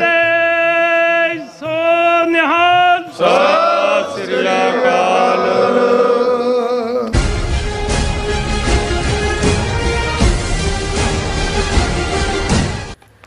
Viewers welcome back on programme. So viewers ਗੱਲਬਾਤ ਕਰਨ ਜਾ ਰਹੇ ਹਾਂ ਐਨੂਅਲ ਸੈਕਸ਼ਨ ਦੇ ਵਿੱਚ ਕਿ ਯੂਕੇ ਦੇ ਸਿੱਖਾਂ ਨੇ ਇੱਕ ਅਹਿਮ ਕਦਮ ਚੱਕਦਿਆਂ ਪ੍ਰਮੁੱਖ ਸਿੱਖ ਵਕੀਲਾਂ ਤੇ ਜੱਜਾਂ ਦੇ ਆਧਾਰ ਤੇ ਇੱਕ ਸਿੱਖ ਅਦਾਲਤ ਸਥਾਪਿਤ ਕੀਤੀ ਹੈ, ਜਿਸ ਵਿੱਚ ਸਿੱਖਾਂ ਦੇ ਮਸਲਿਆਂ ਸੰਬੰਧੀ ਸੁਣਵਾਈ ਕਰਕੇ ਸਾਲਸੀ ਨਾਲ ਫੈਸਲੇ ਜਿਹੜੇ ਨੇ ਉਹ ਕੀਤੇ ਜਾਣਗੇ। ਇਸ ਨੂੰ ਅਲਟਰਨੇਟਿਵ ਡਿਸਪਿਊਟ ਰੈਜ਼ੋਲੂਸ਼ਨ ਕਿਹਾ ਜਾਂਦਾ ਹੈ ਔਰ ਇਸ ਸਿੱਖ ਕੋਰਟ ਦੇ ਜੱਜਾਂ ਨੇ 5 ਪਿਆਰਿਆਂ ਦੀ ਮੌਜੂਦਗੀ ਵਿੱਚ ਸਹੁੰ ਚੱਕੀ ਹੈ। ਸੋ ਇਸ ਬਾਰੇ ਆਪਾਂ ਗੱਲਬਾਤ ਕਰਨ ਜਾ ਰਹੇ ਹਾਂ। ਨਾਲ ਜਿਹੜੇ ਤੁਹਾਡੇ ਲਾਈਵ ਮੈਸੇਜ ਤੇ ਗੁਰਬਾਣੀ ਵਿਚਾਰਾਂ ਦੀ ਸਾਂਝ ਪਾਈ ਜਾਏਗੀ। ਸੋ ਅਸੀਂ ਚਾਹਾਂਗੇ ਕਿ ਤੁਸੀਂ ਇਸੇ ਤਰ੍ਹਾਂ ਬਣੇ ਰਹਿਣਾ। ਦੇਖਣ ਸੁਣਨ ਲਿਖਣ ਲਈ ਤੁਹਾਡਾ ਸਭ ਦਾ ਬਹੁਤ ਬਹੁਤ ਧੰਨਵਾਦ ਜੀ। ਡਾਕਟਰ ਸਾਹਿਬ ਕੀ ਕਹਿਣਾ ਚਾਹੋਗੇ? ਦੇਖੋ, ਅਕਸਰ ਅਮਰੀਕਾ 'ਚ ਸਾਨੂੰ ਕਈ ਵੀਰਾਂ ਨੇ ਜਦੋਂ ਜਿਨ੍ਹਾਂ ਗੁਰਦੁਆਰਿਆਂ 'ਚ ਝਗੜੇ ਹੁੰਦੇ ਨੇ ਜਾਂ ਅਦਾਲਤਾਂ ਦੇ ਵਿੱਚ ਲੰਬਾ ਵਕਤ ਕੇਸ ਚੱਲਦੇ ਨੇ, ਲੱਖਾਂ ਡਾਲਰ ਖਰਚ ਹੁੰਦੇ ਨੇ, ਸੋ ਬਹੁਤਿਆਂ ਦਾ ਹੁੰਦਾ ਸੀ ਜੀ ਵੀ ਆਪਣਾ ਕੁਛ ਐਸਾ ਕਿਉਂ ਨਹੀਂ ਬਣ ਸਕਦਾ ਜਿਹਦੇ ਥੱਲੇ ਸਾਡੇ ਹੀ ਸਿੱਖਾਂ ਦੀ ਕੋਈ ਸੁਪਰੀਮ ਬਾਡੀ ਹੋਏ ਜਿਹੜੀ ਜਾ ਕੇ ਕੁਛ ਮਸਲੇ ਜਿਹੜੇ ਨੇ ਉਹ ਤਾਂ ਗੱਲਬਾਤ ਰਾਹੀਂ ਹੱਲ ਕਰਵਾਏ ਜਾ ਸਕਦੇ ਨੇ, ਸਾਲਸੀ ਜਿਹਨੂੰ ਆਰਬਿਟ੍ਰੇਸ਼ਨ ਕਹਿੰਦੇ ਨੇ। ਪਰ ਮੇਰਾ ਹਮੇਸ਼ਾ ਇਹ ਸੀ ਕਿ ਵੀ ਇਸ ਕਿਸਮ ਦਾ ਬੇਸ਼ੱਕ ਅਸੀਂ ਤਵੱਕੋ ਤਾਂ ਕੀਤੀ ਜਦੋਂ ਗੁਰਦੁਆਰਾ ਕਮੇਟੀਆਂ ਇੱਥੇ ਵੀ ਬਣੀਆਂ, ਪਰ ਸ਼ਾਇਦ ਉਹਨਾਂ ਨੂੰ ਵੀ ਇਹ ਲੱਗਾ ਕਿ ਵੀ ਕਿਉਂਕਿ ਲੀਗਲੀ ਤਾਂ ਕਿਸੇ ਤੇ ਬਾਈਂਡਿੰਗ ਉਦੋਂ ਹੀ ਹੁੰਦਾ ਜਦੋਂ ਦੋਵੇਂ ਧਿਰਾਂ ਤੁਹਾਡੇ ਤੇ ਟਰਸਟ ਕਰਦੀਆਂ ਹੋਣ ਔਰ ਲਿਖ ਕੇ ਦੇਣ ਕਿ ਜੀ ਜੋ ਤੁਸੀਂ ਫੈਸਲਾ ਕਰੋਗੇ ਉਹ ਸਾਨੂੰ ਮਨਜ਼ੂਰ ਹੋਏਗਾ, ਉਹ ਵੀ ਅਦਾਲਤ ਤੁਸੀਂ ਐਜ਼ ਏ ਐਵੀਡੈਂਸ ਹੀ ਪੇਸ਼ ਕਰਦੇ ਹੋ, ਬਾਈਂਡਿੰਗ ਤਾਂ ਨਹੀਂ ਹੁੰਦਾ। ਸੋ ਮੈਂ ਸਮਝਦਾ ਵੀ ਇਹ ਜਦੋਂ ਅਸੀਂ ਇਹਨਾਂ ਮੁਲਕਾਂ ਦੇ ਵਿੱਚ ਸਾਡੀ ਗਿਣਤੀ ਵੀ ਵੱਧ ਰਹੀ ਹੈ, ਬਹੁਤ ਸਾਰੇ ਮਸਲੇ ਇਸ਼ੂ ਜਿਹੜੇ ਨੇ ਸਾਹਮਣੇ ਵੀ ਆਉਂਦੇ ਨੇ, ਔਰ ਇਸ 'ਚ ਇੱਕ ਸਟੇਜ ਦੇ ਉੱਤੇ ਥੋੜ੍ਹੇ ਬਹੁਤ ਐਫਰਟ ਦੇ ਨਾਲ ਉਹਨਾਂ ਦਾ ਹੱਲ ਕੱਢਿਆ ਜਾ ਸਕਦਾ ਹੈ, ਲੇਕਿਨ ਕੋਈ ਐਫਰਟ ਨਹੀਂ ਹੁੰਦਾ। ਸੋ ਅੱਜ ਜਦੋਂ ਮੈਂ ਇਹ ਖਬਰ ਦੇਖੀ, ਹਾਲਾਂਕਿ ਖਬਰ ਤਾਂ ਇਹ ਵੀਕਐਂਡ ਦੇ ਦੌਰਾਨ ਦੀ ਹੈ ਕਿ historic swearing in ceremony establishes Sikh court for alternative dispute resolution in the UK honoring legacy and serving society ਕਿ ਯੂਕੇ ਦੇ ਵਿੱਚ ਸਿੱਖਾਂ ਨੇ ਵਕੀਲਾਂ ਔਰ ਜੱਜਾਂ ਤੇ ਆਧਾਰਿਤ ਇੱਕ ਸਿੱਖ ਕੋਰਟ ਐਸਟੈਬਲਿਸ਼ ਕੀਤਾ ਜਿਸ ਦੀ ਸਹੁੰ ਚੁੱਕ ਸੈਰੇਮਨੀ ਹੋਈ। ਦਰਸ਼ਕ ਉਸ ਪਿਕਚਰ ਨੂੰ ਦੇਖ ਸਕਦੇ ਨੇ, ਜਿਹੜਾ ਮੈਨੂੰ ਵੀ ਲੱਗਿਆ, ਮੈਂ ਕਿਹਾ ਵੀ ਇੰਨੀ ਪ੍ਰਭਾਵ, ਚਿੱਟੇ ਉਹਨਾਂ ਕਾਲੇ ਉਹਨਾਂ ਦੇ ਕੋਟ ਨੇ, ਚਿੱਟੀਆਂ ਦਸਤਾਰਾਂ ਨੇ, ਬੀਬੀਆਂ ਵੀ ਨੇ, ਉਹ ਸਾਰੇ ਵਕੀਲ ਡਾਕਟਰ ਨੇ, ਔਰ 5 ਪਿਆਰੇ ਵਕੀਲ ਨੇ, ਮੋਸਟਲੀ ਵਕੀਲ ਜੱਜ, 5 ਪਿਆਰਿਆਂ ਦੀ ਪ੍ਰੈਜ਼ੈਂਸ ਦੇ ਵਿੱਚ ਉਹਨਾਂ ਨੇ ਸਹੁੰ ਚੁੱਕੀ। ਸੋ ਮੈਂ ਬਹੁਤ ਵਾਰ ਦੇਖਦਾ ਵੀ ਜਿਹੜੀਆਂ ਸਾਡੀਆਂ ਭਵਿੱਖ ਦੀਆਂ ਖਾਲਿਸਤਾਨ ਦੀਆਂ ਉਮੰਗਾਂ ਉਮੀਦਾਂ ਨੇ, ਕਿਵੇਂ ਅਸੀਂ ਸਿਸਟਮ ਨੂੰ ਰਨ ਕਰਨਾ ਹੈ, ਉਸ ਦਾ ਜਿਹੜਾ ਇਨਫਰਾਸਟ੍ਰਕਚਰ ਹੈ ਉਹ ਕਿਤੇ ਨਾ ਕਿਤੇ ਕਿਸੇ ਨਾ ਕਿਸੇ ਰੂਪ ਦੇ ਵਿੱਚ ਸਥਾਪਿਤ ਹੋ ਰਿਹਾ। ਔਰ ਇਹ ਖਬਰ ਹੀ ਇਹ ਹੈ ਕਿ ਦੇ ਟੁਕ there oath in front of 5 ਪਿਆਰੇ 5 beloved swearing to serve the Panth Sikh community with utmost integrity ਕਿ ਬਈ ਉਹਨਾਂ ਨੇ ਸਹੁੰ ਚੁੱਕੀ ਕਿ ਬਈ ਅਸੀਂ ਇਮਾਨਦਾਰੀ ਦੇ ਨਾਲ ਪੰਥ ਨੂੰ ਸਰਵ ਕਰਾਂਗੇ। ਔਰ ਜਿਹੜੇ ਚੀਫ ਜਸਟਿਸ ਸਿੱਖ ਕੋਰਟ ਦੇ ਨੇ, ਉਹਨਾਂ ਨੇ ਆਪਣੇ ਓਪਨਿੰਗ ਐਡਰੈਸ ਜਿਹੜੇ ਲਫ਼ਜ਼ ਕਹੇ ਉਹ ਦਿਲਾਂ ਨੂੰ ਟੱਚ ਕਰਨ ਵਾਲੇ ਨੇ। ਉਹਨਾਂ ਨੇ ਕਿਹਾ, today we honor our fathers and forefathers who sacrificed so much their own happiness and health working in factories and foundries to provide us with education and positions we all now hold. They sowed the seeds knowing that one day we might be able to do something for the betterment of the Sikh Panth. ਉਹਨਾਂ ਨੇ ਕਿਹਾ ਕਿ ਵੀ ਅੱਜ ਅਸੀਂ ਆਪਣੇ ਪਿਤਾਵਾਂ ਤੇ ਬਜ਼ੁਰਗਾਂ ਨੂੰ, ਉਹਨਾਂ ਦੇ ਵੀ ਅੱਗੋਂ ਫੋਰ ਫਾਦਰਸ, ਉਹਨਾਂ ਨੂੰ ਅਸੀਂ ਆਨਰ ਕਰ ਰਹੇ ਹਾਂ ਜਿਨ੍ਹਾਂ ਨੇ ਆਪਣਾ ਕਿੰਨਾ ਕੁਛ ਕੁਰਬਾਨ ਕੀਤਾ, ਆਪਣੀ ਖੁਸ਼ੀ ਵੀ, ਆਪਣੀ ਸਿਹਤ ਵੀ, ਜਿਨ੍ਹਾਂ ਨੇ ਦਿਨ ਰਾਤ ਫੈਕਟਰੀਆਂ 'ਚ ਕੰਮ ਕੀਤਾ, ਫਾਊਂਡਰੀਜ਼ ਦੇ ਵਿੱਚ ਕੰਮ ਕੀਤਾ, ਔਰ ਸਾਨੂੰ ਐਜੂਕੇਸ਼ਨ ਦਿੱਤਾ। ਆਪ ਅਨਪੜ੍ਹ ਸਨ ਭਾਵੇਂ ਬਹੁਤੇ, ਉਹਨਾਂ ਨੂੰ ਸੀ ਵੀ ਸਾਡੇ ਬੱਚੇ ਬੱਚੀਆਂ ਜਿਹੜੀਆਂ ਨੇ ਉਹ ਬੈਸਟ ਐਜੂਕੇਸ਼ਨ ਲੈਣ, ਉਹਨਾਂ ਪੋਜੀਸ਼ਨਸ ਤੇ ਪਹੁੰਚਣ ਜਿਨ੍ਹਾਂ ਤੇ ਅੱਜ ਅਸੀਂ ਬੈਠੇ ਹਾਂ। ਦੇ ਸੋਡ ਦਾ ਸੀਡਸ, ਉਹਨਾਂ ਨੇ ਬੀਜ ਦਿੱਤਾ, knowing that one day we might be able to do something for the betterment of the Sikh Panth ਕਿ ਸਾਡੇ ਬੱਚੇ ਬੱਚੀਆਂ ਵੀ, ਅਸੀਂ ਤਾਂ ਅਨਪੜ੍ਹ ਹੈ, ਇੱਕ ਦਿਨ ਆਏਗਾ ਸਾਡੇ ਬੱਚੇ ਬੱਚੀਆਂ ਜਿਹੜੇ ਨੇ ਕੌਮ ਦੇ ਲਈ ਕੁਝ ਕਰਨ ਦੇ ਸਮਰੱਥ ਹੋਣਗੇ। Today marks just one initiative that their labors have borne fruit. ਅੱਜ ਜੋ ਅਸੀਂ ਸਿੱਖ ਕੋਰਟ ਦੀ ਸਥਾਪਨਾ ਕਰ ਰਹੇ ਹਾਂ, ਇਹ ਇੱਕ ਉਹ ਯਤਨ ਹੈ ਜਿਸ ਨੂੰ ਫਲ ਲੱਗਾ, ਜਿਸ ਨੂੰ ਜਿਹੜਾ ਹੈ ਅਸੀਂ ਇਹ ਇਨੀਸ਼ੀਏਟਿਵ ਨੂੰ ਲੈ ਰਹੇ ਹਾਂ। The Sikh Court is an alternative dispute resolution ADR forum created by Sikh and non-Sikh lawyers and judges from across the world. ਕੱਲੇ UK ਤੱਕ ਨਹੀਂ ਹੋਣਗੇ, non-Sikh ਵੀ ਉਹਦੇ ਚ ਉਹਨਾਂ ਨੇ ਲਏ ਨੇ, which is good ਕਿ ਵੀ across the world ਅਸੀਂ ਇੱਕ Sikh court establish ਕੀਤਾ ਹੈ to resolve dispute within the Sikh community ਕਿ within Sikh community ਦੇ ਜਿਹੜੇ ਝਗੜੇ ਖੜੇ ਹੁੰਦੇ ਨੇ ਉਹਨਾਂ ਦਾ ਹੱਲ ਕਰਨ ਦਾ ਇਹ ਹੋਏਗਾ। This has been a labour of love for the past year ਕਿ ਇਹ ਪਿਆਰ ਦਾ, ਇਹਦੇ 'ਚ ਕੋਈ ਤਨਖਾਹ ਨਹੀਂ ਹੈ, ਕੋਈ ਦੂਜਾ ਨਹੀਂ ਹੈ, ਤੁਸੀਂ ਕੌਮ ਦੀ ਖਿਦਮਤ 'ਚ ਆਏ ਹੋ, ਕੁਦਰਤ ਨੇ ਤੁਹਾਡੇ ਪੇਰੈਂਟ ਫੋਰ ਫਾਦਰਸ ਦੇ ਐਫਰਟਸ ਨਾਲ ਤੁਸੀਂ ਵਕੀਲ ਬਣੇ ਹੋ, ਜੱਜ ਬਣੇ ਹੋ, ਤੁਸੀਂ ਕੌਮ ਨੂੰ ਜਿਹੜਾ ਹੈ, ਔਰ ਇਸ ਦੇ ਉੱਤੇ ਜਿਹੜਾ ਮੈਂ ਸਮਝਦਾ ਵੀ ਇਹ ਬਹੁਤ ਪੋਜ਼ਿਟਿਵ ਔਰ ਬਹੁਤ ਹੀ ਹੌਸਲੇ, ਮੈਨੂੰ ਤਾਂ ਬਹੁਤ ਚੰਗਾ ਲੱਗਾ। ਹਾਲਾਂ ਮੈਨੂੰ ਨਹੀਂ ਪਤਾ ਹੈ, ਮੈਂ ਇਸ ਖਬਰ ਰਾਹੀਂ ਜਾਣਿਆ ਕਿ ਕੋਈ ਇਸ ਕਿਸਮ ਦਾ ਐਫਰਟ ਚੱਲ ਰਿਹਾ ਸੀ, ਪਰ ਜਿਨ੍ਹਾਂ ਨੇ ਵੀ ਇਸ ਦੇ ਉੱਤੇ ਕੰਮ ਕੀਤਾ ਉਹ ਜਿਹੜੇ ਨੇ ਵਧਾਈ ਦੇ ਹੱਕਦਾਰ ਨੇ। ਔਰ ਮੈਂ ਸਮਝਦਾ ਵੀ ਇਸ ਕਿਸਮ ਦਾ ਸਿਸਟਮ ਆਲਮੋਸਟ, ਕਿਉਂਕਿ ਅੱਜ ਜਦੋਂ ਅਸੀਂ 5 ਮਿਲੀਅਨ ਸਿੱਖ ਡਾਇਸਪੋਰਾ ਦੀ ਗੱਲ ਕਰਦੇ ਹਾਂ, ਅੱਛਾ ਸਾਡੇ ਮਸਲੇ ਨੇ ਔਰ ਹੋਰ ਬਹੁਤ ਸਾਰੀਆਂ ਚੀਜ਼ਾਂ ਨੇ।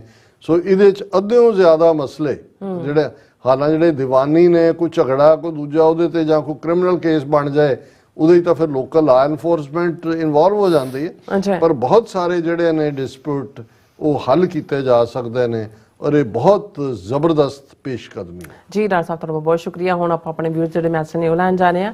ਵੈਸੇ ਸਾਰੇ ਮੈਸੇਜ ਖਾਲਸਾ ਜ਼ਿੰਦਾਬਾਦ ਤੇ ਫਤਿਹ ਦੇ ਮੈਸੇਜ ਨੇ, ਔਰ ਪਹਿਲਾਂ ਮੈਂ HD ਔਰਾਂ ਦਾ ਮੈਸੇਜ ਪੜ੍ਹਦੀ ਹਾਂ। ਉਹਨਾਂ ਨੇ ਫਤਿਹ ਬੁਲਾ ਕੇ ਬੋਲਿਆ, Indian ਹਿੰਦੂਤਵੀ terrorism finally exposed by Canada and United States. World need to get together to stop this danger before it becomes like Nazis. So ਹਾਂਜੀ ਇਸ ਕੋ ਜਿਹੜਾ ਤੁਸੀਂ ਕਹਿ ਰਹੇ ਸੀ ਕਿ ਪੱਤਾ ਪੱਤੇ ਕੋ ਨੂੰ ਪਤਾ ਹੈ। ਐਸਕੌਰ ਜੀ ਨੇ ਕਿਹਾ ਜਾਣੇ ਤੂੰ ਹੀ ਨਾ ਜਾਣੇ ਬਾਗ ਤੋਂ ਸਾਰਾ ਜਾਣੇ। ਹਾਂਜੀ ਇਹਨਾਂ ਲਿਖਿਆ नहीं तू ही ना है, मैं जाने तो जाने हम ही ना जाने बाग तो सारा जाने। बिल्कुल शायद गालिब दा है ਜਾਂ ਮੀਰ ਤੱਕੀ ਮੀਰ ਦਾ ਹੈ ਜੀ। ਔਰ ਬਲਜੀਤ ਵਰਾਜ ਜੀ, ਫਿਰ ਇਸੇ ਤਰ੍ਹਾਂ ਮੈਂ ਪੜਦਾ ਨਹੀਂ ਜਿਨ੍ਹਾਂ ਨੇ ਨਾਮ ਉਹਨਾਂ ਦੇ ਰੈਕਗਨਾਈਜ਼ ਕਰਦਾ ਨਹੀਂ ਸਾਰਿਆਂ ਦੇ। ਗੁਰਮੁਖ ਸਿੰਘ ਗੁਰਮੁਖ ਐਂਡ ਫਿਰ ਇਸੇ ਤਰ੍ਹਾਂ ਇੰਦਰਜੀਤ ਸਿੰਘ ਸੰਧੂ ਐਂਡ ਫਿਰ ਇਸੇ ਤਰ੍ਹਾਂ ਜਸਵੀਰ ਬਰਾਜ ਜੀ, ਪਾਲ ਸਿੰਘ ਗਰੇਵਾਲ ਜੀ, ਬਲਵਿੰਦਰ ਸਿੰਘ ਜੀ, ਸਤਨਾਮ ਸਿੰਘ ਜੀ, ਫਿਰ ਜਸਬੀਰ ਸਿੰਘ ਜੀ, ਸਿੰਘ ਨਵਜੋਤ ਜੀ ਐਨ ਸੇਖੋ ਜੀ, ਕਸ਼ਮੀਰ ਵਿਰਕ ਜੀ, ਪਾਲ ਸਿੰਘ ਗਰੇਵਾਲ, ਫਿਰ ਕੁਲਦੀਪ ਕੌਰ ਜੀ, ਗੁਰਪ੍ਰੀਤ ਸਿੰਘ ਜੀ, ਤਰਸੇਮ ਮੈਪ ਜੀ, ਲਖਬੀਰ ਰੰਗਰ ਜੀ, ਫਿਰ ਇਸੇ ਤਰ੍ਹਾਂ ਹਰਬੰਸ ਸਿੰਘ ਜੀ, ਫਿਰ ਇਸੇ ਤਰ੍ਹਾਂ ਡਾਕਟਰ ਪਰਮਜੀਤ ਸਿੰਘ ਸਮਰਾ ਜੀ ਕਹਿੰਦੇ ਨੇ ਕਿ TV 84 ਪਰਿਵਾਰ ਨੂੰ ਵਾਹਿਗੁਰੂ ਜੀ ਕਾ ਖਾਲਸਾ ਵਾਹਿਗੁਰੂ ਜੀ ਕੀ ਫਤਿਹ। ਡਾਕਟਰ ਜੀ ਭਾਈ ਹਰਦੀਪ ਸਿੰਘ ਨਿੱਜਰ ਦੀ ਸ਼ਹਾਦਤ ਨੇ ਖਾਲਸਾ ਦੀ ਲਹਿਰ ਵਿੱਚ ਨਵੀਂ रूह भर दी है, ना कि नवी रूह फूक दी है, शब्द वरते जान। सो इसी तरह हरमन पन्नू जी, फिर बलिहार सिंह कंग जी, जतिंदर सिंह जी, धर्म सिंह जी, जसबीर सिंह जी, प्रभ कौर जी, फिर इसी तरह सोन मायल जी, सिंह गर्जा जी, परमिंदर जी, तेजपाल पटेवाल जी, हरमन पन्नू जी, कुलविंदर सिंह बिंदर जी, फिर इसी तरह धर्म सिंह जी, फिर इस तरह जसकीरत सिंह जी, दविंदर संधू जी। ये कहते हैं कि सिडनी नगर कीर्तन में पूरी खालसानी झंडियां नाल चढ़दी कला हुई है जी। सो अमरजीत सैनी जी, फिर इसी तरह अबाउट ट्रूथ एंड सिखिज्म जी, फिर इस तरह जसबीर सिंह जी कहते free Palestine and free Indian occupied Kashmir and Punjab to.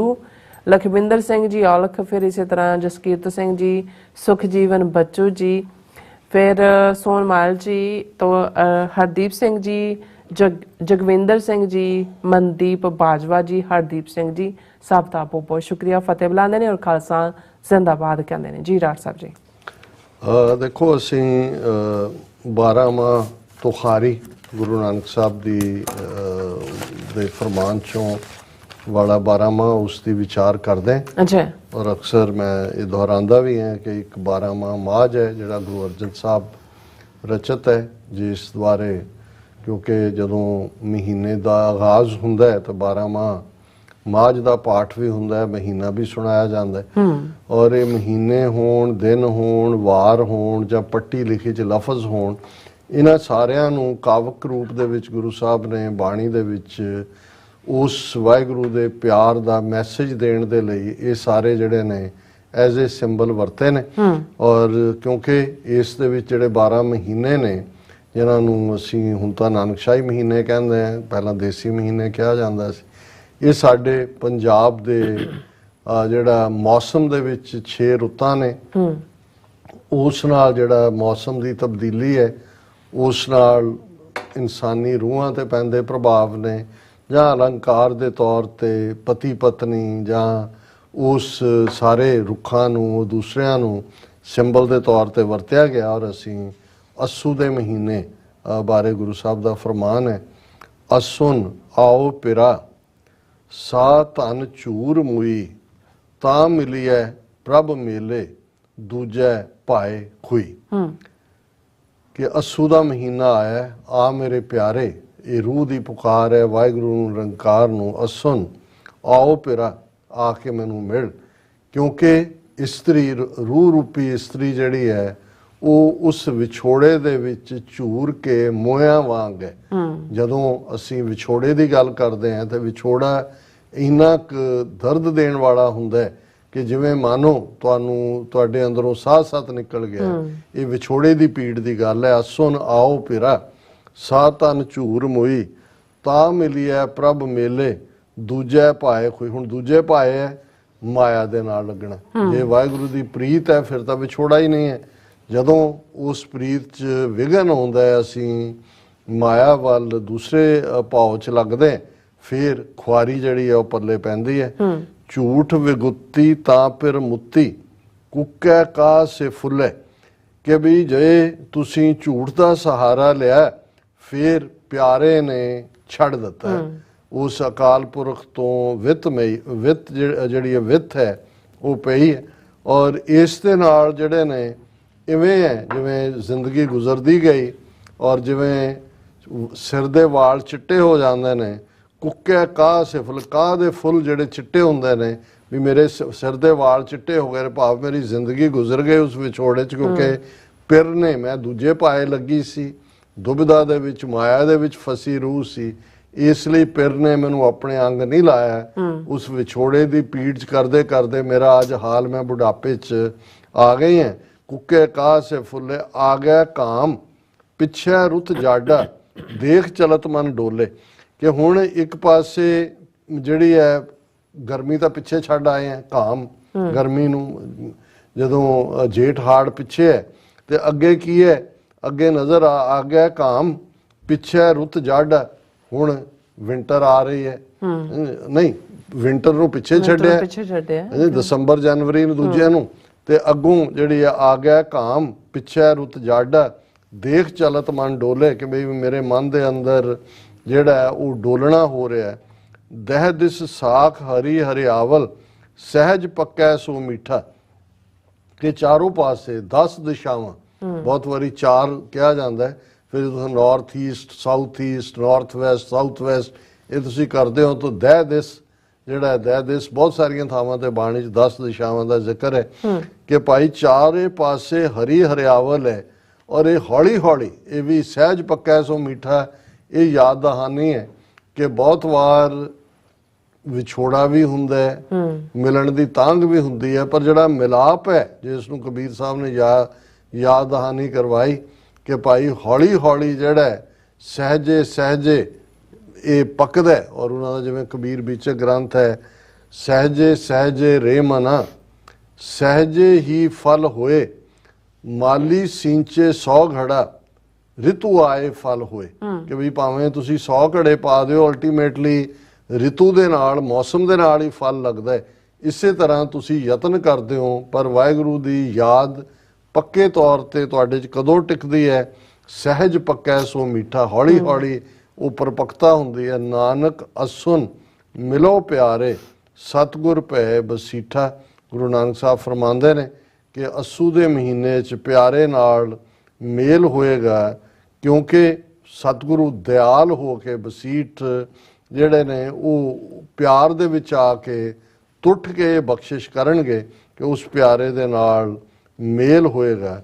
ਇਹ ਅੱਜ ਦਾ ਵਿਚਾਰ ਹੈ ਜੀ। ਰਾਜ ਸਾਹਿਬ ਤੁਹਾਡਾ ਬਹੁਤ ਬਹੁਤ ਸ਼ੁਕਰੀਆ, ਤੁਸੀਂ ਆਪਣੇ ਵਿਚਾਰ ਸਾਡੇ ਦਰਸ਼ਕਾਂ ਨਾਲ ਸਾਂਝੇ ਕੀਤੇ ਨੇ। ਸੋ ਇਸ ਨਾਲ ਆਪਣੇ ਵਿਚਾਰਾਂ ਨੇ ਇਜਾਜ਼ਤ। ਵਿਊਅਰਸ, ਸਾਡੇ ਪ੍ਰੋਗਰਾਮ ਦਾ ਸਮਾਂ ਇੱਥੇ ਮੁੱਕਦਾ। ਤੁਸੀਂ ਆਪਣੀ ਰਾਏ ਤੇ ਸੁਝਾਅ ਸਾਨੂੰ ਭੇਜਣਾ ਭੁੱਲਣਾ ਸਾਡੇ ਇਸ ਪਤੇ ਤੇ SOS@TV84.tv ਤੇ ਅਸੀਂ ਆਪਣਾ ਪ੍ਰੋਗਰਾਮ ਲੈ ਕੇ ਫਿਰ ਦੁਬਾਰਾ ਤੁਹਾਡੇ ਸਾਹਮਣੇ ਮੁੱਖ ਹੋਵਾਂਗੇ। ਤਦ ਤੱਕ ਲਈ ਮੈਨੂੰ ਤੇ ਆਪਣਾ ਸੁਣਾ ਗਿਆ ਦੋ ਦੇਖਦੀ ਰਹੋ TV84। ਫਲਾ ਦਿਓ ਫਤਿਹ। ਵਾਹਿਗੁਰੂ ਜੀ ਕਾ ਖਾਲਸਾ, ਵਾਹਿਗੁਰੂ ਜੀ ਕੀ ਫਤਿਹ। ਰੱਬ ਰਾਖਾ।